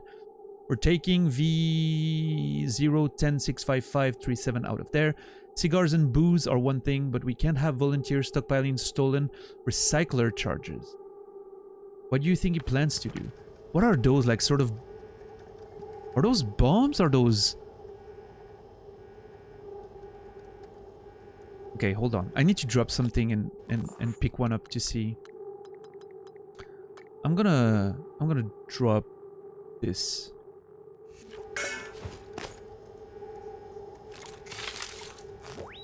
The fuck is that? Tutorial. Recycler charge. When detonated, the recycler charge breaks down the molecular structure of nearby objects into recyclable material. Your uniform offers some degree of protection, but it's not fail-safe. Standing too close can prove hazardous. Recycler charges can be thrown or affixated to stationary objects using RT. Right trigger. R2. Yeah. So I can turn things into recyclable materials? This is insane. That attracts all objects within a short radius and recycles them into material fragments? Dude. I need to try one of these. This sounds incredible. Also explains the chipset that was given to us, which makes me really not want to use it actually, because makes you immune to it. Like it removes the fun of the danger of it, right? I don't want to use that item. That was given in my, like, you know, with the bonus stuff in the fucking room, right? In my room. I don't want to use that.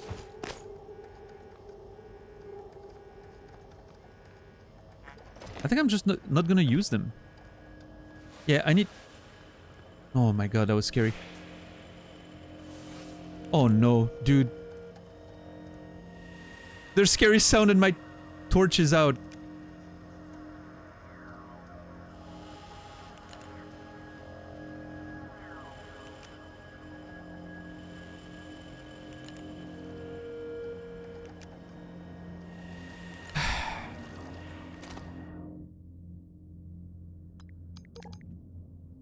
Okay, you know what? I'm gonna drop...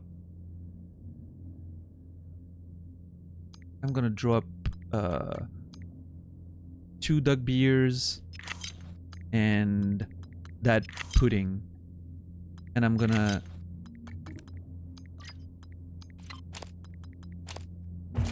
take that instead. I'll Dude, this is so scary. Game, music, please stop harassing me. I'm gonna hide under the desk.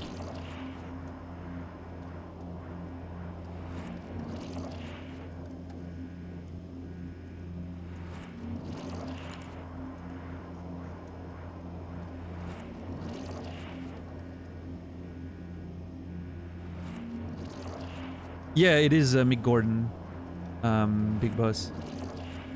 How did this man make it through Alien Isolation? A bit similarly to what you're saying now, you know, slowly and being scared the whole time. Actually, there's a part of me that wants to play Alien Isolation again. It's been so long, honestly. I remember like a few like elements of the game, like sort of like the type of enemies, for instance, and all of that, but yeah, the moment-to-moment gameplay is far gone in my memory. Maybe playing Alien Isolation at some point again would be fun.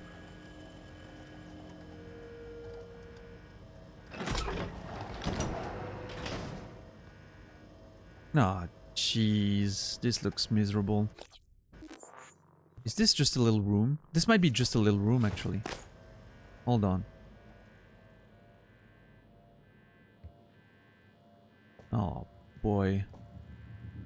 Where does this go? Hold on. What? Oh, maybe it's gonna allow me to get to the upper floor? Okay, you know what? Hold on. Let's be reasonable here. Fuck, my torch is... Where's the... Let me hide under the desk. Thank you. Alright. I already read it, Rico, it's fine. I mean, it doesn't mean much, right? Because that's very, it's very relative to your level in chess, right? So...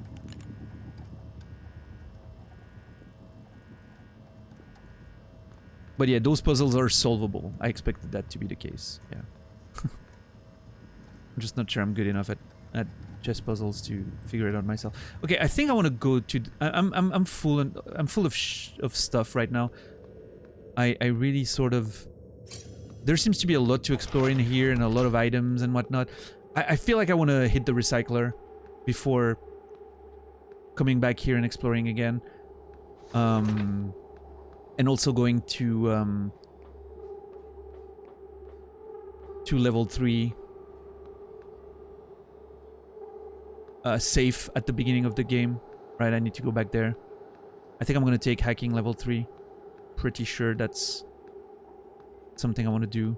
So. And then we also have to explore this skill recording room, which I need to unlock in there. So there's plenty of shit to do in here, without even pushing further in the...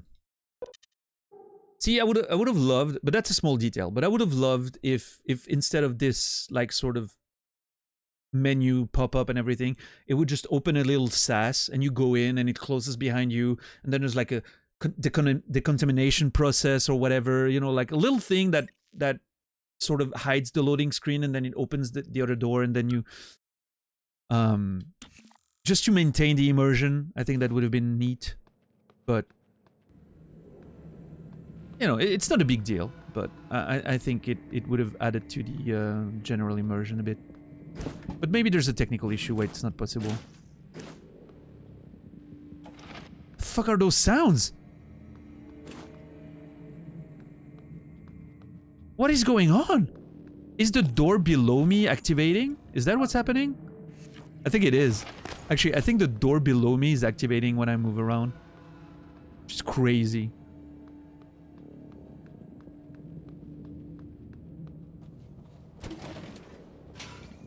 I think that door was just activating on and off as I was moving above it. Huh. Oh yeah, no, I mean, you know, it's I'm just nitpicking, right, Zulu? When I'm nitpicking a game, you know the game's pretty good, right? That's what I was doing with Outer Wilds and Hollow Knight, right? Just nitpicking. Because everything's so good on the surface level that, you know. I also have a few issues of like sound effects not triggering sometimes. That's a little more annoying. It feels like there's quite a few sound glitches in this game. Yeah, the view outside is incredible, seeing the earth and everything.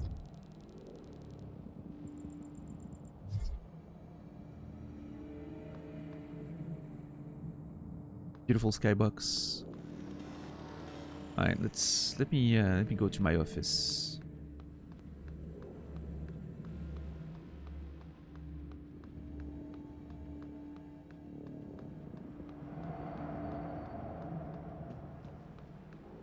I mean, I'm very impressed that it's keeping even down to the glue shit you're making, like it's saving everything. That's very impressive. Because they could have, you know, they could have not done that, right? They could have just ignored that stuff when you load and reload an area or save and load and whatever, but the fact that they kept it, I think shows that they really wanted those things to be part of the experience in a way that gives continuity, right? I'm really so tempted to get that gun, but I'm so afraid that as soon as I'm gonna unlock that shit and get in there, some bullshit with enemies is gonna happen.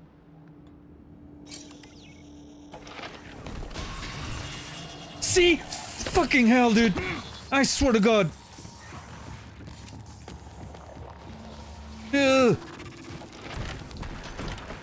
I should have gone to my room. I have a turret in there. Ah, they're following me!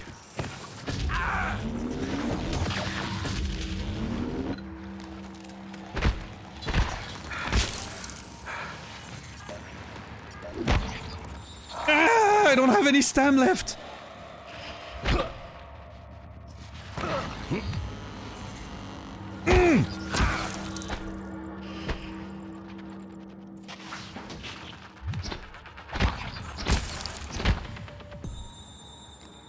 Why was I not...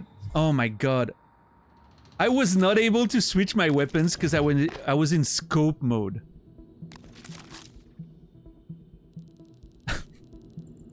I was in scope mode, meaning up and down are disabled, right? Because they're zooming. And so I wasn't able to get my stun gun.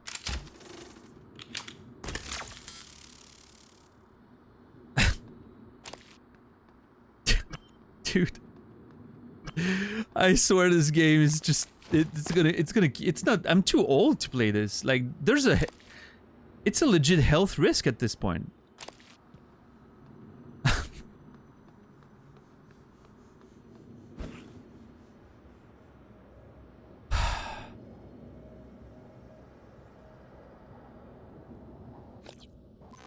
Yeah, I was very hurt though. I'm gonna use a medkit. In fact, I'm actually gonna use 2. I could use an operator, but I feel like I'm gonna keep operators for, like, you know, situations where I'm almost dead or I have trauma that I need to fix. I so knew that this was gonna happen too.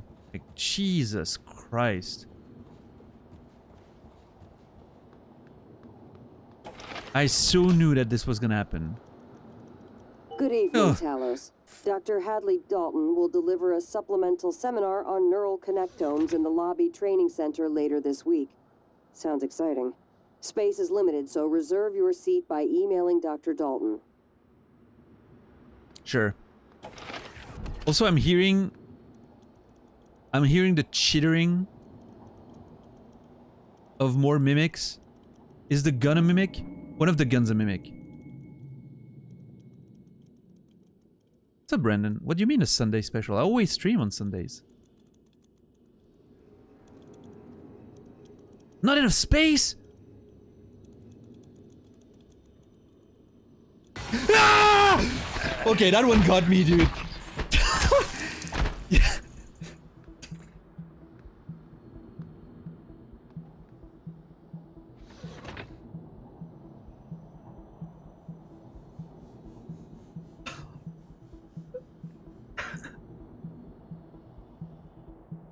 It even shows you that it's an inventory item. You can pick it up. It tells you can't pick it up.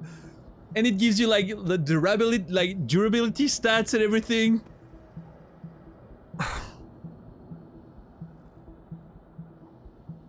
I did not even question the fact that the gun was just like standing weird, right? I was like, eh, that's just a glitch, right? I was... Dude, that one got me hard. Holy shit.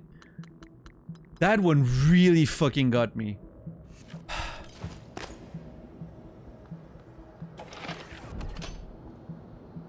Dude, if that other one's also a mimic, I'm gonna scream. I'm gonna scream.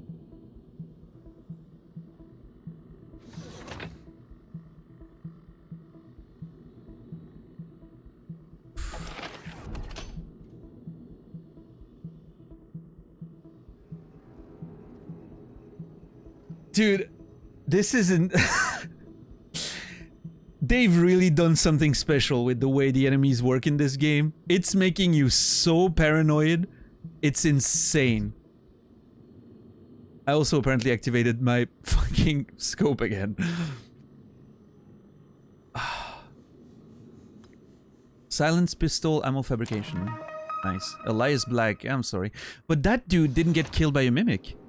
He doesn't have the signs of someone that got killed by a mimic. This dude got shot. I'm pretty sure. Or killed by some... Like, I don't know. Maybe I'm just reaching and reading too much into this, but some of those people don't look like they've been taken by mimics, right? They look like a different... Like, they look like they just got killed. I don't know. I don't know if that's a thing or not. I'm gonna...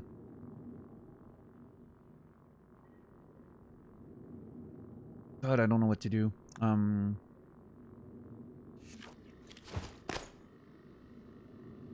I love that you can take only the ammo if you want to, and not the gun. But I mean, it's almost broken. I really kind of want to use it though. I really kind of... Okay, you know what? My office is right there. Let's go to the recycler. I'm very upset that this turret is dead. That turret, if that turret wasn't broken earlier, it would have been such a big help when those enemies jumped me, right?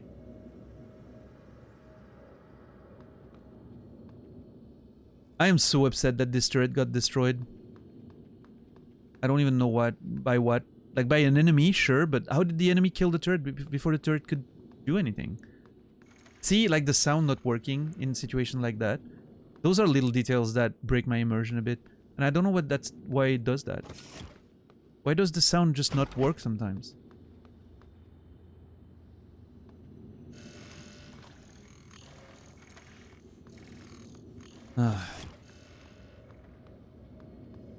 Okay, anyway.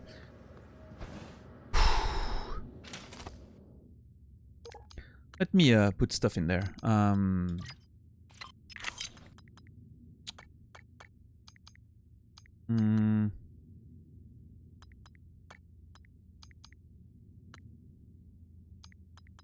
bourbon.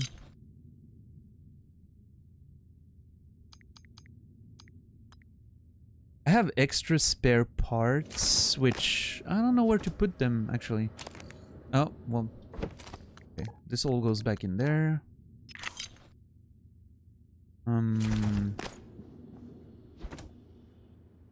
This is for materials. I wonder if I should put spare parts with materials.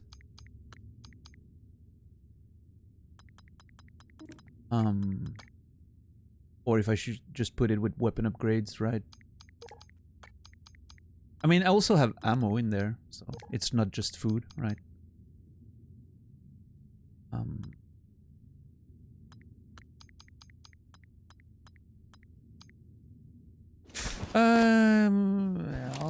I'll put extra. Wait, what did I just pick up?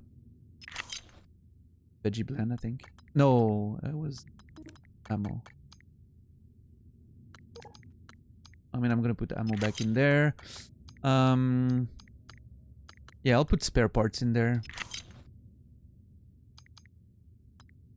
Oh, that's a suit repair kit. Sorry, not spare parts. Actually, I'm gonna just put 10 in there and keep 3 on me. Yeah, that makes sense. Let me, I need to recycle a bunch of shit, so let me do that right away. Is it actually, like, worthy of being a new BTTV emote? That's great. Alright, transfer all the junk. Is there a few other things that I would like to recycle while I'm at it?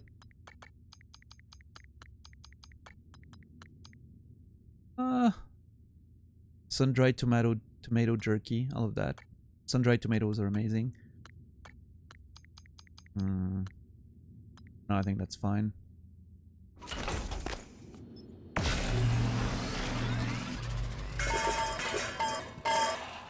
Hell yeah. This is so satisfying, by the way.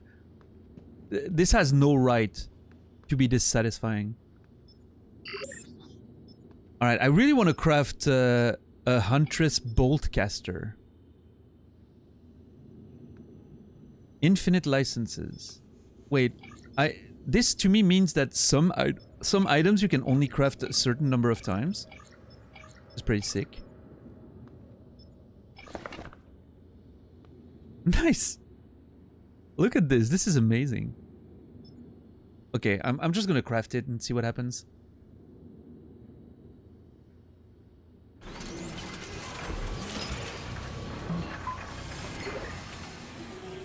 Dude. This is so sick. The Huntress Boltcaster launches foam darts which do 0 damage. Also known for its ability to annoy co-workers, distract enemies, remote trigger buttons and screens. Use RT to fire your toy gun and X to reload. Remote trigger buttons and screens? Hold on. Can I actually use that as a sort of like scope, long distance scope? You think this tooltip is a bit much? Yeah, I would have kind of liked the game not, you know, not saying anything and letting you, you know, figure out what you can do with it. But eh. But yeah, I'm with you, Credo, for sure. Like, what if I hit that thing, right?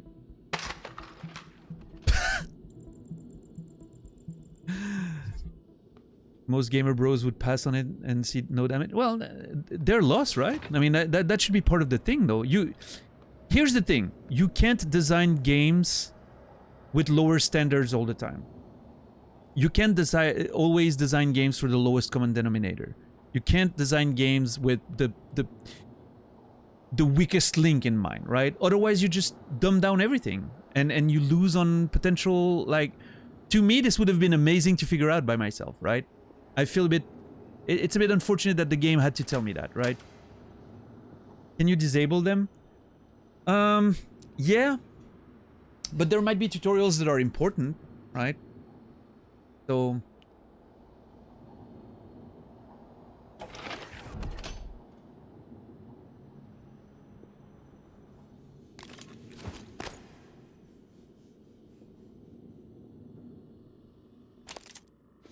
Okay, I'm gonna grab that gun. Thank you.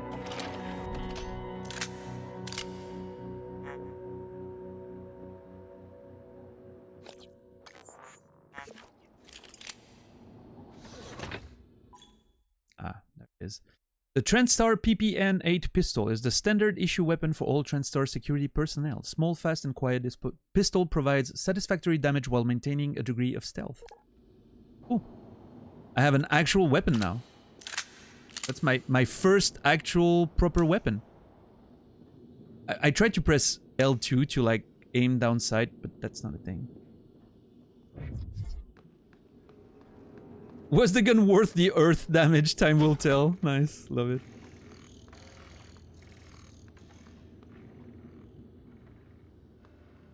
Because, well, yeah, good question actually. Yeah. It was not the guy that was dead with the gun next to him, that's for sure. So I don't know. Do I want to? I don't know if I want to carry around that gun. It makes me feel safe, but I feel like that's. I don't know if it's actually gonna be. Hark, traveler, thine old enemy, the knave, stands no chance against thee now. For thou hast the trusty huntress at thine side. Yea, verily, any who would challenge thee be slain in hasty fashion when the huntress lets fly her flexi-foam bolts with truest aim. Go forth, intrepid hero. Feedback problems, email mmalinaro@trendstar.talos. Ugh, so funny. Yeah, I don't know. The problem is, and I mean, it's not really a problem, but you really have to think about your inventory space, right?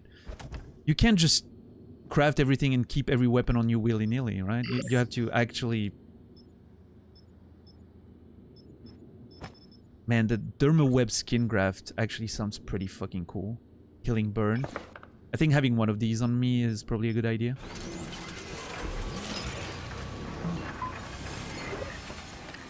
Thank you. Oh, is it the... Tell me it's not a two-part thing. Okay, no, it's just a one-off. Okay. No. God damn it. Hold on. There you go. Okay, I need to sort out my inventory space. It's a mess right now.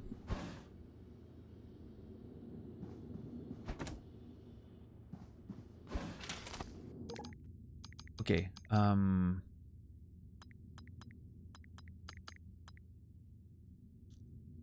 Broken bones. I mean, everything that heals trauma, I feel like is probably important for me to keep.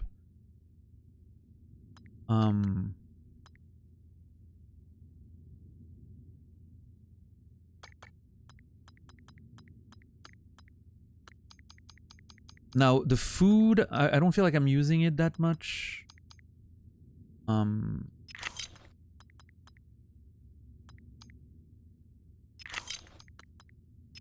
I'll keep some food in the safe. Let's assume this safe is refrigerated, right?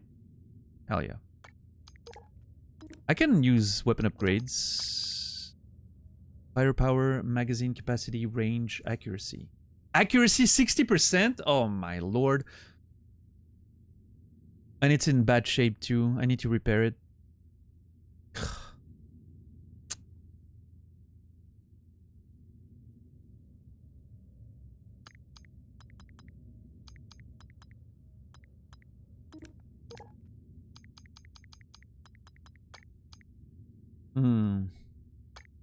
Like, do I want to get rid of the glue gun? The glue gun's just so practical. I'm not sure yet what the bolt caster can do for me.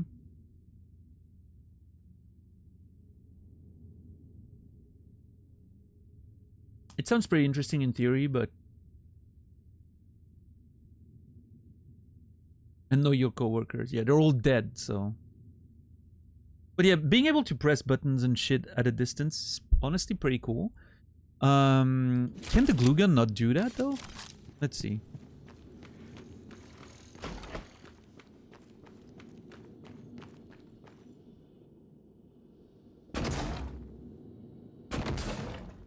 No, it doesn't. Nice.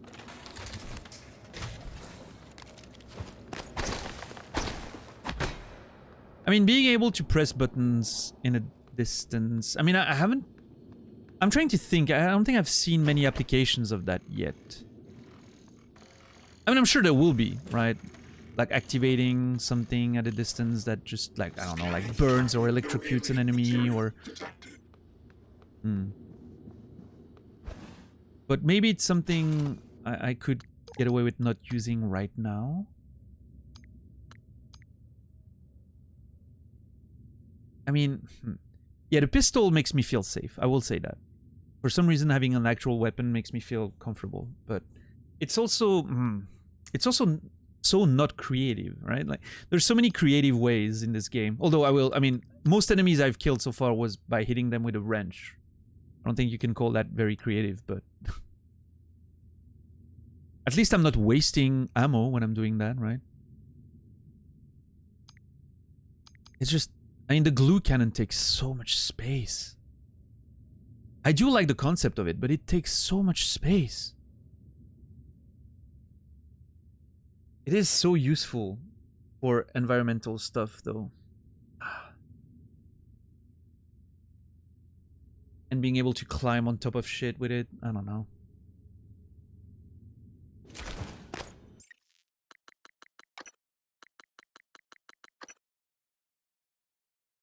Can be used as a climbable platform. See, like, I think I'm on board. I'm very much considering at this point turning off the tutorials.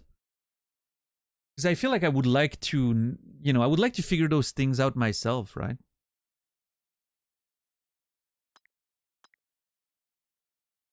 I don't know what prompts are. That's a very good question. Tutorial and prompts.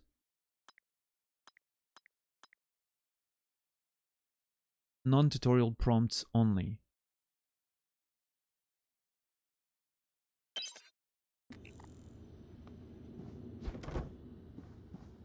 What is considered a prompt?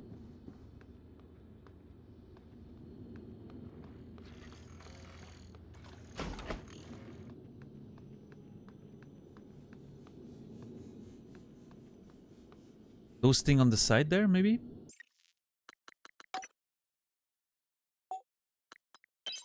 Nope. None.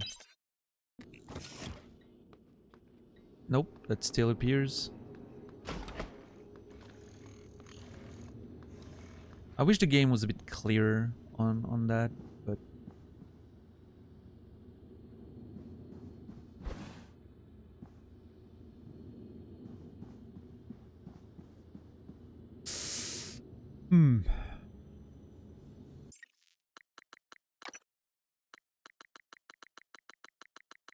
Because, like, I mean, there's so many of those tutorials that I feel like I would feel better just experimenting with, right?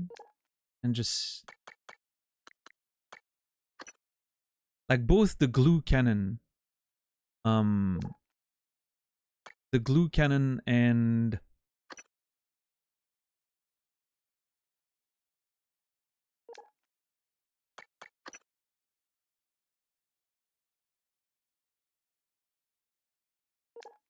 Now, here's the thing, though. I'm looking at it from a different perspective. And... Like the EMP charge, for instance. Or the recycler charge. I have no idea. Like, I would have had to try, right? And I might not have even... Like, I might have thrown that in a place where it doesn't do anything. And then I'm like, I don't know what this does. This is so boring. Like... This is so mind-blowing, I have no idea. And I should know, right? I'm a scientist. I worked on those things probably before. So in that situation, it feels like the tutorial might have been... I mean, I guess they still appear in there if I really want to look into them, right?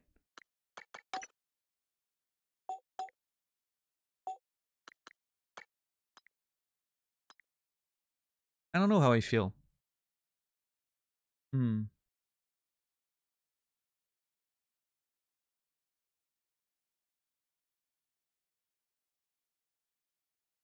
Yeah, there's definitely a part of me that feels like I would have a lot of fun not having the tutorials. I'm gonna leave it on default for just now. But I'm really starting to consider turning them off.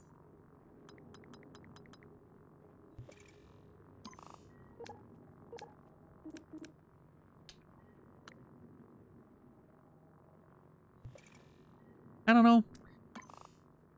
I think it's also fair that the game tells you what it does. Like I might have never figured out that you can press buttons with this. Like I might have never thought of it. So it's kind of fair that the game gives you its rules and then you play around with them, but yeah, I don't know, I'm not sure. We'll see. I'll have to think about it. I'll sleep on it and make my decision for tomorrow.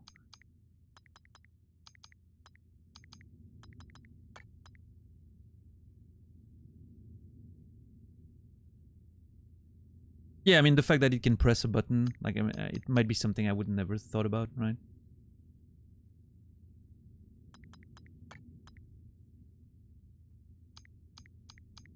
But, yeah, I don't know. I feel like it goes both ways. Like, a part of me is like, I wish I could figure those things on my own, and another part is I kind of like knowing the rules of the game that I'm playing, you know? And then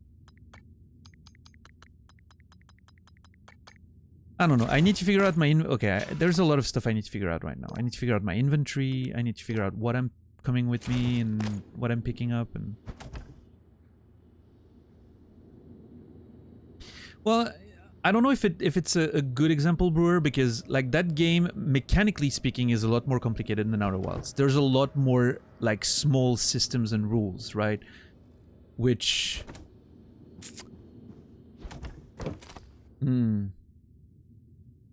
I think it could be hard to figure out some stuff without the game telling you. I don't know. Outer Wilds, it sort of like...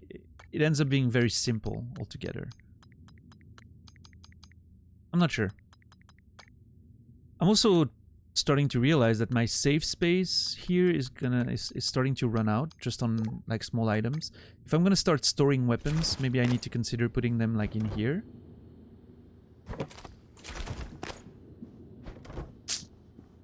I don't know.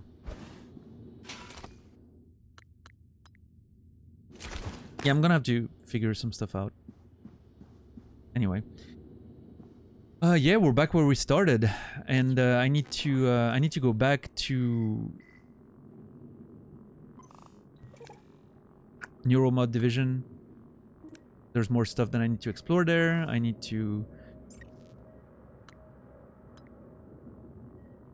What game were you talking about?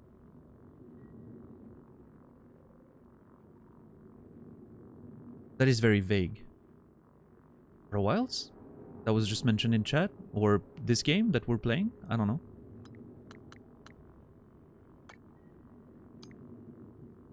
This has a lot more systems than Outer Wilds. Like small working systems, right?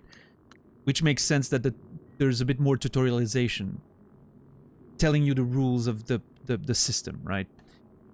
I mean, I wouldn't, Zulu. If it's in the game, there's a reason for it, right? So I would be like, okay, what can I do with it? But you have to consider, you know, I don't know. Yeah, I don't know. I'm gonna have to think about if I want to turn off the tutorials completely or not. We'll see. I'm gonna sleep on it and make my decision. Okay, there's a lot of places we still need to explore. Oh man, this game is amazing. Yeah. Yeah, and I mean, I'm with Brendan here. If you don't want to test it, then you don't deserve to have the results, right? If you want to be curious, and it's fine if you finish the game without ever noticing that you could do this or that, right? It's sort of part of the fun, I guess.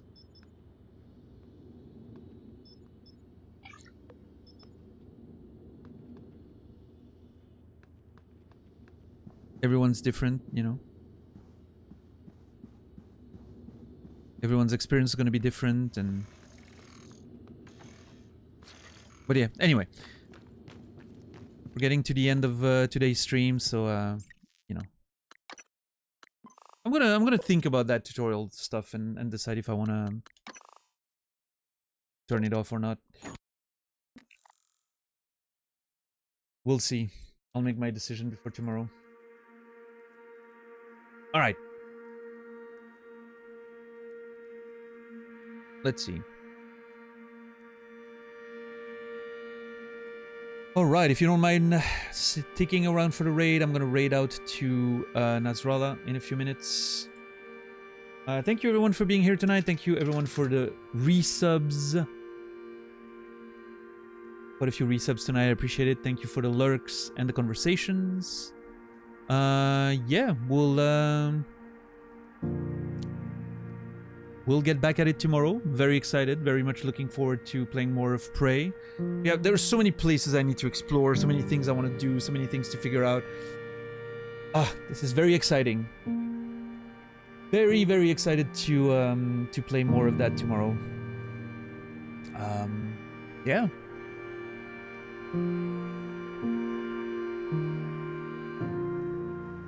I don't have a lot to say, honestly. Good video game. What's up, Tibor?